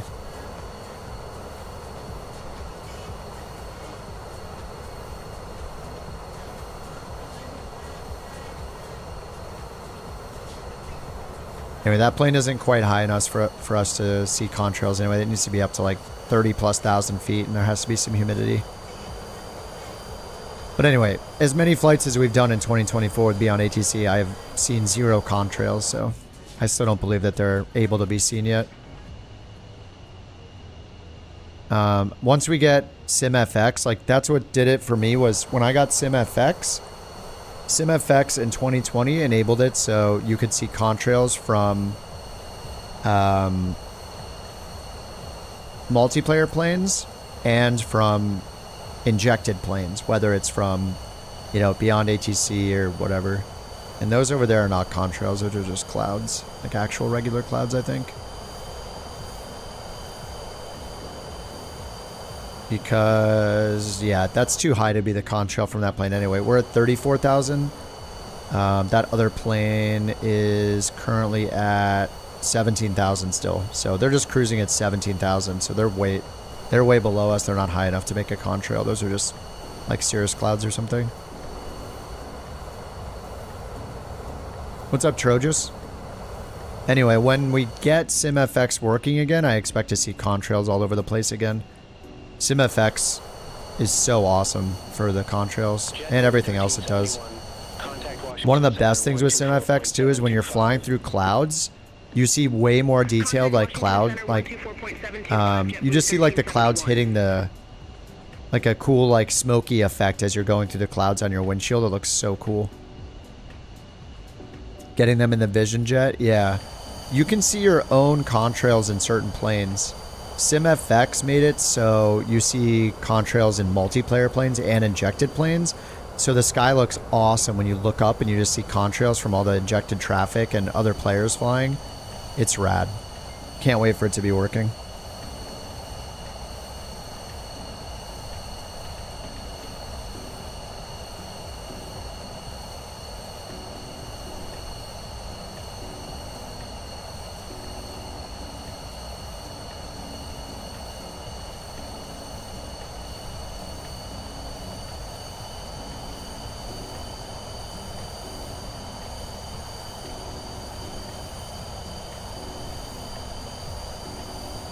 Yeah, it's weird. This plane doesn't show anything at all behind it. Like, not even pollution or anything. Maybe, I don't know, maybe we'll get up. I mean, we're already so high. I don't know what the humidity is, though. Anyway, 34,000. Oh, I'm still cruising super slow. I always forget to do this. So normally I would have it on FMS mode. So when we get up high, it's going to pull our speed up to like Mach 0.72, which is what I should be at right now.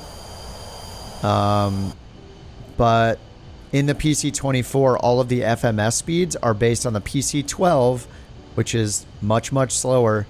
So if you use FMS mode and cruise, it's going to try to pull our speed way down. Like if I switch to FMS right now, it's trying to go Mach 0.47, which I'm pretty sure will stall us. So we need to use manual mode instead. Pull it up to 0.72, 0.73 for cruise.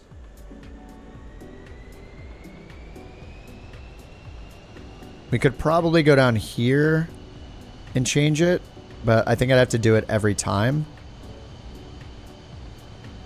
So I'll put in, we're at 38,000, right? 34,000. Mach 0.73, 270, and then try it and see if it works. Yeah, that does work. So we can override it down here, but I believe every time we load in, we have to do it. Then again, doing OnAir Company, we don't have to reload the plane like ever throughout the day. We just land, shut it down, restart it, keep going without exiting the plane, going back to menus. So hopefully that'll persist between batteries shut off and turn on. Though I've just been leaving the batteries on actually, so I guess we might be good. And then like all those speeds down here are wrong too. Like, I don't know, this should probably be like 240. I don't know what that should be.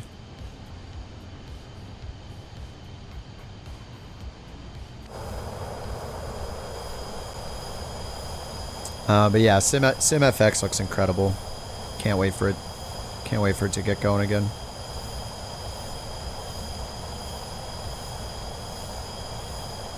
This flight is, it's only 54 minutes in the air, it says. So here's our top of descent right there. 50 miles till top of descent. 393. So 50 divided by whatever 393 over 60 is gives us 7.5 minutes till top of descent.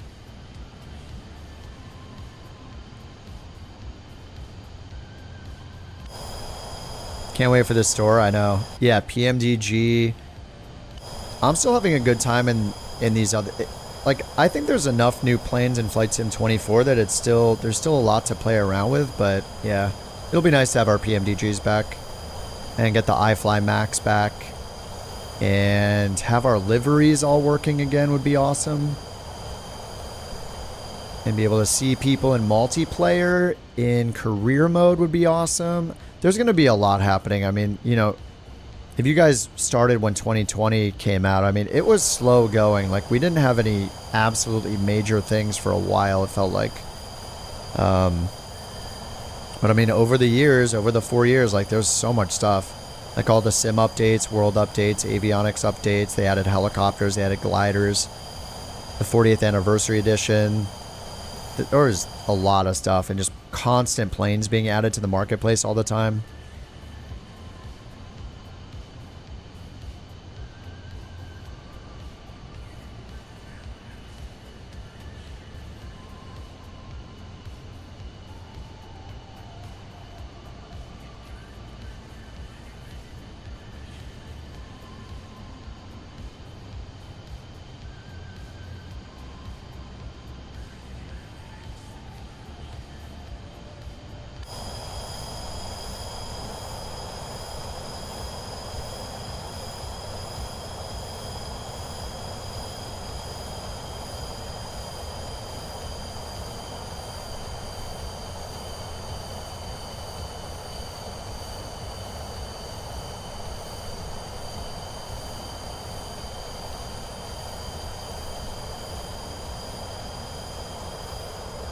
Looks awesome.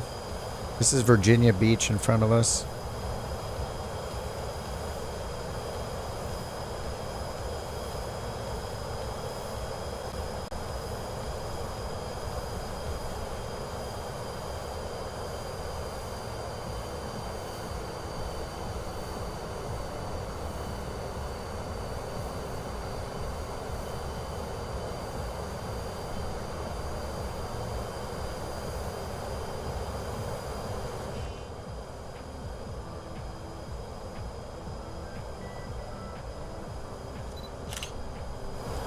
Gonna do a lot of on-air flights tomorrow. A321 and on-air. Nice. You've been flying the 320 already, Fish?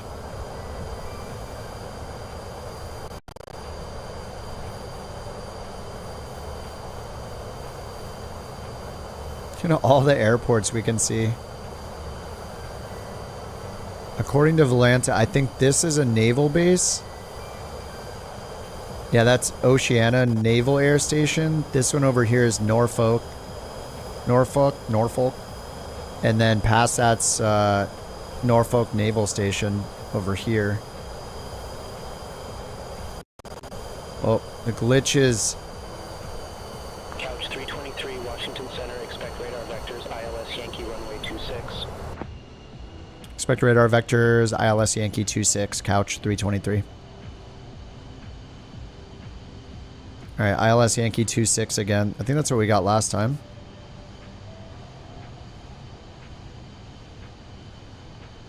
Alright, top of descent's coming up here. 24 miles. I think it's like 3 or 4 minutes. I think it was 7.5 minutes or something, so 3 minutes from now. And then let's go. Oh, nice. ILS Yankee 26. So we put that in already with vectors. Discontinuity. 23, contact Washington Center 123.85. She'll handle that. Washington Center 123.85, couch 323. All right, ILS 26 again. So let's grab Washington the Center, chart. Couch 323. Flight Seymour level 340. Johnson charts. Approach. ILS Yankee. Oh, charts are gone. Rip, no charts, never mind. Alright, we'll just put the radio minimums then. We'll just right click the minimums. And then just set 200 for radar altimeter minimums. Alright, 200 set down here. And then we'll just find our final altitude. So it's got vectors to intercept, so let's just pick one of these instead.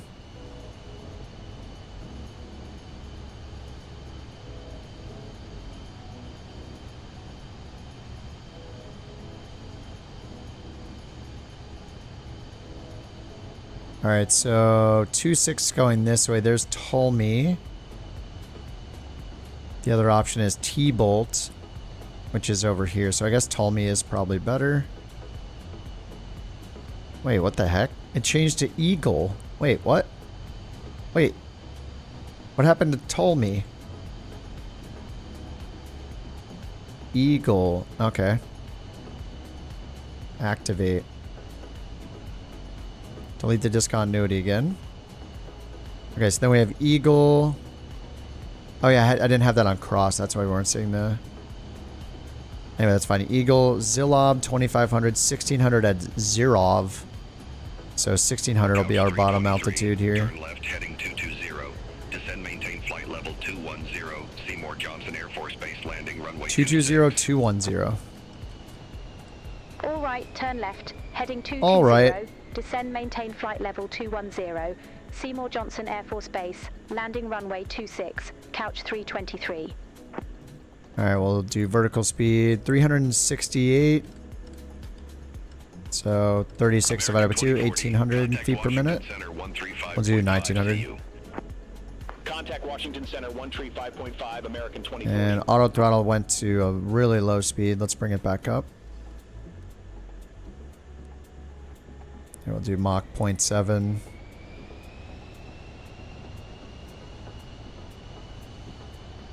Going back to work after 2 months. Oh, man.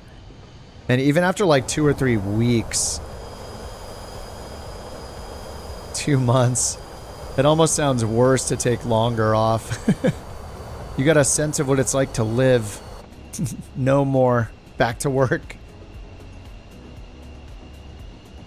What were you doing? Relaxing? Having a nice time? Not worrying about things?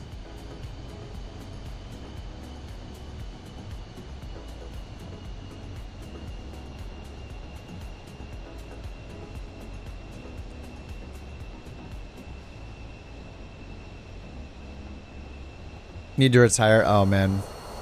I wish we could just all retire. If the goal was to make AI smart enough so no one had to work again, then it would be a good goal.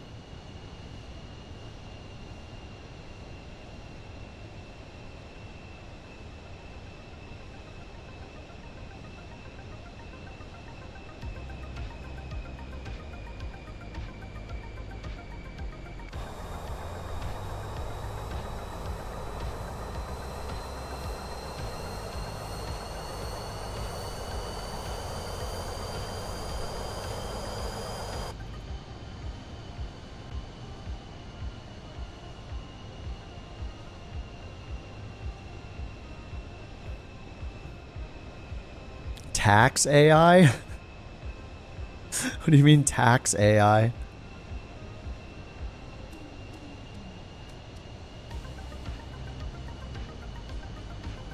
The AI and robots just do all the work for us. And we just all live a life of luxury and comfort. That should be the goal. That should be the goal of humans. Oh, you can't tax it?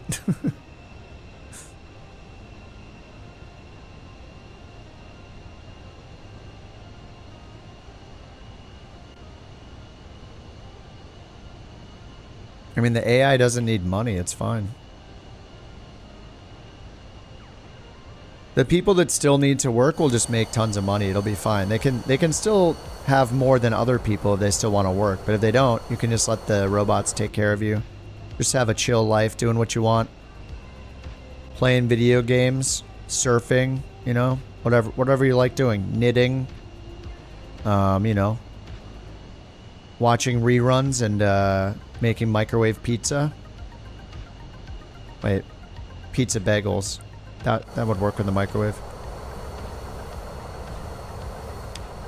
Go fishing from an amphibious plane. Dude, that sounds so relaxing.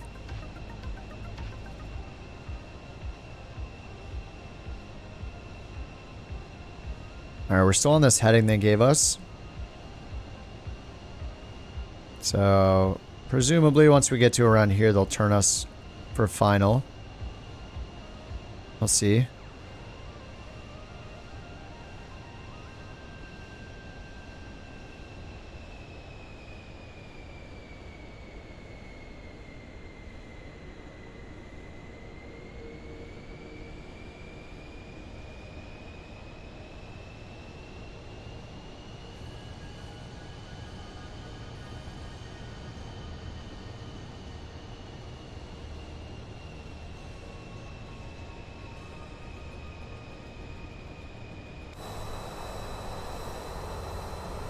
Alright, we don't have any charts here, but do we have weather?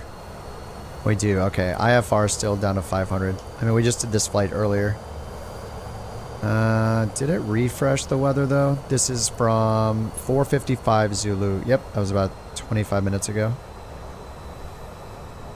5 miles. 5 miles visibility, mist, overcast at 500. 29er, 89er.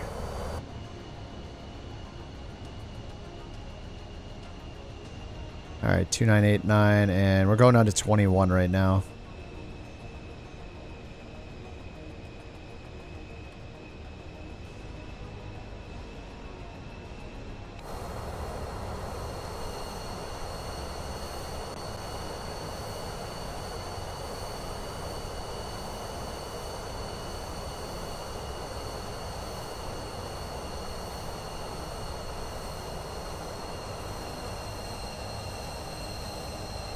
I see Steve only.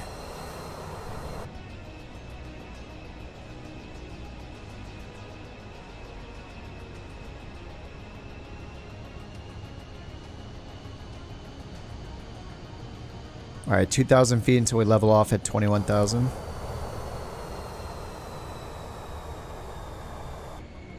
Into the suit. We got some nice IFR here. To the same airport twice in one day. It's not usually my style. Couch 323, turn right, heading 245, vectors for the approach. Alright, 245. Turn right, heading 245, couch 323. Couch 323, turn right, heading 250. Turn right, heading 250, couch 323. Alright, 250. We need a descent, though. It's got us at 21,000 feet.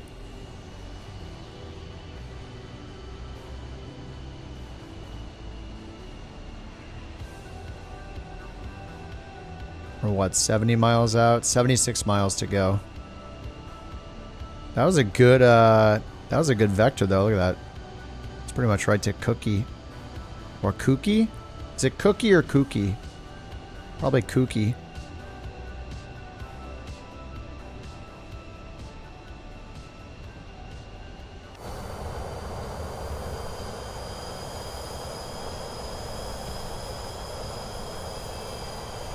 Alright, descent please, descent.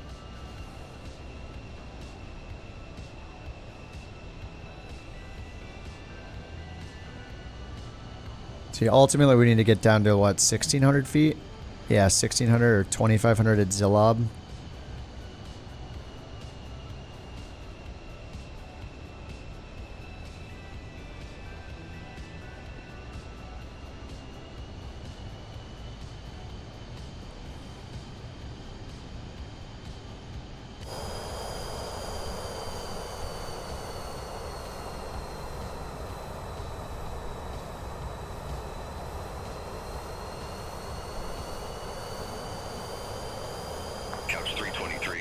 Washington Center 135.5, see ya. Oh no, we need to descend, dude. Center on Washington, Center 135.5, couch 323. You just left us at 21,000 feet.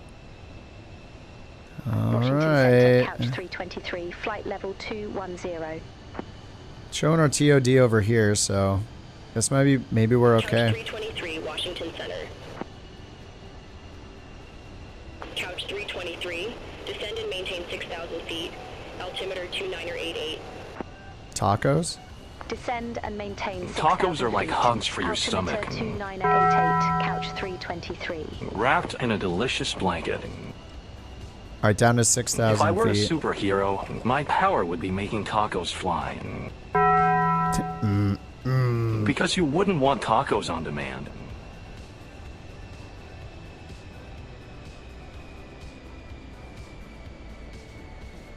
Yeah, but now that you're just saying the word tacos randomly, totally out of context to get it to say that, it makes me want to just turn the command off.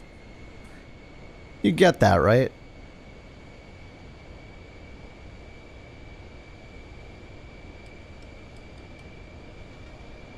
All right, 2,500. Let's see. Where are we at? 314, 1,500 feet per minute? I should go like 17 or 1,800.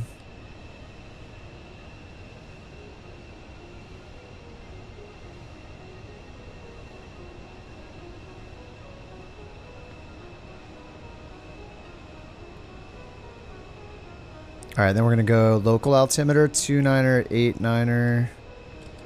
That's set. What altimeter did they give us? They gave us 29er, 88. All right, I'll do 29er, 88. Descend and maintain 6,000, 29er, 88. I guess it's good. I mean, our top of descent, this is based on flying right in with those altitudes, so TOD's there. Looking for things to press and see what happens while in cruise. Yep. I like doing that.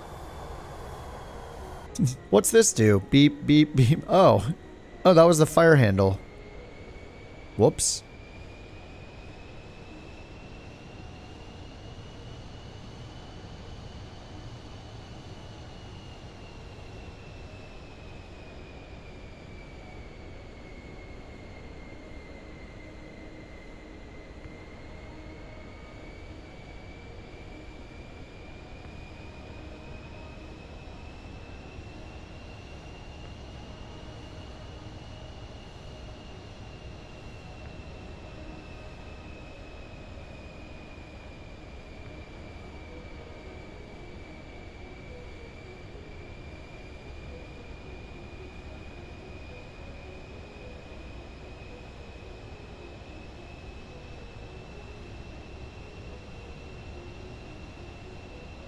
How much door opening? Oh, 100%.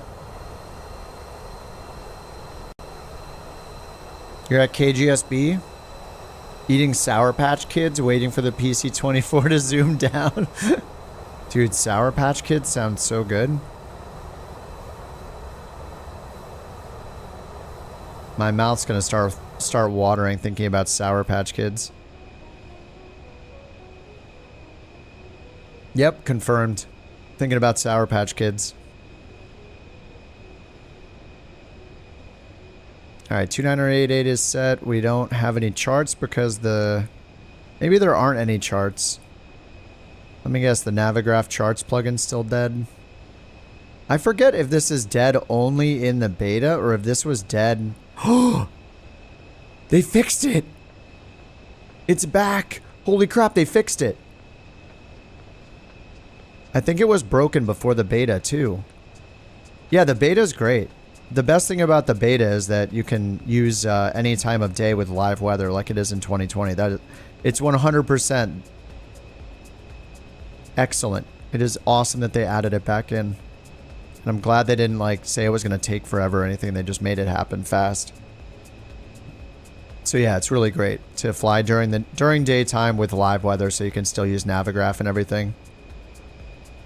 Dude, I'm so excited this is working again. Hell yeah. Good job, Navigraph. Thank you for fixing it. ILS Yankee 26. All right. ILS Yankee 26. I think I chose Eagle.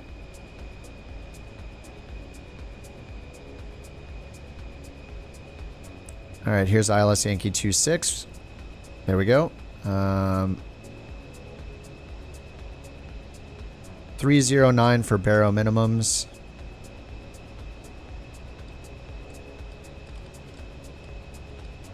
All right, we'll put in 310 baro minimums right there.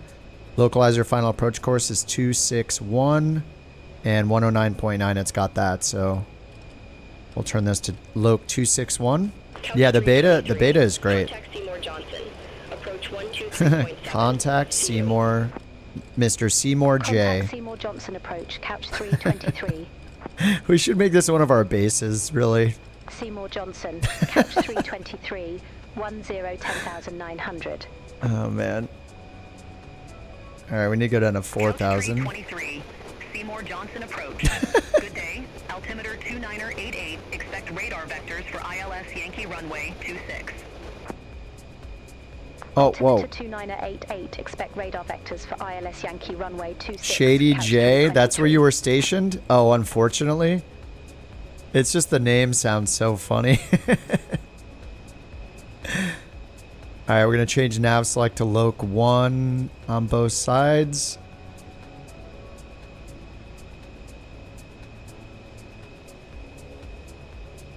And we got 261 set right here.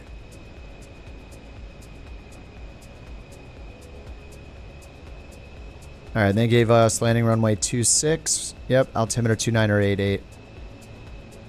I really like that man, I love auto anti-ice. Just having all these on automatic, it's so nice. Oops, we're under 10,000. Let's get the speed down.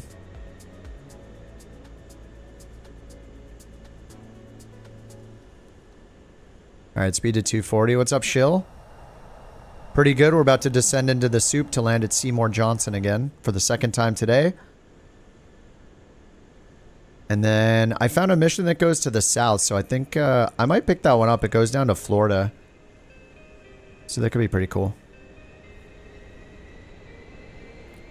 More explicit innuendo airport names. I mean, this one's pretty funny. It is a military base, though, so I don't know. Maybe we need a civilian places for our bases, but I don't know. It's pretty funny. Alright, we're about to level off at 6,000. Let's do 1,000 feet per minute.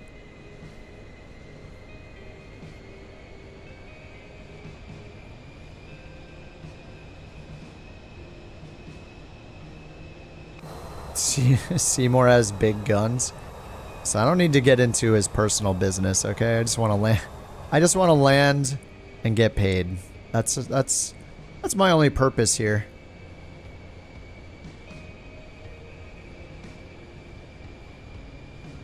Yeah, naming their kid that. Total power move by the dad, I'm sure.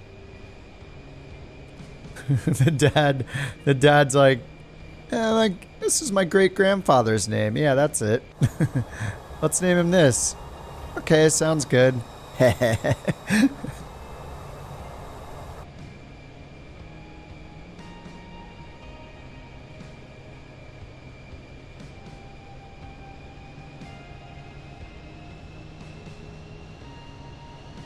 Into the soup. We'll be in the soup until like 500 AGL.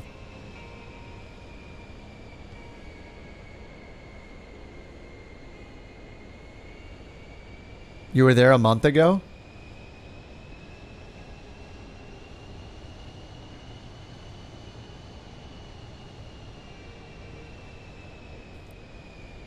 Let me turn on the nav1 radio so I know when the loc is in range. The go around is climb 2200. Oh, there we go, right here. 285. Turn right, heading 285, couch 323. Wait, why? We're right on course. Whoa, why is everything lagging out like crazy?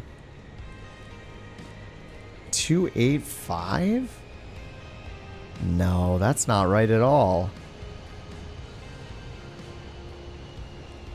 Let's bring our speed way down to 180 now.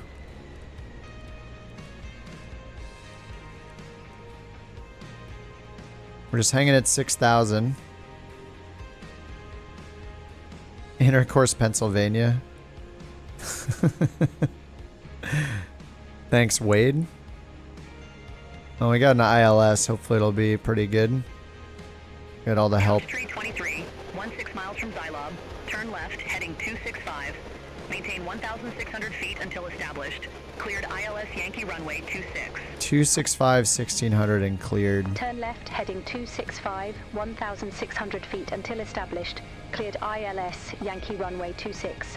Couch 323. All right, ground speed's 168. 900 feet per minute. Supposed to be at 2,500 or above there. Bottom altitude 1,600. That's what she gave us. That's good. Localizer's not in range yet.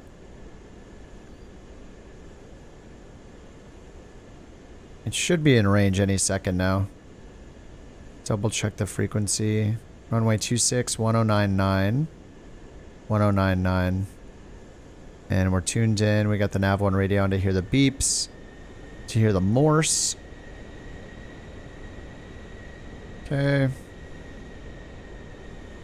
Top of descent shown here. So I'm going to hit VNAV just in case we hit the VNAV profile. And I'm going to set it to go direct. Yeah, let's go direct here so we can get that VNAV profile now and start the descent. Alright, there's the VNAV profile above us, so let's slow our descent a little bit. And then VNAV on, we'll bump our head on that. Yep, there that comes down. When it's in the middle, VNAV will activate. We'll go down to 1600. And we're doing 180 right now.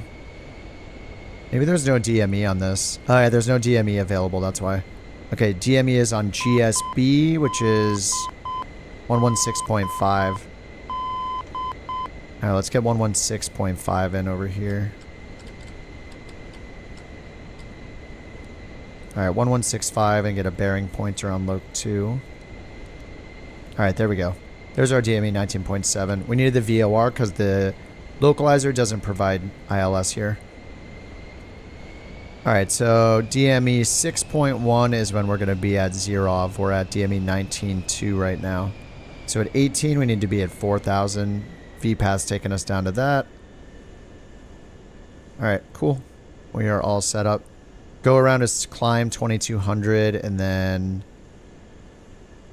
looks like radial 261 to Ptolemy. So DMER. Oh no, sorry, it's up here. We just follow the 261 radial outbound to Ptolemy. Man, why does that keep happening? It's like I right click to move the camera and then it lags. It's lagging while I'm starting to move it and then all of a sudden it remembers all the input I did while it was frozen and then it moves the camera down. That just keeps happening. Alright, VPAT 1600. Into the soup. And they're reporting broken at 600 AGL. This will be fun. Well, we just got a straight in approach at this point, so we're good. 16 on the DME, so final approach fix is at 6, so we want to be fully configured then. So we can already get flaps 15 down. Let's just move our speed down so we can get everything down, so we'll get down to 170. And then we can just put everything down whenever we want.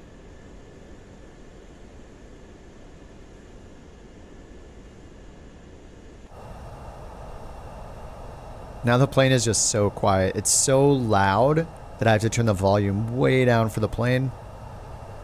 Until you're in idle, and then it's like so whisper quiet, it's just awkward. So we need our little background music. Alright, I'm gonna try to land a little slower than the last couple times because I've definitely bounced. Gotta get the bounce under control.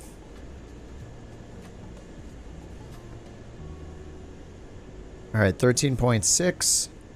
So we got 7.5 miles until the FAF. The final approach fix.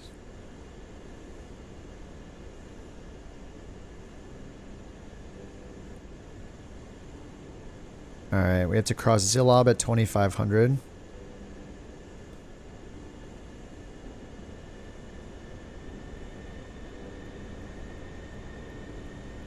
Alright, auto throttle is doing a pretty good job right now.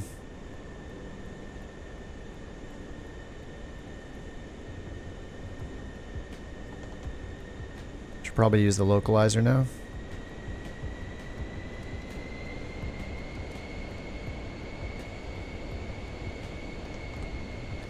Alright, we got approach mode on for the glide slope.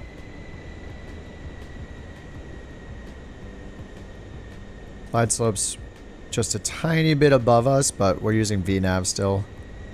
But not supposed to get the glide slope until here at Zerov. Couch 323. Contact Seymour Johnson That's Tower fine. 126.25. See you. Alright, over to the tower. 126.25. Alright, we're 4 miles away from the final approach fix. DME 10.3. Waiting for 6. ILS Yankee runway 26. Couch 323, Seymour Johnson Tower, wind 260 at 8, runway 26 cleared to land. 260 Runway at 26 8. cleared to land, couch 323.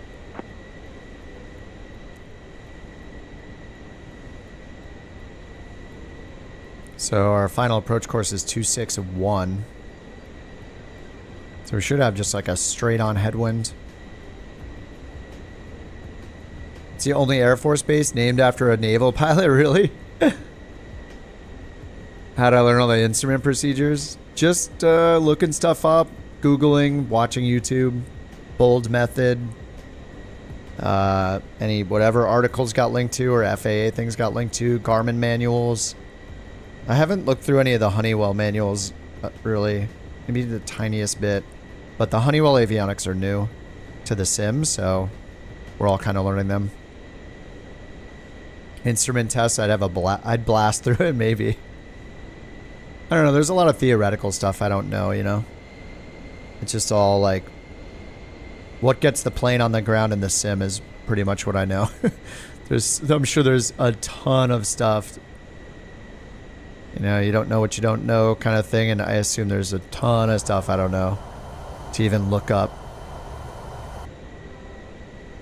Alright, let's get... We're almost at 6 DME, so let's get flaps 15.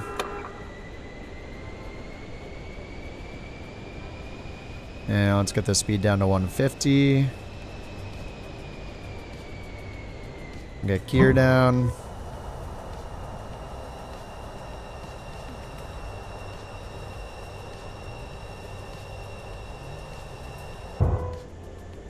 Alright, 3 greens. And let's get the auto throttle off. Alright, AT's off, and we're on the glide slope. Set the go around, climb to 2200. Alright, 2200 is set. I have a nice approach lighting system. I don't know if it'll be on during the day. I mean, I think they're always on in Flight Sim, but... Alright, we're at 150. Let's bring it down to 140. Alright, we're at 800 above the ground. We can go down to 2. Disconnect the autopilot. Let's get full flaps.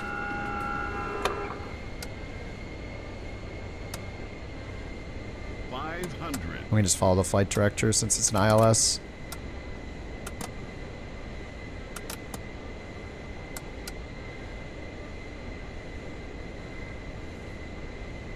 Alright, we got 13 knot headwind. That's it. I don't know, flight director looks a little off. Minimums. Minimums. Minimums. Minimums. Minimums. Minimums.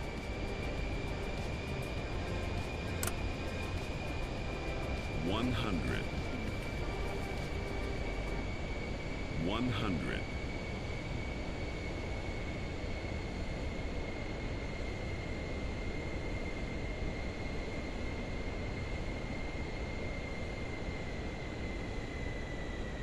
I forgot the spoilers. There we go. Armed, just in time. I feel like I have to like push the nose onto the ground with this thing. Whoops.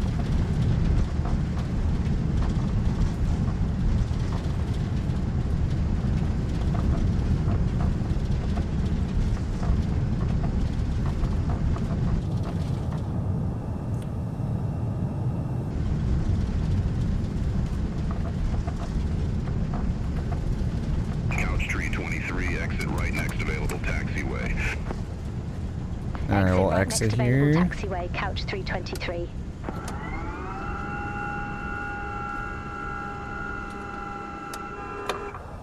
And this is like one of the first planes, I think, where I have to like push the nose down to the ground. Center lines. I was in the slow lane. Couch tree 23, contact ground. Probably shouldn't have looked down to put the spoilers out.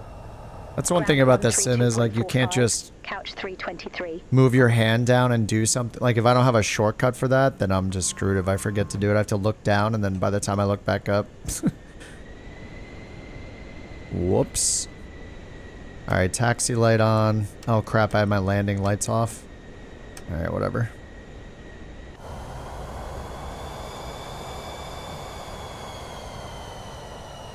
Alright, let me watch you guys land. Parking brake and flaps are up. Where are we?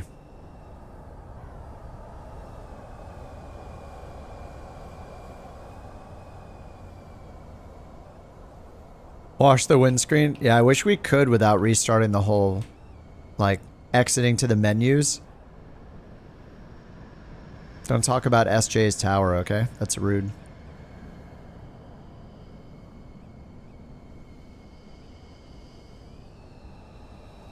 Can't imagine the jokes on the actual base.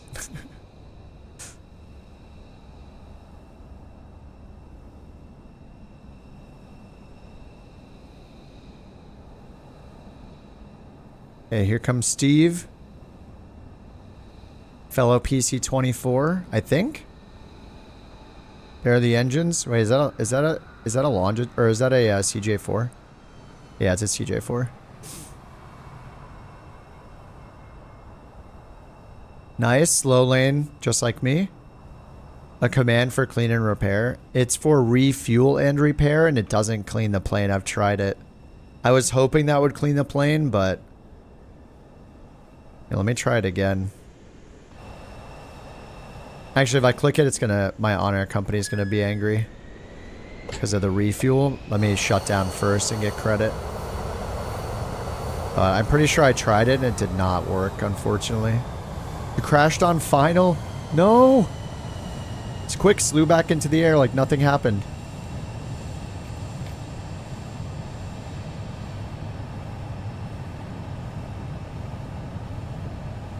Did you stall? What happened?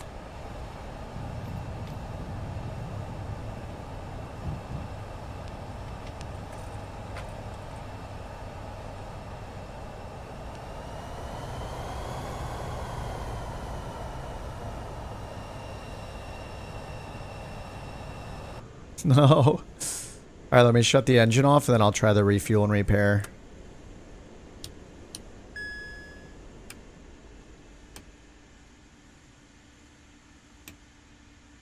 Oh, on an Xbox? Yeah, I mean, Xbox is really hard, especially if you're just playing with a controller. Alright, here's refuel and repair. I just hit it, and I saw the plane jump around a little bit. It like bounced like we added fuel, but it didn't clean it. A clean button would be awesome.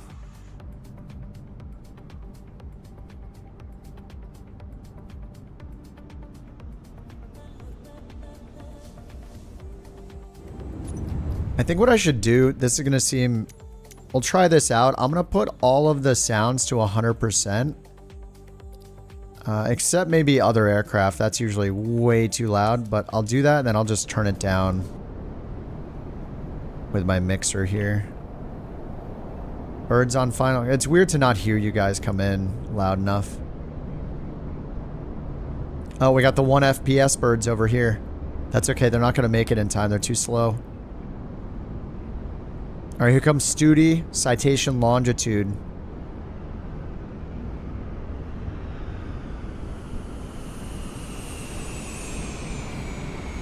That's better. We can actually hear the engines.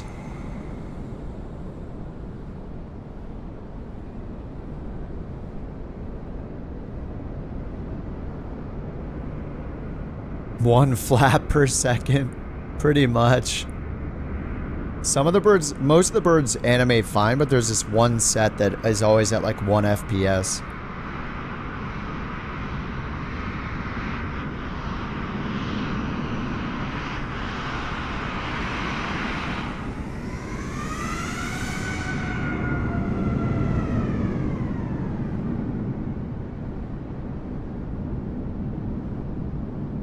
That looked very smooth. Very buttery, 100%. Way more butter than milk on that one. Mine was very milk. Maybe margarine, but definitely not butter.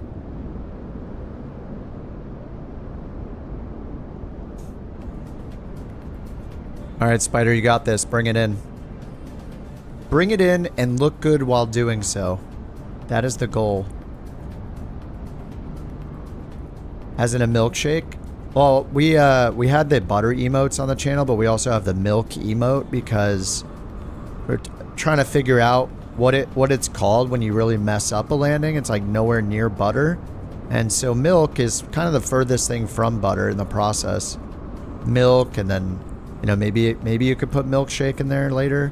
Margarine, butter. So yeah, milkshake's like, yeah, cheese is in there somewhere, I guess. I guess cheese would be after butter? I don't know. But cheese sounds bad.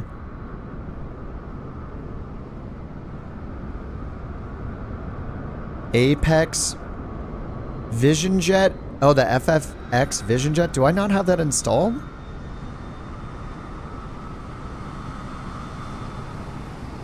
God, the CJ4, once they fix the flickering, I'm down to fly more CJ4.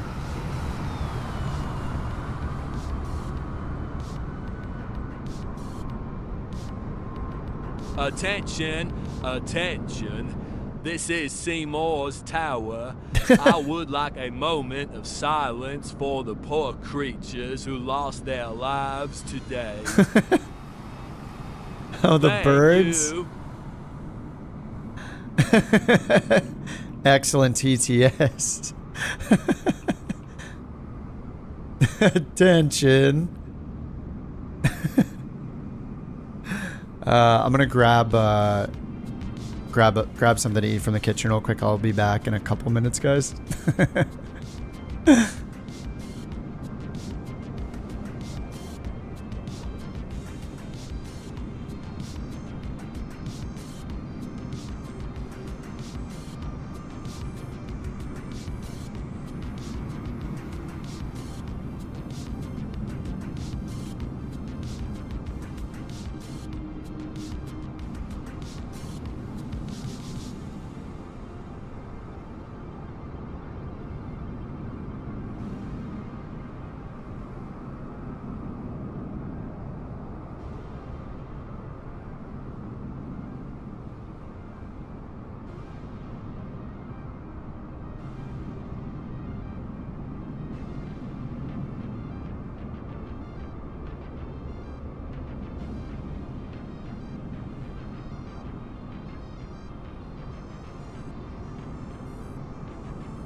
All right, back. Sorry about that. Input lag. I was getting that yesterday too.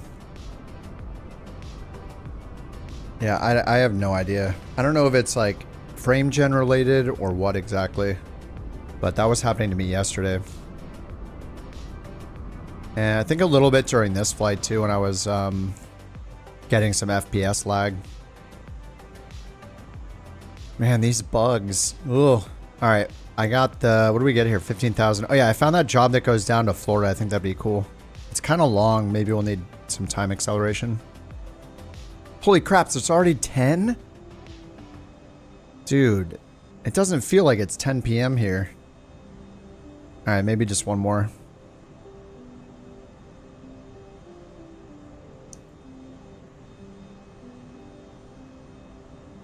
Twice you load it up, it won't let you fly?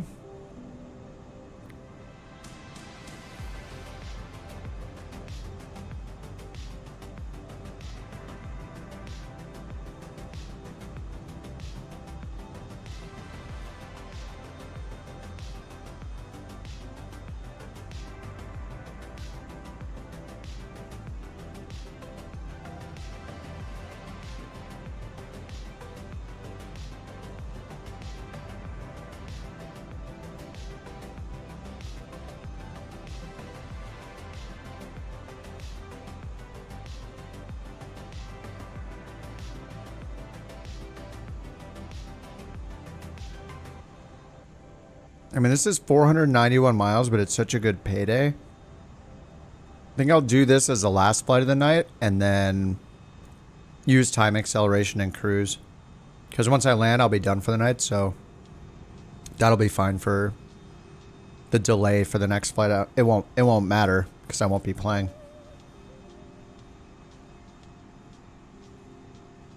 See a spider, have a good one. Oh man, did I miss your landing? Wait, did I see your landing or not? I forget. I thought I saw you coming in. I forget if I went back and watched you land or not. I feel bad if I didn't see your landing. Alright, one more. 9 passengers. Sim brief. 8x time acceleration. Maybe. Yeah. PC-24, and we got 5686 for 0 fuel weight. 5686 kilograms. Couch 323 to KAAF.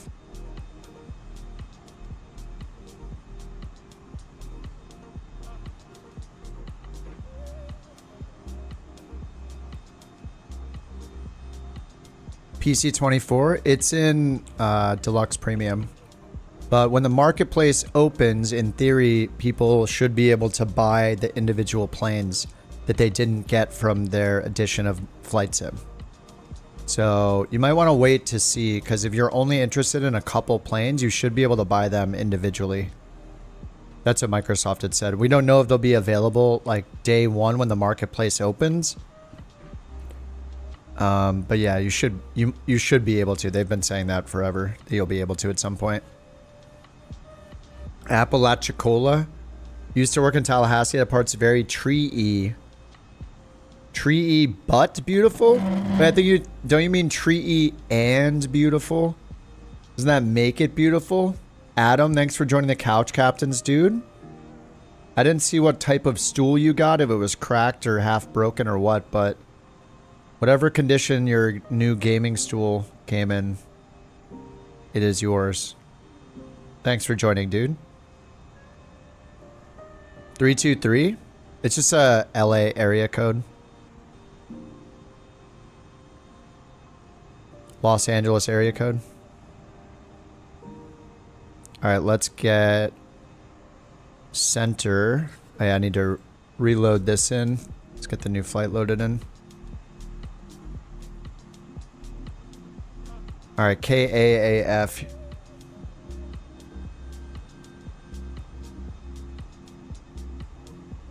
BeyondATC connected.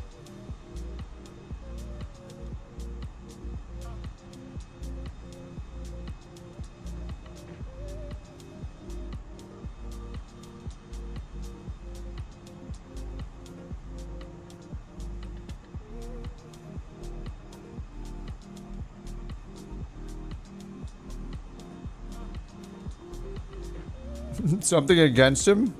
What?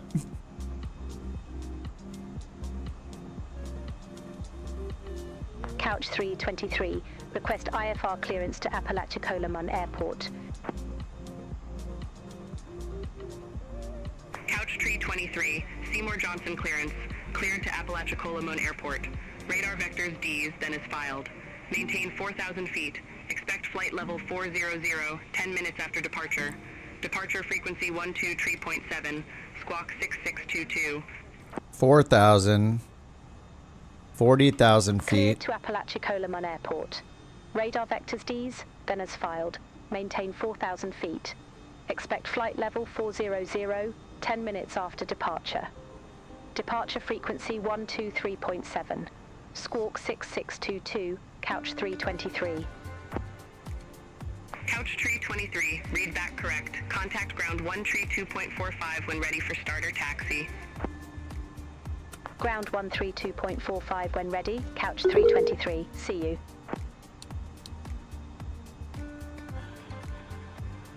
That's funny. I can just turn the gens on right away. Yeah, we're leaving Seymour and we're going direct D's. That's true. You're not wrong. Let's get this imported. Let's let's not read too much into it.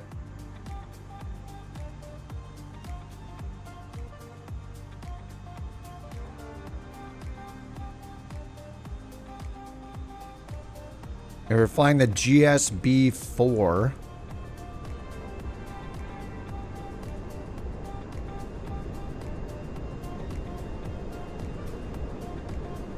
So there's a SID, then an airway. Fly 262 or as assigned, and then to GSB. They told us expect radar vectors to Ds. Altitude clearance 4,000. And then we're going up to 40,000.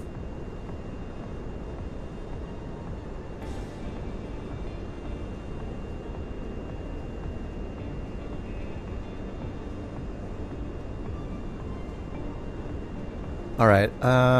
Yeah, runway 26, GSB-4 departure. And we got the cruise in. All right, so we're going to go heading mode, the usual. Heading, flight level change. Manual speed to 240. All right, 240. Turn this back to FMS. Turn off the other previews we had on. And then over here, FMS. FMS on both. Hit comma, get the new altimeter, 2987.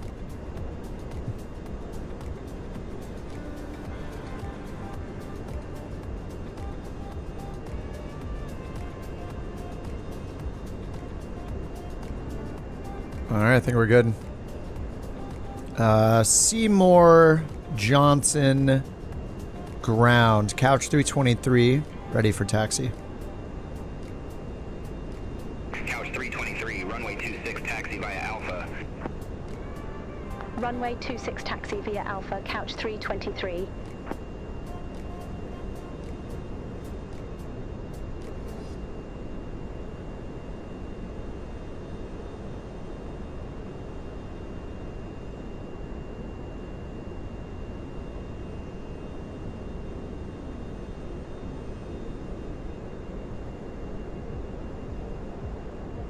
All right, come on, Simbrief. Get it in there. While we're waiting, let's get our flap set. Pitch trim set. What is happening here?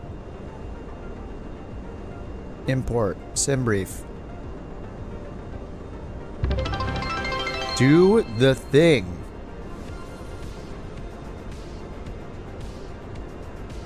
Another year older today. Well, tomorrow, for those in the U.S. Wait, is it your birthday, Shill? Thanks for the 100 bits.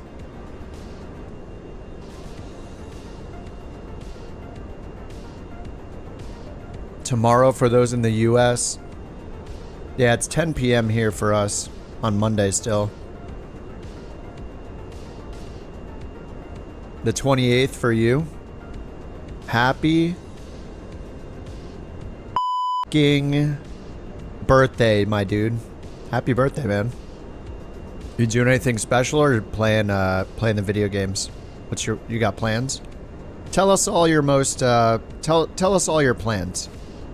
We demand to know. I have 100%, definitely in the last couple years, just sat and played video games all day on my birthday and loved it.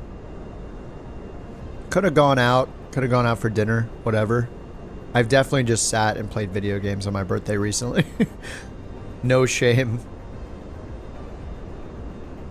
Oh, there we go. Woke up. All right, KAAF, let's import it. Going to work, then family night. Wife's cooking a birthday meal. Heck yeah. I go through like sometimes I'll want to like a big celebration and invite a bunch of friends, do something fun, and then I'd say that like 1 out of like 5 times I'll do something like that. Maybe 1 out of 10 times, and then the other times I just want like a chill evening, maybe a drink or maybe do nothing. So sometimes it's nice when it's just like any other day and you're like, yeah, cool. Sometimes it's just one of those birthdays you're like, it's just another year, whatever. You need people to drag you out. Let me get these charts. Well, now that Navigraph is working, I feel tempted to use it a bit more. All right, let's go to runway 26. 261 on the heading. I'll just set that now. 261. All right, let's get our lights in order. Logo, strobe, taxi. Should have had those on already. All right, parking brakes off. Now let's turn around for 26.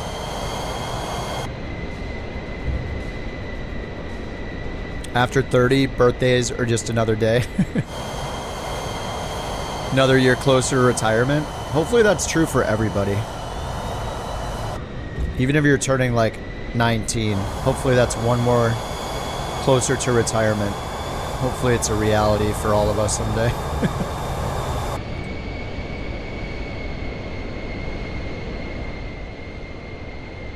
Alright, I got the volume on the engine set to 100% now, so it's all up to me to control it on the sliders here. I'll just cut this corner. This is fine. They don't care.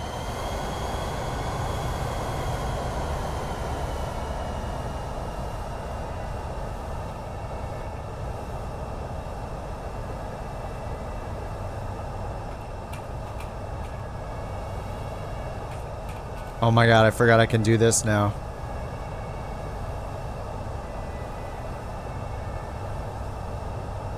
Taxi however you want. When you're a couch captain, they let you do it. I feel like I've been saying that for years. Now I can put it there. With the TTS, finally. I don't know why I just remembered that. All right, 261.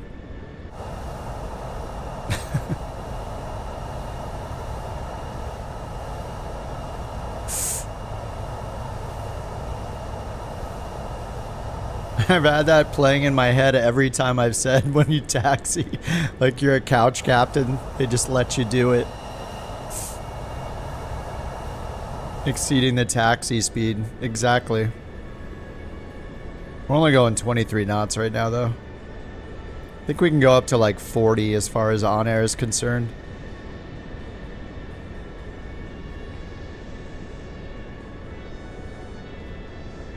Flight Sim's testing your patience, meant to be gaming. You boot up Vampire Yeah, Vampire Survivors, yeah. Dude, Vampire Survivors is awesome. Did you play that other one? What was that mining one based off of Deep Rock Galactic? Was it called Deep Rock Galactic Survivor or something like that? That game is so fun too. I love those auto shooters. They're pretty addictive.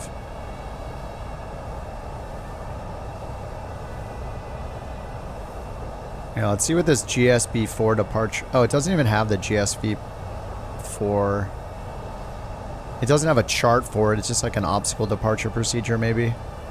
Couch 323, contact Seymour Johnson Tower 126.25. Have a good After the stream, you're playing No Man's Sky. Nice. Over to Tower 126.25. And they're always updating that game. I've gone back to it so many times, but never got hooked. Even playing with like friends, I don't know.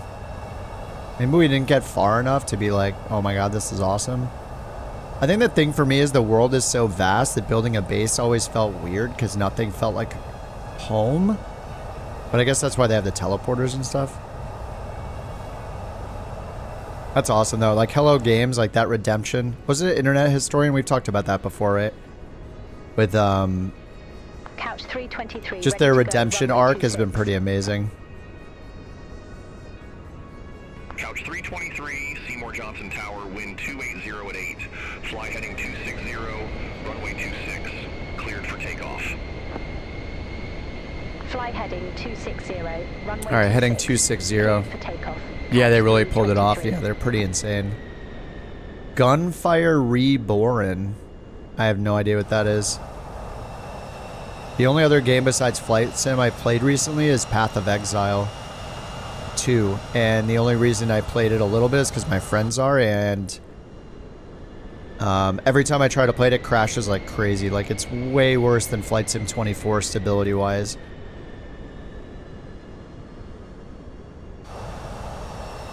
Alright, this is a long flight. Let's get out of here.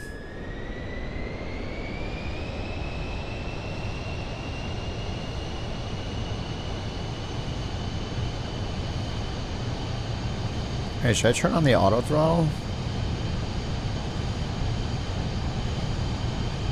Let's see how this goes.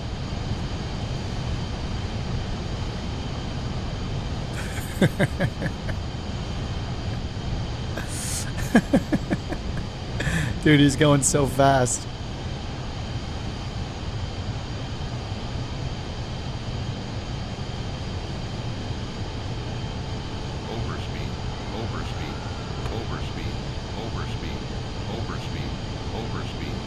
Hey, I can't trust the auto throttle. It's saying to climb at 130 knots.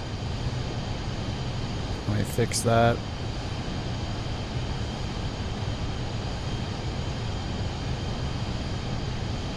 Alright, flight level change. Couch 323, reset transponder, squawk 6622. Whoops. 6622 in the box. What do I recommend, the Sharka or the Bravo? I mean, the Bravo has more functionality to it because it has 6 axes and it has like a gear up down lever. It's got a pitch trim wheel. I would only pick based on space. They're both good. Alright, 190. Climb, maintain flight level 190, couch 323. Couch 323, turn right, heading 280. Yeah, I would just pick based on space. Like, I really like the Sharka because how little space it takes up. Or the universal control panel. Direct D's. Cleared direct D's. Resumo navigation. Nav D's direct to activate. Yeah, that's not a pretty good vector. Yeah, I mean, I like the Bravo a lot. I would just, the only reason I wanted to change just is to have something smaller but still high quality, so that's why I got the Virpil for the throttle. It took some getting used to, too. Like, the levers are shorter, but they're still really good. I just like that I have it mounted permanently, and I was like attaching and detaching my Bravo every single day, so I would take, and I had the Alpha too, so I'd take the Alpha off, take the Bravo off, put them to the side, do the, at the end of the night or in the morning for the work day.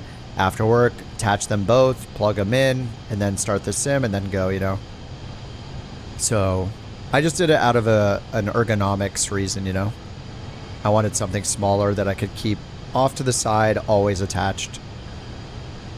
But the Bravo is great. It's It's got a ton of functionality. You can even buy things that'll let you like use detents, like have detents defined with it. And it's interchangeable. You know, you have 6 axes. You can put you can do 4. You can do one for flaps. You can do a twin engine, a 4-engine plane. Like, you know, you can do a 747 with it. You can use the GA handles that it comes with, or the big like airliner-looking thrust handles. So, yeah, it has a lot of configuration options. The Sharka is much more simple. I think build quality-wise, the Virpil stuff is better, but you are getting less functionality. And I mean, the Bravo being like, is it still $250? Like, it was such a good price.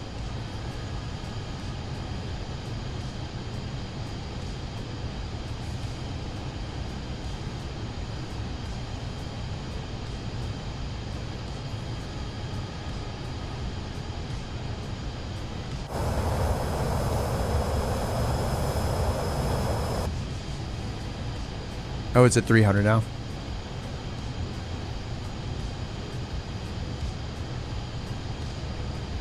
Yeah, that's a good point. Yeah, if the levers are all the way up, yeah.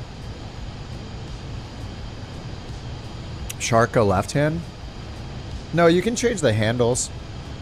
Yeah, I could change the handles out so the throttle handle is on the right, and then put it on my left if I want, but I mean, if you're flying GA and jets, then most of the time, if you're left seat, you're going to be left hand on the sticker yoke and right hand on the throttle. So it being right hand makes more sense for most people, unless you're flying like fighter jets or tail draggers. Pretty much always going to be left hand on the yoke. Washington Center, couch 323. Good day, through 16,900 feet for flight level 190, direct Escher. Couch 323, Washington Center. Climb and maintain flight level 400. Climb and maintain flight level 400, couch 323. Couch 323, contact Washington Center. All right, 400. 475. Cruising. Center on Washington Center 118.475, couch 323. Left-handed joystick, yeah. Oh, because the controller's on the left. 323. Through flight level Yeah, I mean, you could either way is fine. Like, real pilots have to use both, right? Couch 323, Washington. I don't know why I'm seeing my avatar now sometimes. If I just move out of the seat, do I see my avatar? Oh no, it does it when I switch to the right seat with the camera. Huh.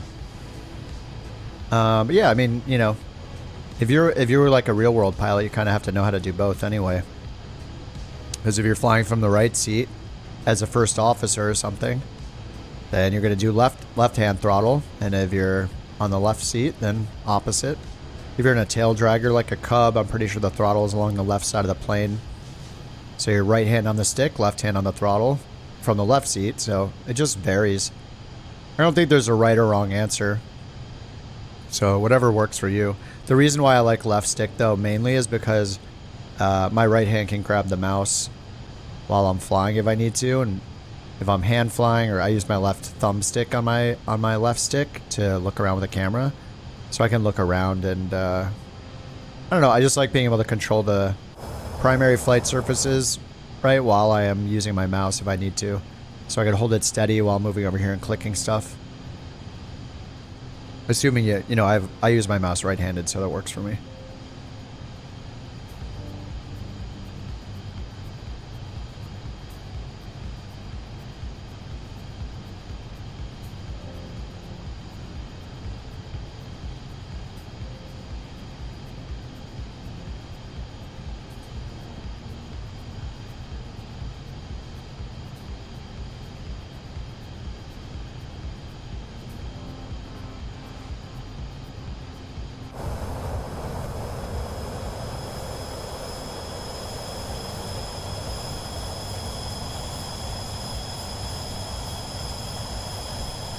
You got a left-handed VKB, thinking of getting a throttle, have no space.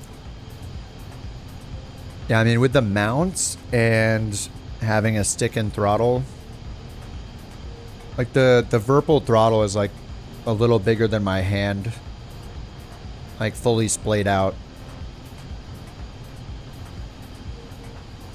I know it's like, I don't know, it's like 8 by 8 inches or something like that, or 7 by 8 inches, something like that.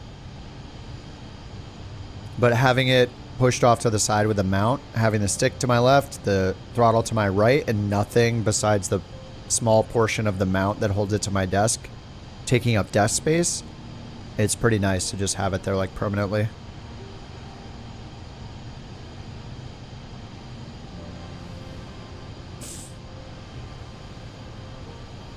What's up, Bio?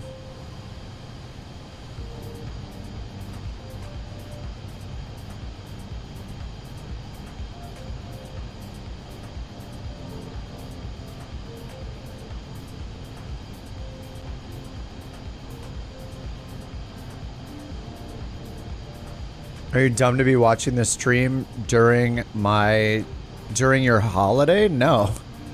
I mean, I took, when I have time off, I watch Twitch and YouTube and play video games. Do what you want. Happy holidays. Happy holiday. CJ4 is leaving an exhaust. Oh yeah, it won't be for me.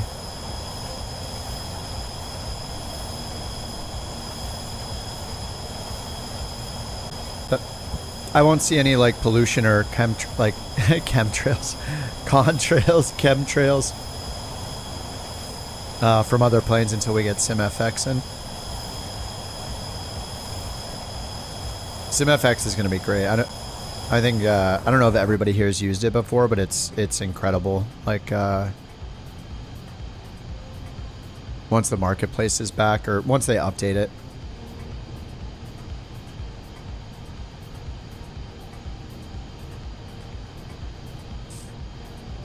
Here's what SimFX looks like. I think they have videos. So there's the base product, and then there's add-ons for specific airliners that add even more effects specific to those airliners. But the base version adds in like all these different effects. Some of these, I don't know if they were provided by Parallel 42, but some of these were provided, or they may have been provided by SimFX into the sim, because we do see things like rotor wash in this in-24 by default.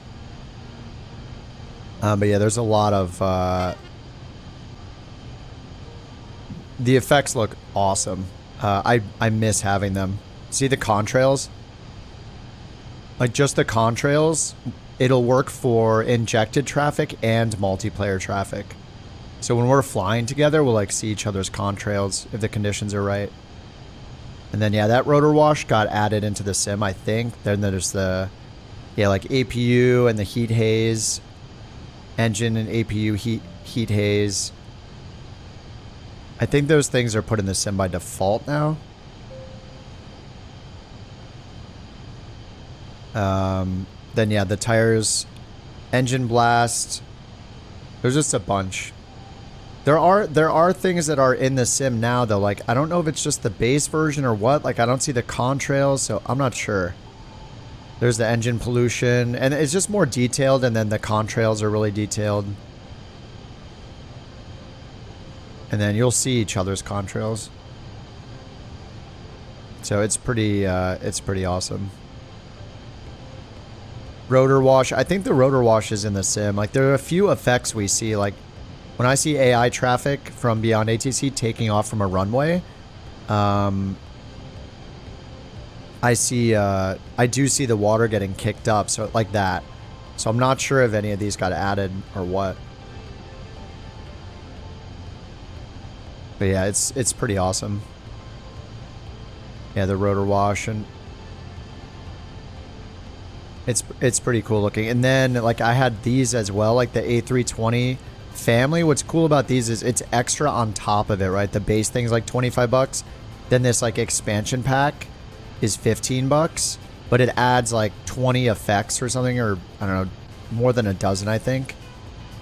So then it's even more detailed effects just for the A320s. I'm pretty sure this applies to every A320 and the A321 and 319. Pretty sure. And it doesn't matter if it's the Phoenix, the default, the AnyBuilds V2, the fly-by-wire. It worked for all of them. So yeah, it has all these additional effects specific to the A320s. And then they have it again for the 777 and again for the 320 family, or the 737 family. It's just crazy. I miss having it. It just adds so much. The hot brake smoke is really cool.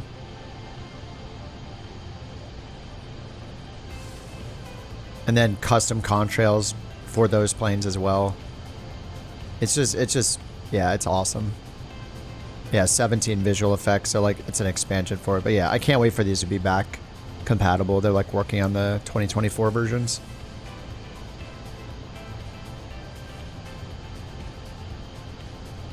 Yeah, it's pretty cool. But even just the contrails alone, that feature alone is worth it to me. All the other stuff you get, like wing tip vortices and wing condensation, and they also had like the Aurora Borealis and St. Elmo's Fire, I think, as part of it. I think some of those are in the sim by default now too, like the Aurora. There's also like when you fly through clouds, there's like additional like fluffy cloud hitting your like windshield, like you see it like really fast going by you. It makes it like even cooler looking. It's one of my favorite plugins for visual things. Center on Jacksonville Center 133.45, couch 323. Jacksonville Center, couch 323. Good day. Through flight level 336 for flight level 400, direct only.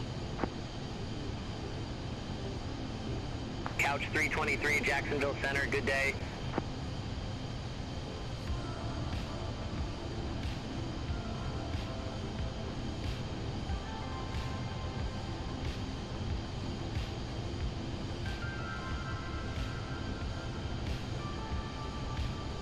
Just install BeyondATC, nice. It does work with career mode, but there's some caveats, and it takes a little bit of setup, or just patience, really. Missing liveries. If you're trying to turn on traffic, you need to install 3D models for the traffic. The easiest way is to get the fly-by-wire app if you don't have it yet. So BeyondATC has its own traffic injector, and that is what is responsible for all the AI traffic that gets injected for all the different planes you hear and see, based on the real-world routes they fly. So it does the injecting of the traffic, but you need to install 3D models, like a set of 3D models for that generic traffic in your sim. So you should get FSLTL, which you can install from the free fly-by-wire installer. It's free to install. So just go to fly-by-wire. Let me find the link for you. Fly-by-wire sim. Yeah, flybywiresim.com. Here, I'll put the link in the chat for you. So go to Fly-by-Wire Sim. If you already don't have this, I mean, they make a free A320. They make the free A380. And they have this thing called FSLTL. You want to go and install the FSLTL base models. I'll type that in the chat for you too. Do not install the FSLTL injector. You don't need it. All you're installing are the airplane models that BeyondATC is going to use. So just install the base models, and then you can turn AI traffic on in BeyondATC. Assuming you want the AI traffic. I would recommend it. Southwest 4138, contact Jacksonville Center 127.905. Contact Jacksonville Center 127.905, Southwest 4138. And then with career mode, it doesn't work right away. Like BeyondATC is a separate ATC program. It has no knowledge of career mode. It's not part of Flight Simulator, right? Just the same way like the career mode app I'm using right now is not part of it. It just gets data from how your flight's going. It gives you an error when launching it. If you're getting an error, did you restart your sim? After you install the models, you have to start the sim then. Are you using Sim Update 1 beta? Something I noticed recently is that the Sim Update 1 beta turned off all of my community plugins, community add-ons. I had to re-enable them by going to the marketplace, then my library. Yeah, it's probably happened to you too. Go to your main menu in Flight Sim, go to marketplace, and then go to my library at the top.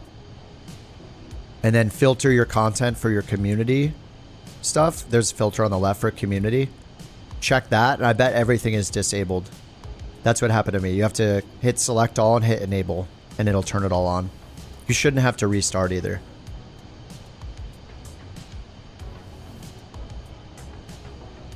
You'll try when you get back. Okay. Yeah, it happened to me. I was like wondering, I was opening my EFB here and had no SimBrief wasn't installed, Navigraph wasn't installed, the Phoenix A320 wasn't installed, even though it was all in my community folder. And I guess the beta like disabled it. But what's nice is now when you disable or enable anything from the library, like whether it's through the marketplace or streaming or your community folder, you don't have to restart the sim anymore. It used to give you a message that said restart flight sim. It doesn't do that anymore in the beta. When you hit it, it just has a progress bar. It's finished and then it's available instantly. So yeah, I bet that's what happened to you too.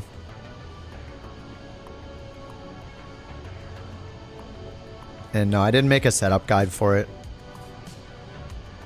I'm sure there's probably like 100 guides for it.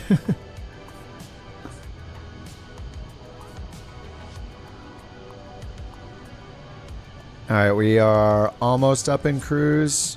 Let me climb at a little slower airspeed so we get up there faster, and then I'm gonna use time acceleration. Let's just get time acceleration started now. This is a super long flight.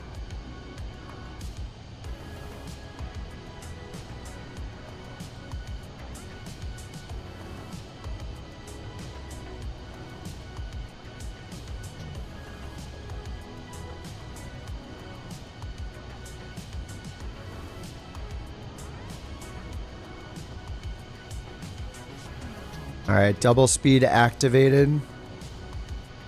How long was this flight?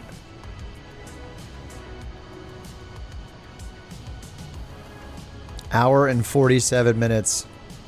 All right, I'm gonna go 4x speed. Whoa. Are we gonna go 4x speed? Let's see if it settles down here.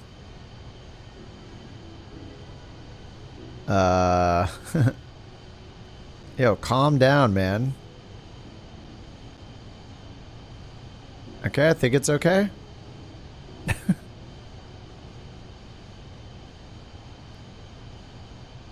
Oh, we turn auto throttle off.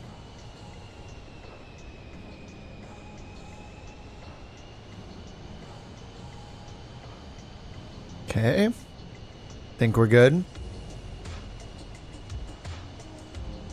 Don't all the mods and the function of the community folder make the compatibility with the Xbox and cloud version kind of... Oh, what do you mean? What? I mean, Xbox doesn't have... You don't have the ability... You don't have a community folder for the Xbox because you can't just install anything you want like you can with PC. Contact Jacksonville Center 127.905, couch 323. Jacksonville Center, couch 323, flight level 400.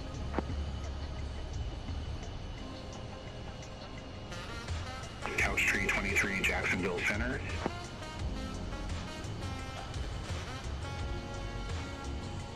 Couch 323, contact Jacksonville Center, 124.7, have a good one. Contact Jacksonville Center 124.7, couch 323. Jacksonville Center, couch 323, good day, flight level 400. Couch 323, Jacksonville Center. Does it lead to some kind of an issue across the player base? I mean, nothing other than maybe like people on Xbox wishing they could install stuff into a community folder, but that's about it.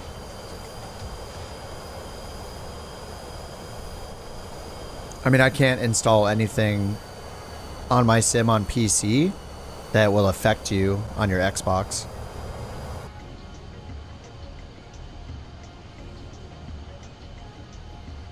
But PC players have a lot of, yeah, free liveries and mods and all that they can install. I wonder if we're going to see more free stuff in the 2024 marketplace, though. That would be nice.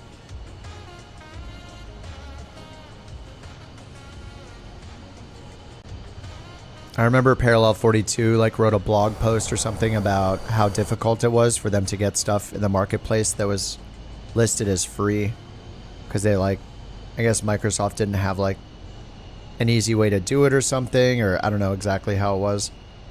But yeah, it took them, I guess, a lot of communication and work to get something in there for free.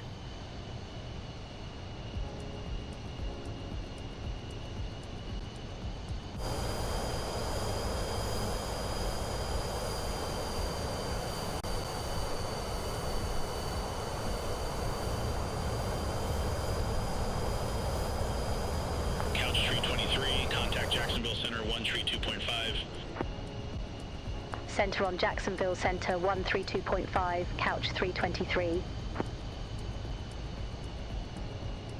Jacksonville Center, couch 323. What's up, Anderson? Good day, flight level 400.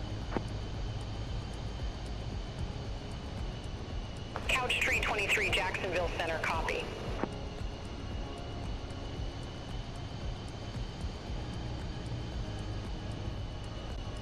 All right, let's see our top of descent. It's gonna be a ways. Oh, we don't have it yet. All right, so landing 3-2. RNAV 3-2, Terrace. Terez or Fezcu.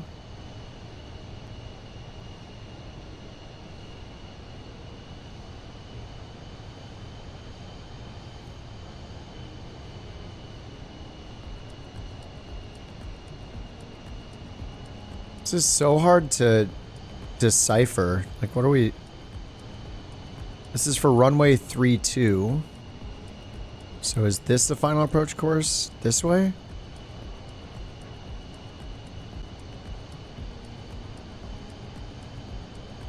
Or is it right? Oh, it's right here. This is the airport then? Couch 323, Jacksonville Center. Expect radar vectors, RNAV, runway 32. Alright, nice. Expect radar vectors, RNAV 32, couch 323.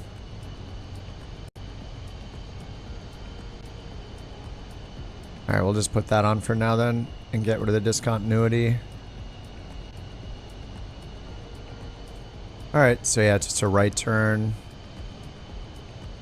And then we should get a top of descent.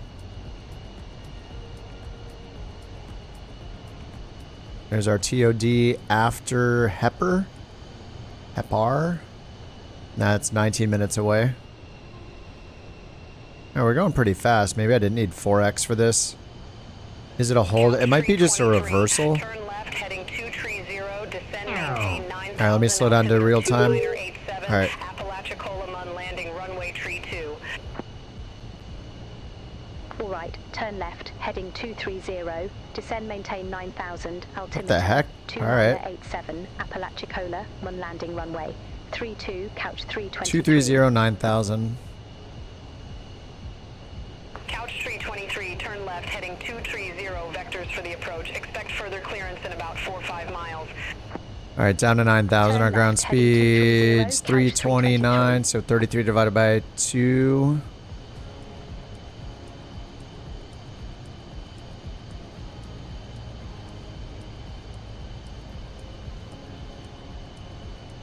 Go 1,600 feet per minute. Yeah, we can look to see. It's probably a reversal. So if I go, we don't see too much detail just in the avionics, but if we bring up the actual chart, it'll be a lot easier to see. We might actually have these charts in the default sim if it didn't break. I think it broke. It's like every night I play for a few hours, the charts just randomly stop working. Once they stop working, I use Navigraph as a fallback.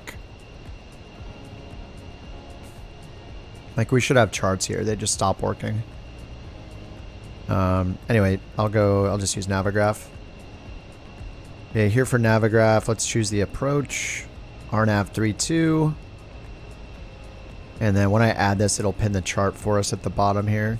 So here's the RNAV 32 chart. Yeah, so this is, I think technically this is called a hold in lieu of procedure turn, which is like kind of a mouthful, but essentially you can come in pretty much any direction to this waypoint, Fezku. So mattering the way you come in and cross this waypoint, you'll perform a reversal, or you could be told to hold there. But more than likely, you're just going to go make one rotation, one like half pattern around it, and then turn back inbound for the runway.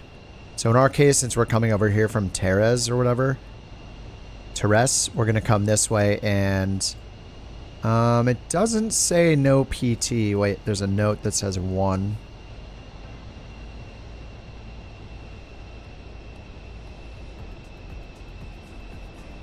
Where is that note? Straight in 32 not authorized at night.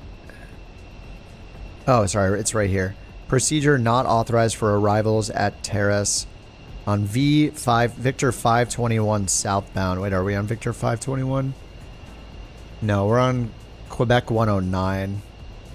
Anyway, there's some like caveats here, but we can probably just come in from this way. They're going to vector us onto the final approach course anyway. But yeah, in theory, you could fly to this waypoint from any direction.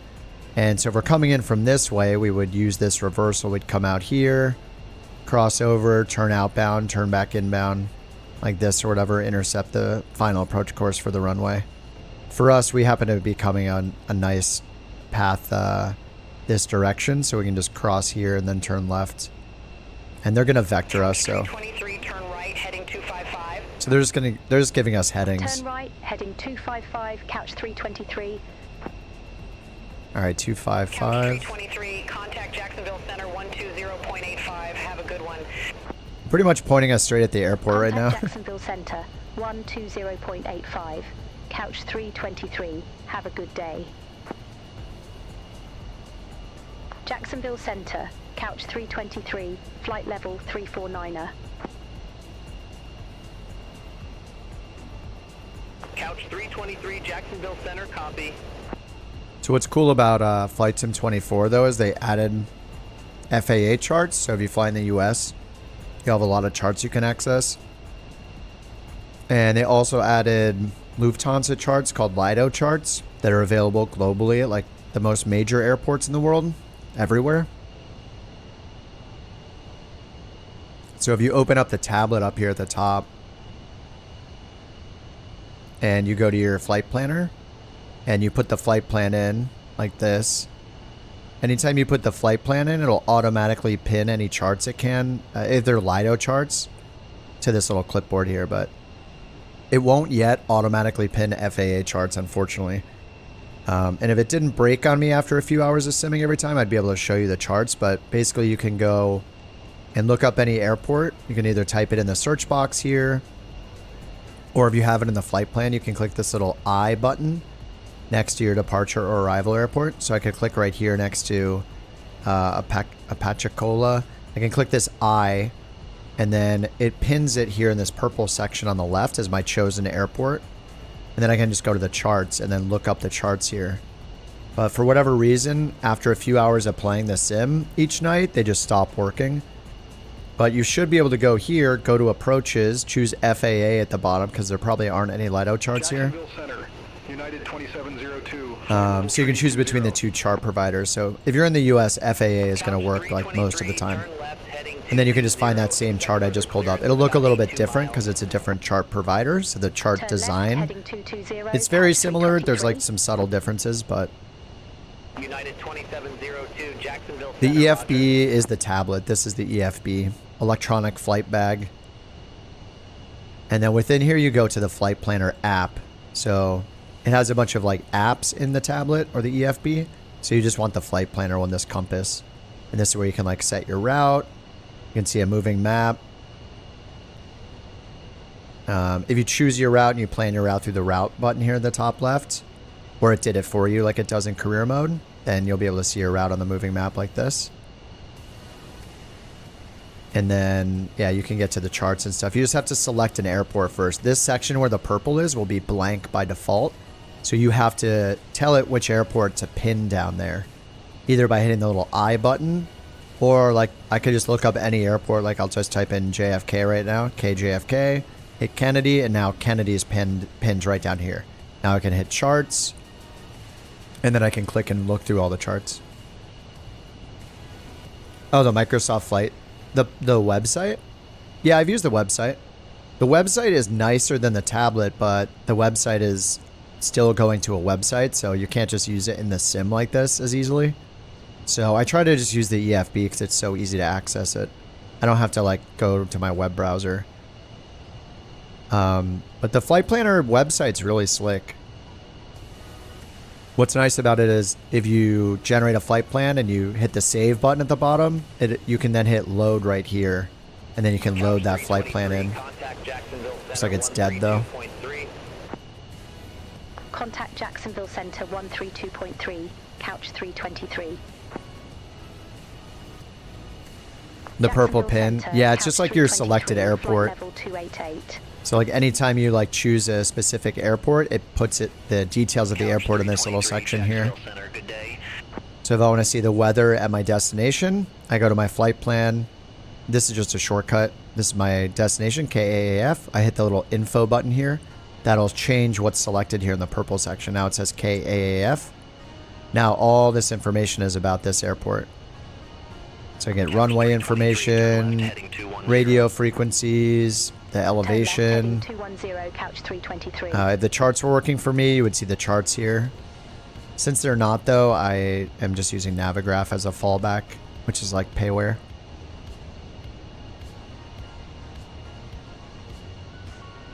Yeah, all the airports in the game are on the website. Yeah, and then sometimes you'll find charts on the website in the planner that are not available in the EFB, like the tablet in the game. So yeah, it'll get better over time, you know, like everything else. But yeah, it's a little annoying when that happens. All right, they said turn left 210.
Oh, the purple. The purple isn't the destination. It is which airport you last chose to see the details of. So I can go up here and type in any airport. Like anytime I specify a single airport in this search box, or by clicking the little I button, like if I put KSFO, see how this says KAF down here? As soon as I choose San Francisco, it's going to now replace this with San Francisco details. So you're choosing which airport to like pin down here to be able to see the details of that airport. So for me, since what's relevant now is my destination airport, I'm going to choose, I'm going to click the little I button here, which is the same as searching for it. It's a little shortcut. So if I hit that, now it pins my destination airport down there. So I'm going to look up the relevant info I need, charts or info for the destination airport. But I would do the same for my departure airport when I'm on the ground before I take off. Or if I decided to like divert to another airport, I could look up the info at that airport. So like over here, if I go to like zoom in here, so there's an airport right here. Here's K's over here. So I'm like, uh-oh, fuel emergency. Is K's good enough for me? I can go here. search for K's. KZE. There it is. Hazelhurst. And then I can look at the weather. I can look at the runways. See if the runways are long enough for me. So this runway is 1,500 meters. So that's like times 3, like 4,500 feet. So I can probably, yeah, I can definitely land there. It recommends landing on 3.3 because of how the winds are right now. I can see the weather report. The weather's really bad there, actually. It's broken. Clouds go all the way down to 300 feet above the ground. So I know I'll want an approach. So then I can go check what approaches they have. See if they have an ILS approach for me. Again, the charts are just broken for me. I don't know why this happens to me every day, but they work for a bit and then they stop working. But that's why I have, well, it's not why I have Navigraph, but I already have Navigraph, so I can use that as a backup.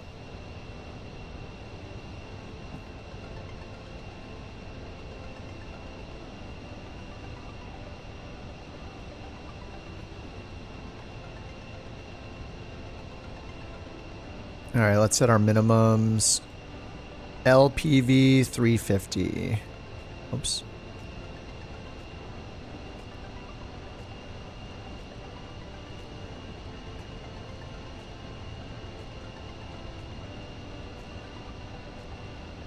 All right, 350 minimum set.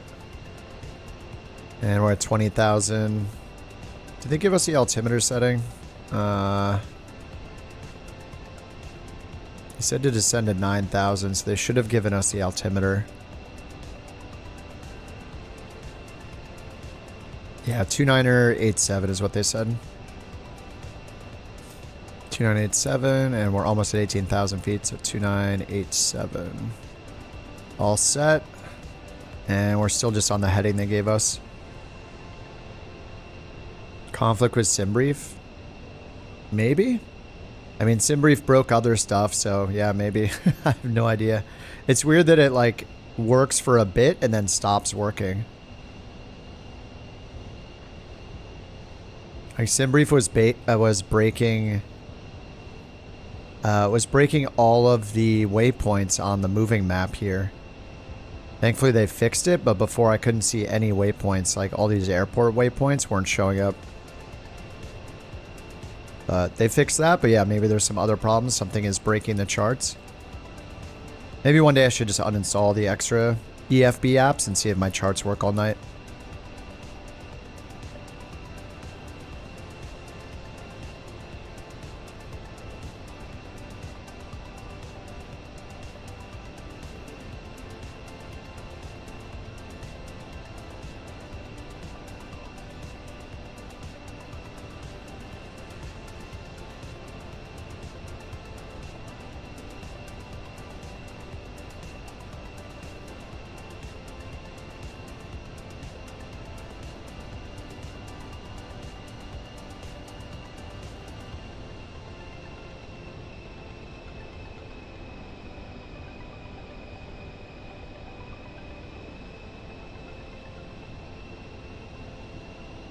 Alright, we are still a ways away.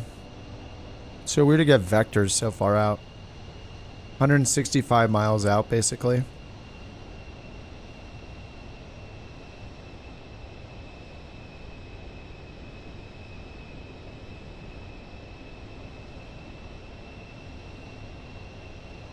So let's see, it's going to take us about half an hour to get there. And we only need to lose like 6,000 feet more.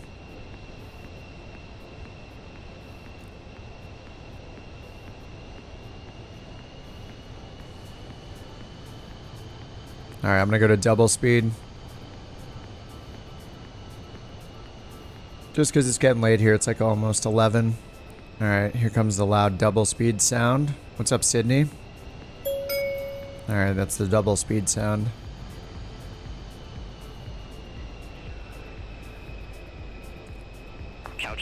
Alright, see you, Jay. Turn right, heading 235, couch 323.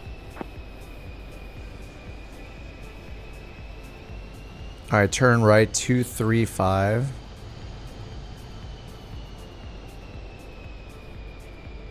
Alright, there's 235. They have us go directly to the airport. That's a pretty good vector.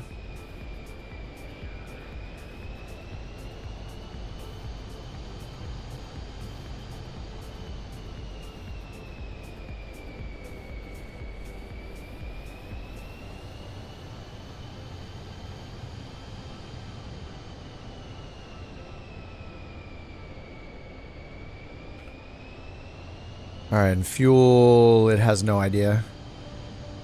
Because the throttle keeps going crazy. Alright, I'm going to turn auto throttle off.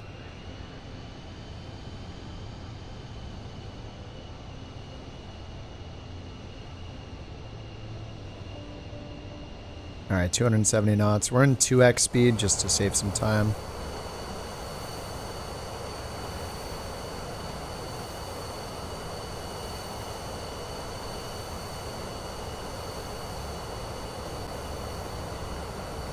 Couch 323, contact Jacksonville Center 133.7, see you. Contact Jacksonville Center 133.7, couch 323. Alright, still on Jacksonville. Jacksonville Center, couch 323. Good day, 14,800. Couch 323, Jacksonville Center, copy. Yeah, I love when you can just see through the clouds all the way down to the ground. It's the best. Especially when you're a bit lower. Especially when there's just like one hole, like everything is covered and then you just see a little peek through. It's so cool. I don't think we have weather here, right? Didn't I just try to look? KAF weather. No weather available. We can ask the controller, I guess. Jacksonville, can you give us the weather on the ground at our destination? Forgot we can just ask it now.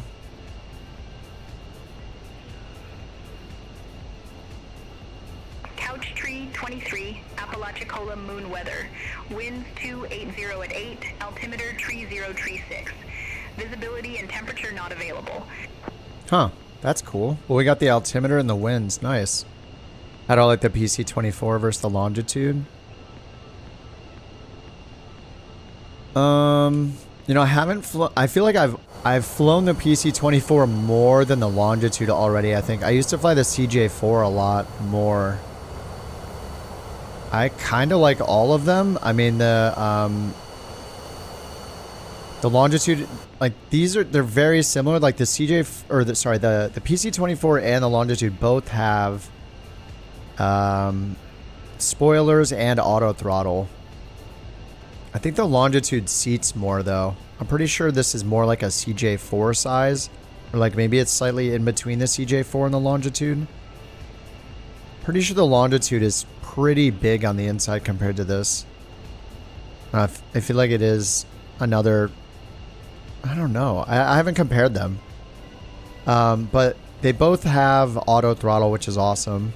The Honeywell avionics are something to get used to, and like after some bug fixes it'll be good, because right now the avionics are showing all the speeds for the PC-12 that also has the Honeywell Primus avionics. But I don't know, I'm having a good time flying this. I float a lot on the landing. I feel like I bounced like every flight tonight. Every landing I feel like I bounced. And I have to like push the nose down once I land, which I'm not used to having to do. So either I'm too fast, I'm probably too fast in general and bouncing because of that, and the nose isn't coming down on its own because of that too. So I have to like come in slower. I do like you can turn the spoilers here to auto deploy if you just move this. So when you touch down, they'll automatically deploy, which is awesome. But it's just fun using the new avionics, really. Like we've had the Garmin stuff for so long in the sim that it's really fun to learn the Honeywell stuff. And I'm sure we'll see updates for it, so it'll be cool to see it get more and more features.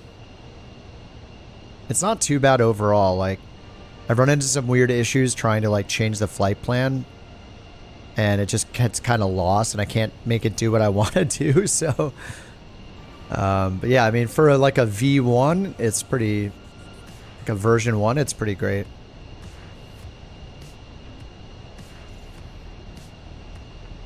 The auto throttle is a little, in this and the PC-12 isn't great though. It doesn't have auto braking, no. It just has auto spoilers.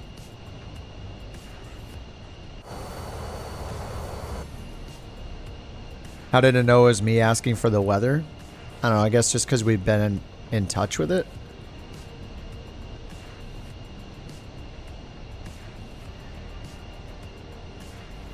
I forget if I said my call sign or not.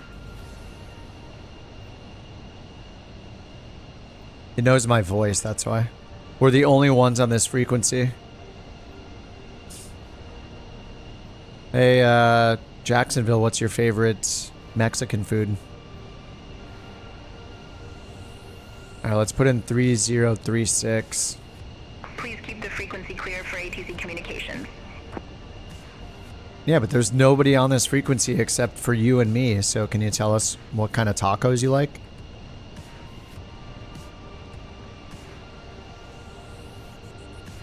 Please keep the frequency clear for ATC communications. Jeez. Denied. Can we get 3 classic crunchy tacos with fire sauce and a large Mountain Dew Code Red, please?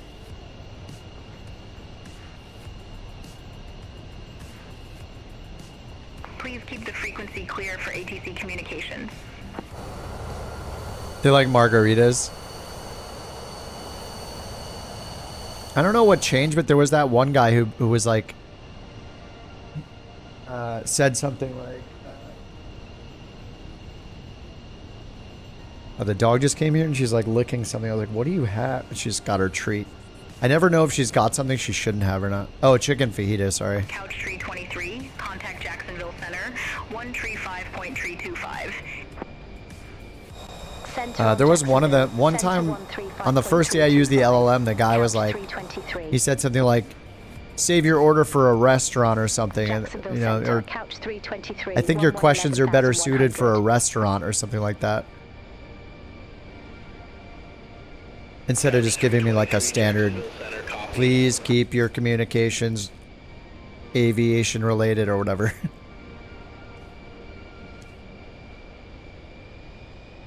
But the auto throttle in this and the PC-12 is not great. It'll do like the goes too fast, go too slow, go too fast, go like hovering above and below the assigned speed instead of just holding it like cruise control style, you know? It's like somebody that keeps pressing the gas and letting go, pressing the gas, letting go. Uh-oh, fuel low. 35 minutes of fuel left. ETE 21 minutes. Alright, activate vectors. Final altitude we want to be at is 1700.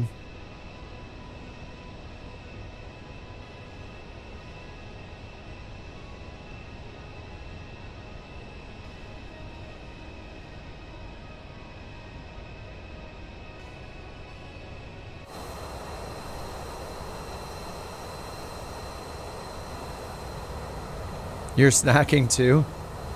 Me too.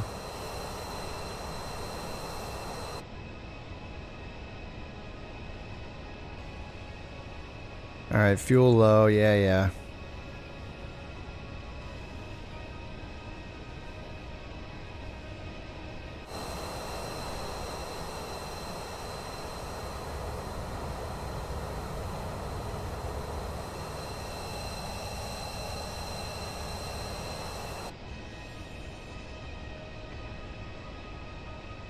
Alright, did this tell us to descend further? No, last thing they said was go down to 9,000.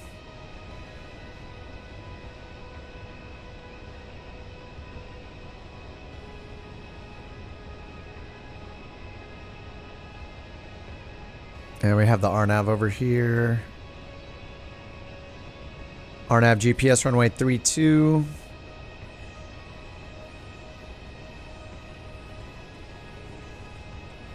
Yeah, the PC-12 is pretty awesome, right?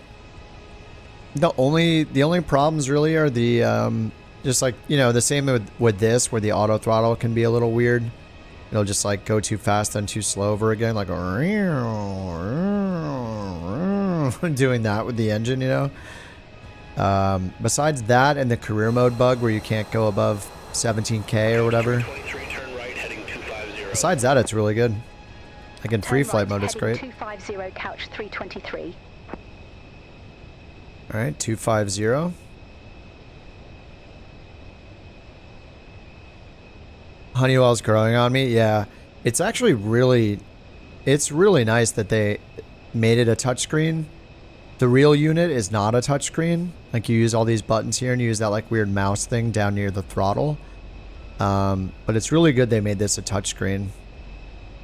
It's just really easy to like zoom in and out. Like it's really precise. You can zoom like 1 mile at a time if you want. So I kind of love that. And then the skip waypoint to get in and look at the flight plan is just so convenient that the buttons are all right here to do that. It's pretty nice. Nearest airports. I wonder if they're going to let the charts actually work with it. Maybe Navigraph will make a charts plugin for it. Like they did with the Garmin's. That would be awesome.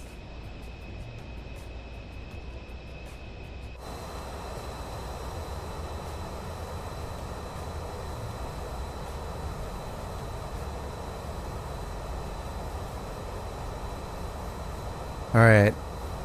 If I can get a landing without a bounce, that'll be a good way to end the night. Alright, we're still chilling at 9,000. But we're also still like 50 miles away. But we need to get down to 1,700 over there, so...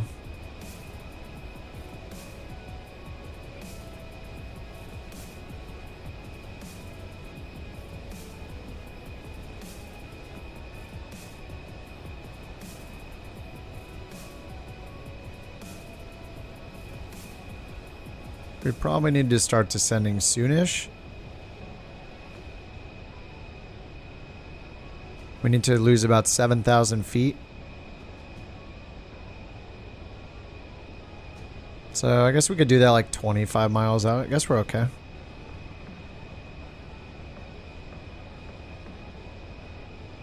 Oh, it's 7 times 3, 21 miles. Call it like 25. We're still like 50 out. So I guess we're okay. We can speed up a little bit.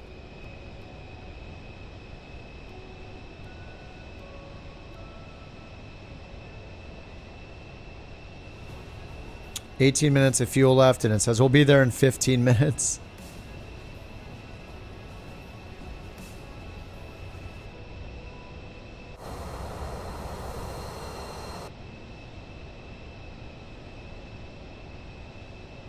How do we get so low on fuel?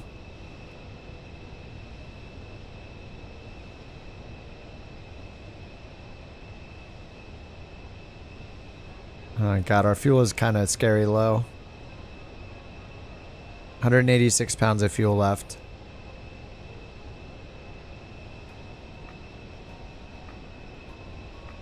You landed smoother with less flaps. You could slow down enough too.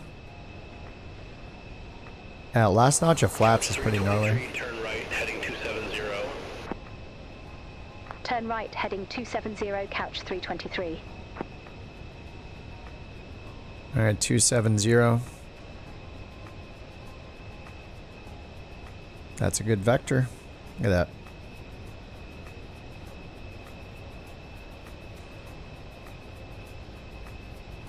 Alright, we just need to descend.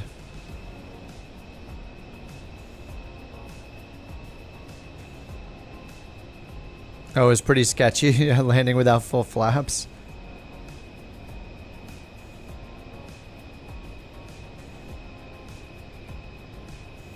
Couch 323, contact Tyndall approach 125.2. Take care.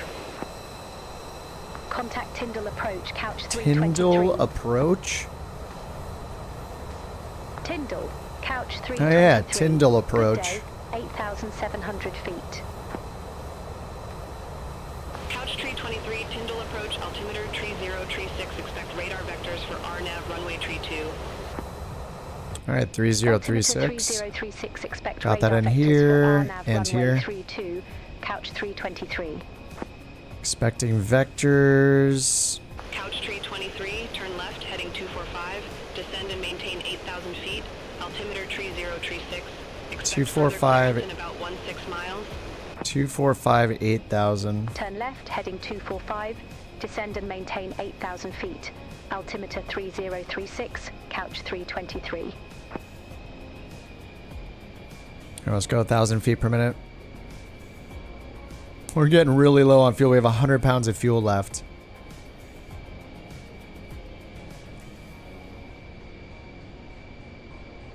I don't like this at all. It says we have 17 minutes of fuel, but that's in the descent with descent power.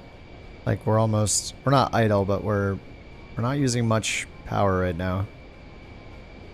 I think I'll need to leave my flaps in as long as possible to avoid, like, slow down at the last possible second.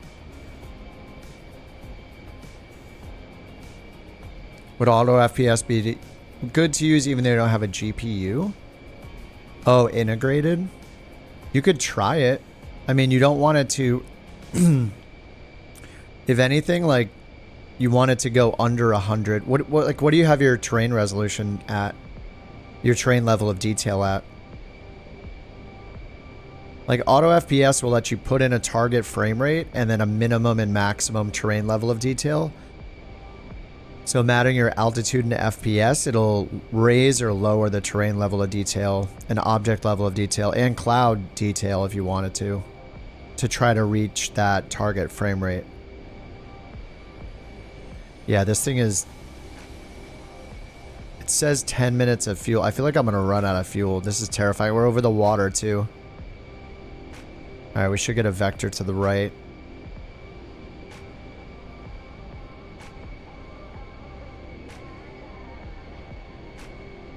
Couch tree 23, 2 tree miles from Fezku. Turn right, heading 285. Maintain 2,300 feet until established on the final approach course. Cleared RNAV runway tree 2. 285, 2,300. Turn right, heading 285, 2,300 feet until established. Cleared RNAV runway 32, couch 323. Alright, nav mode is on. Can we put approach mode on here? Yeah, we can for a GPS. And our bottom altitude is going to be 1,700, so I'm just going to set that. And set VNAV, why not? We have all the buttons.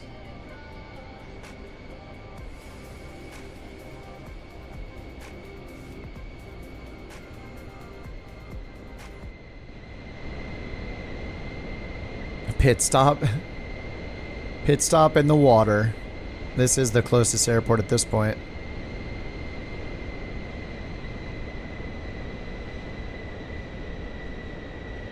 We have 40 pounds of fuel left.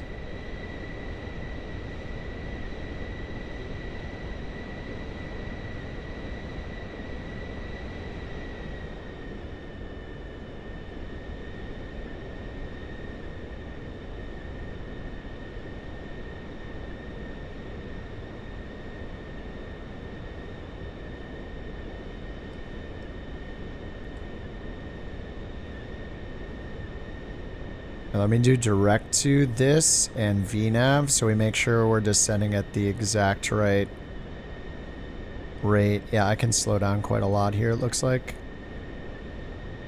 I want to keep the descent going. Oh my god, we have 31 pounds of fuel. Oh my god, I'm screwed. How did I have such little fuel for this flight? Like, where are the reserves? I use SimBrief too.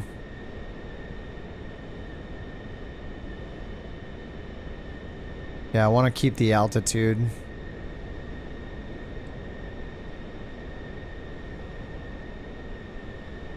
Alright, we're going to use VNAV for the descent because that'll keep us at our absolute minimum altitude. 24 pounds of fuel left. Oh my god. It's over. I'm so screwed.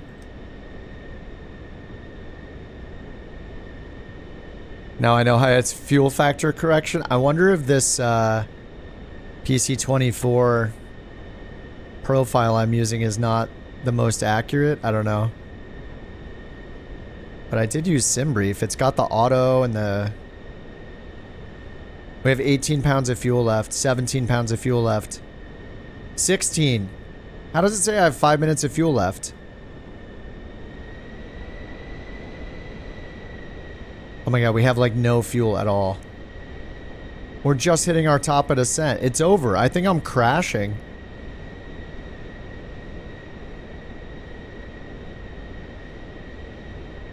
You wonder if sim rate changes the fuel burn? Oh my god, I'm gonna run out of fuel. 10 pounds of fuel. I don't know if we have this. This is ridiculous. Well, I know to pitch for max glide, but I don't know if we can get the distance. 8 pounds of fuel. I'm pretty sure we're screwed. There is no way. We're at 3,800 feet. I don't know what the glide speed is in this either. 2x sim rate, 4x fuel rate? Yeah, I don't know.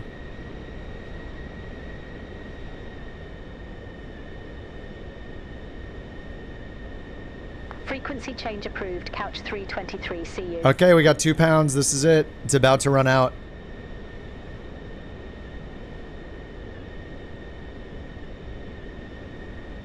Zero pounds of fuel. I'll get whatever speed I can out of it. It says 0. Is that the runway right there? It is.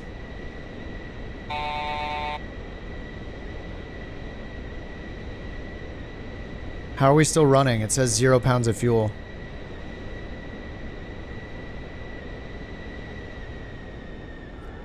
Alright, we're gonna get a notch of flaps.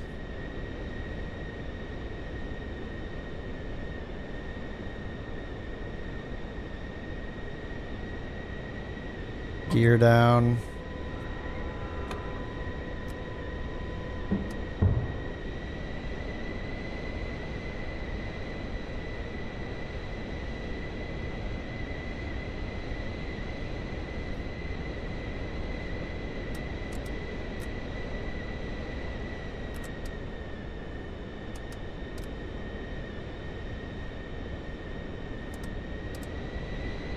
Wait, I gotta keep the altitude.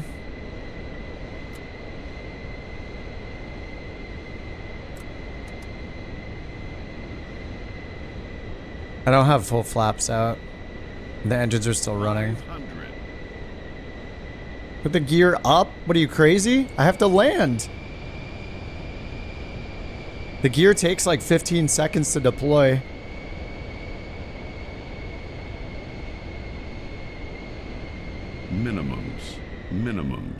Minimums. That's it, that's it. We just ran out of fuel. We just ran out of fuel. 100. It just ran out of fuel.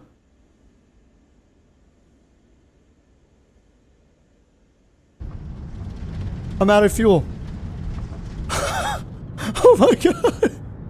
Oh my god, I'm out of fuel. The brakes aren't working. The brakes aren't working. The brakes aren't working. Oh my god. No, no, the brakes aren't working. The brakes aren't working. No, no, please no. Oh my god. Holy crap. The brakes don't work.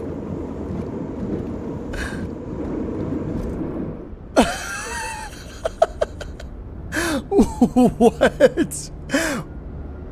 Why weren't the brakes don't work when the engines are dead?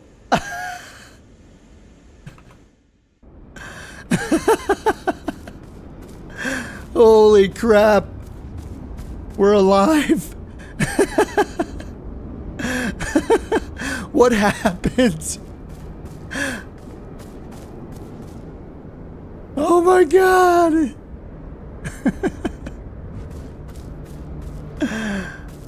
Holy crap.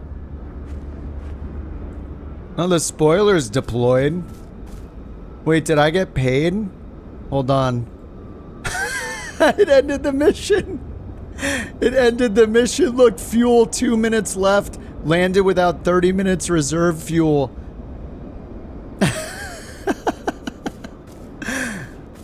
Heck yeah, we're good. Oh my god.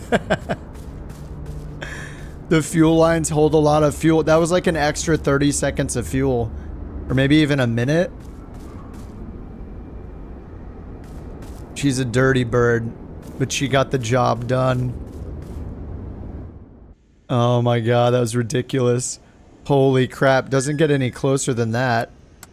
Well, it already counted it because the engines were off. It's like, well, the engines are off. You're at your destination. I guess you're good. Oh my god. What happened with the fuel calculation? That's what I don't understand. I used SimBrief. Did I not put in the gross weight or something? Like, look, here it is right here. KGSB to KAF, an hour and 47 minutes. 1,400 kilograms of fuel. Hold on, let me hit edit flight. Did I put in the did I put in the weight? Maybe I didn't put in the weight? No, I did look. 5686. I don't think I can look at it now. I'd have to rewind the stream, but sim rate messing with fuel burn. Maybe? I have to look through the replay to see what happened exactly. But I used SimBrief. Oh my god. Whew. The plane's haunted or jinxed. Now I'm gonna add like 2 hours of fuel to every flight after that. Whoa. It's bouncing all over the place.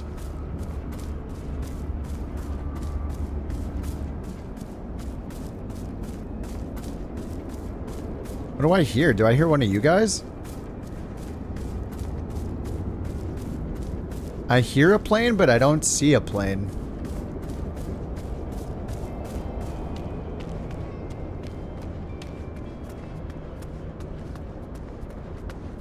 Oh man, that was ridiculous. Yeah, that's a good way to end the night, I guess.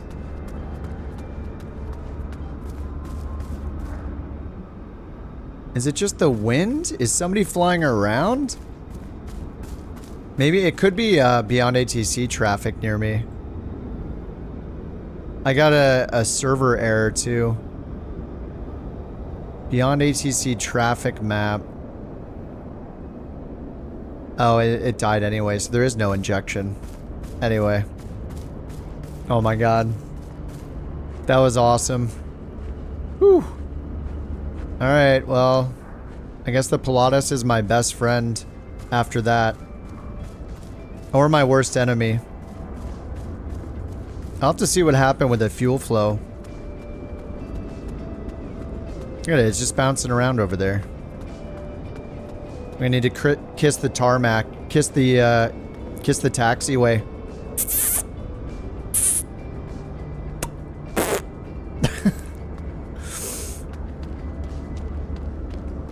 Runs on fumes. Yeah, good to know that once it's out of fuel, I have like 30 seconds left or so. That was just... yeah, I was a little high on the end too, but... and the brakes, I don't understand the braking. Like, it seems like the brakes didn't work at all. I had to skid out to slow down. Oh my god, that was terrifying. Alright guys, that was fun. What a totally unexpected ending. I really tried to not have things like that happen, but I guess when they happen, it's pretty funny. So, yeah. Good stuff. Thanks for hanging out all night. Shill, thanks for the bits and happy birthday again, dude. Adam, thanks for joining the Couch Captains. Mech, thanks for the 5 gifted subs on Twitch, dude. And starting the first ever Twitch hype train for the channel. For the Twitch channel, appreciate that. Monk and Desert, if you guys are still here, thanks for the primes. Lith, thanks for the bits and the TTS testing earlier. And same for Sawyer if you're still here, dude. Geet, thanks for the 10 Couch Captain memberships. Gifted as well. And I think Jam is out of here, but Jam, thanks for that big raid earlier. Much appreciated, dude. And Merherder, thanks for the prime. And Geet, thank you for the super chat at the start of the stream. Much appreciated. All right, guys. GG's. Good that I turned away from the trees. That was just... yeah, if I didn't turn, we were going in the trees. I'm surprised it even worked. That was so stupid. I should go take a picture next to this real quick. Whoops. Yeah, we gotta take a picture right here. This is for the I survived episode. We will remember this later.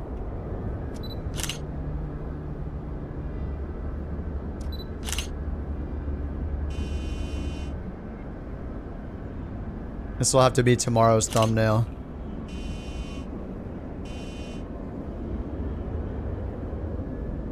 The PC-24 sitting amongst all these trees. What is this guy doing?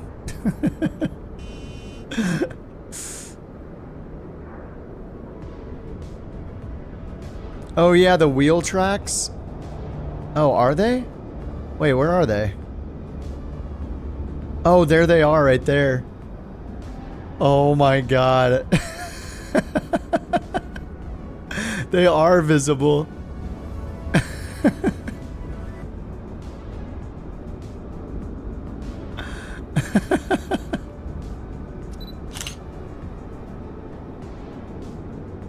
They're not super visible from up here though. It's not till I get down lower. Oh, maybe do I need grass on Ultra? Maybe that's it. Graphics.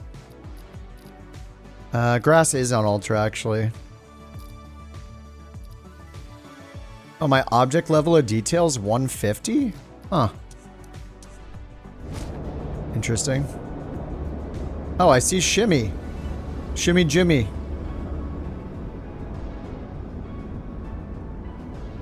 Remember where we're parked? The scene of the crime. Alright guys, that was super fun. Wait, is Jimmy landing here? Looks pretty high. Wait, he's losing altitude rapidly. Way too rapidly. He just lost a lot of altitude really quickly. Texture something? Oh no, I think I have that turned on. It's this displacement mapping. I do have it on. Maybe texture resolution? I have that on medium nowadays.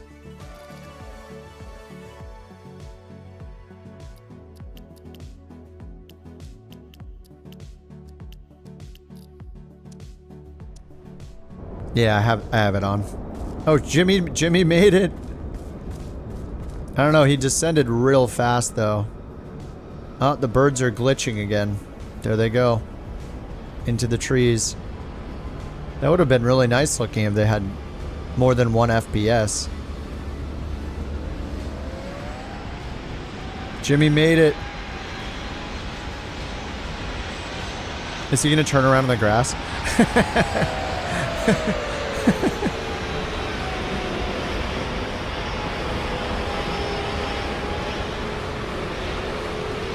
Take the slide, get out.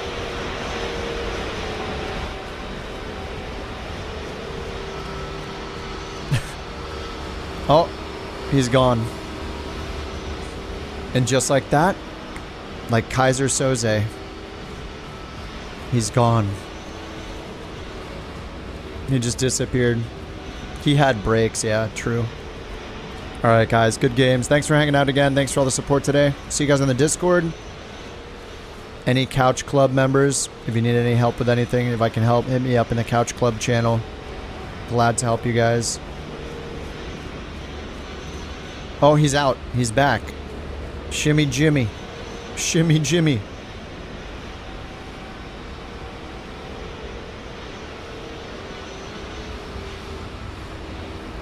Wait, the plane's still moving.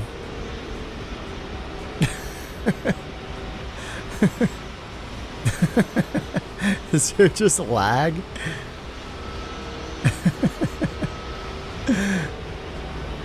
Just a couple of guys looking at a plane. Alright guys, have a good night. I'll see you guys tomorrow. Peace. Bye bye. See you, Jimmy.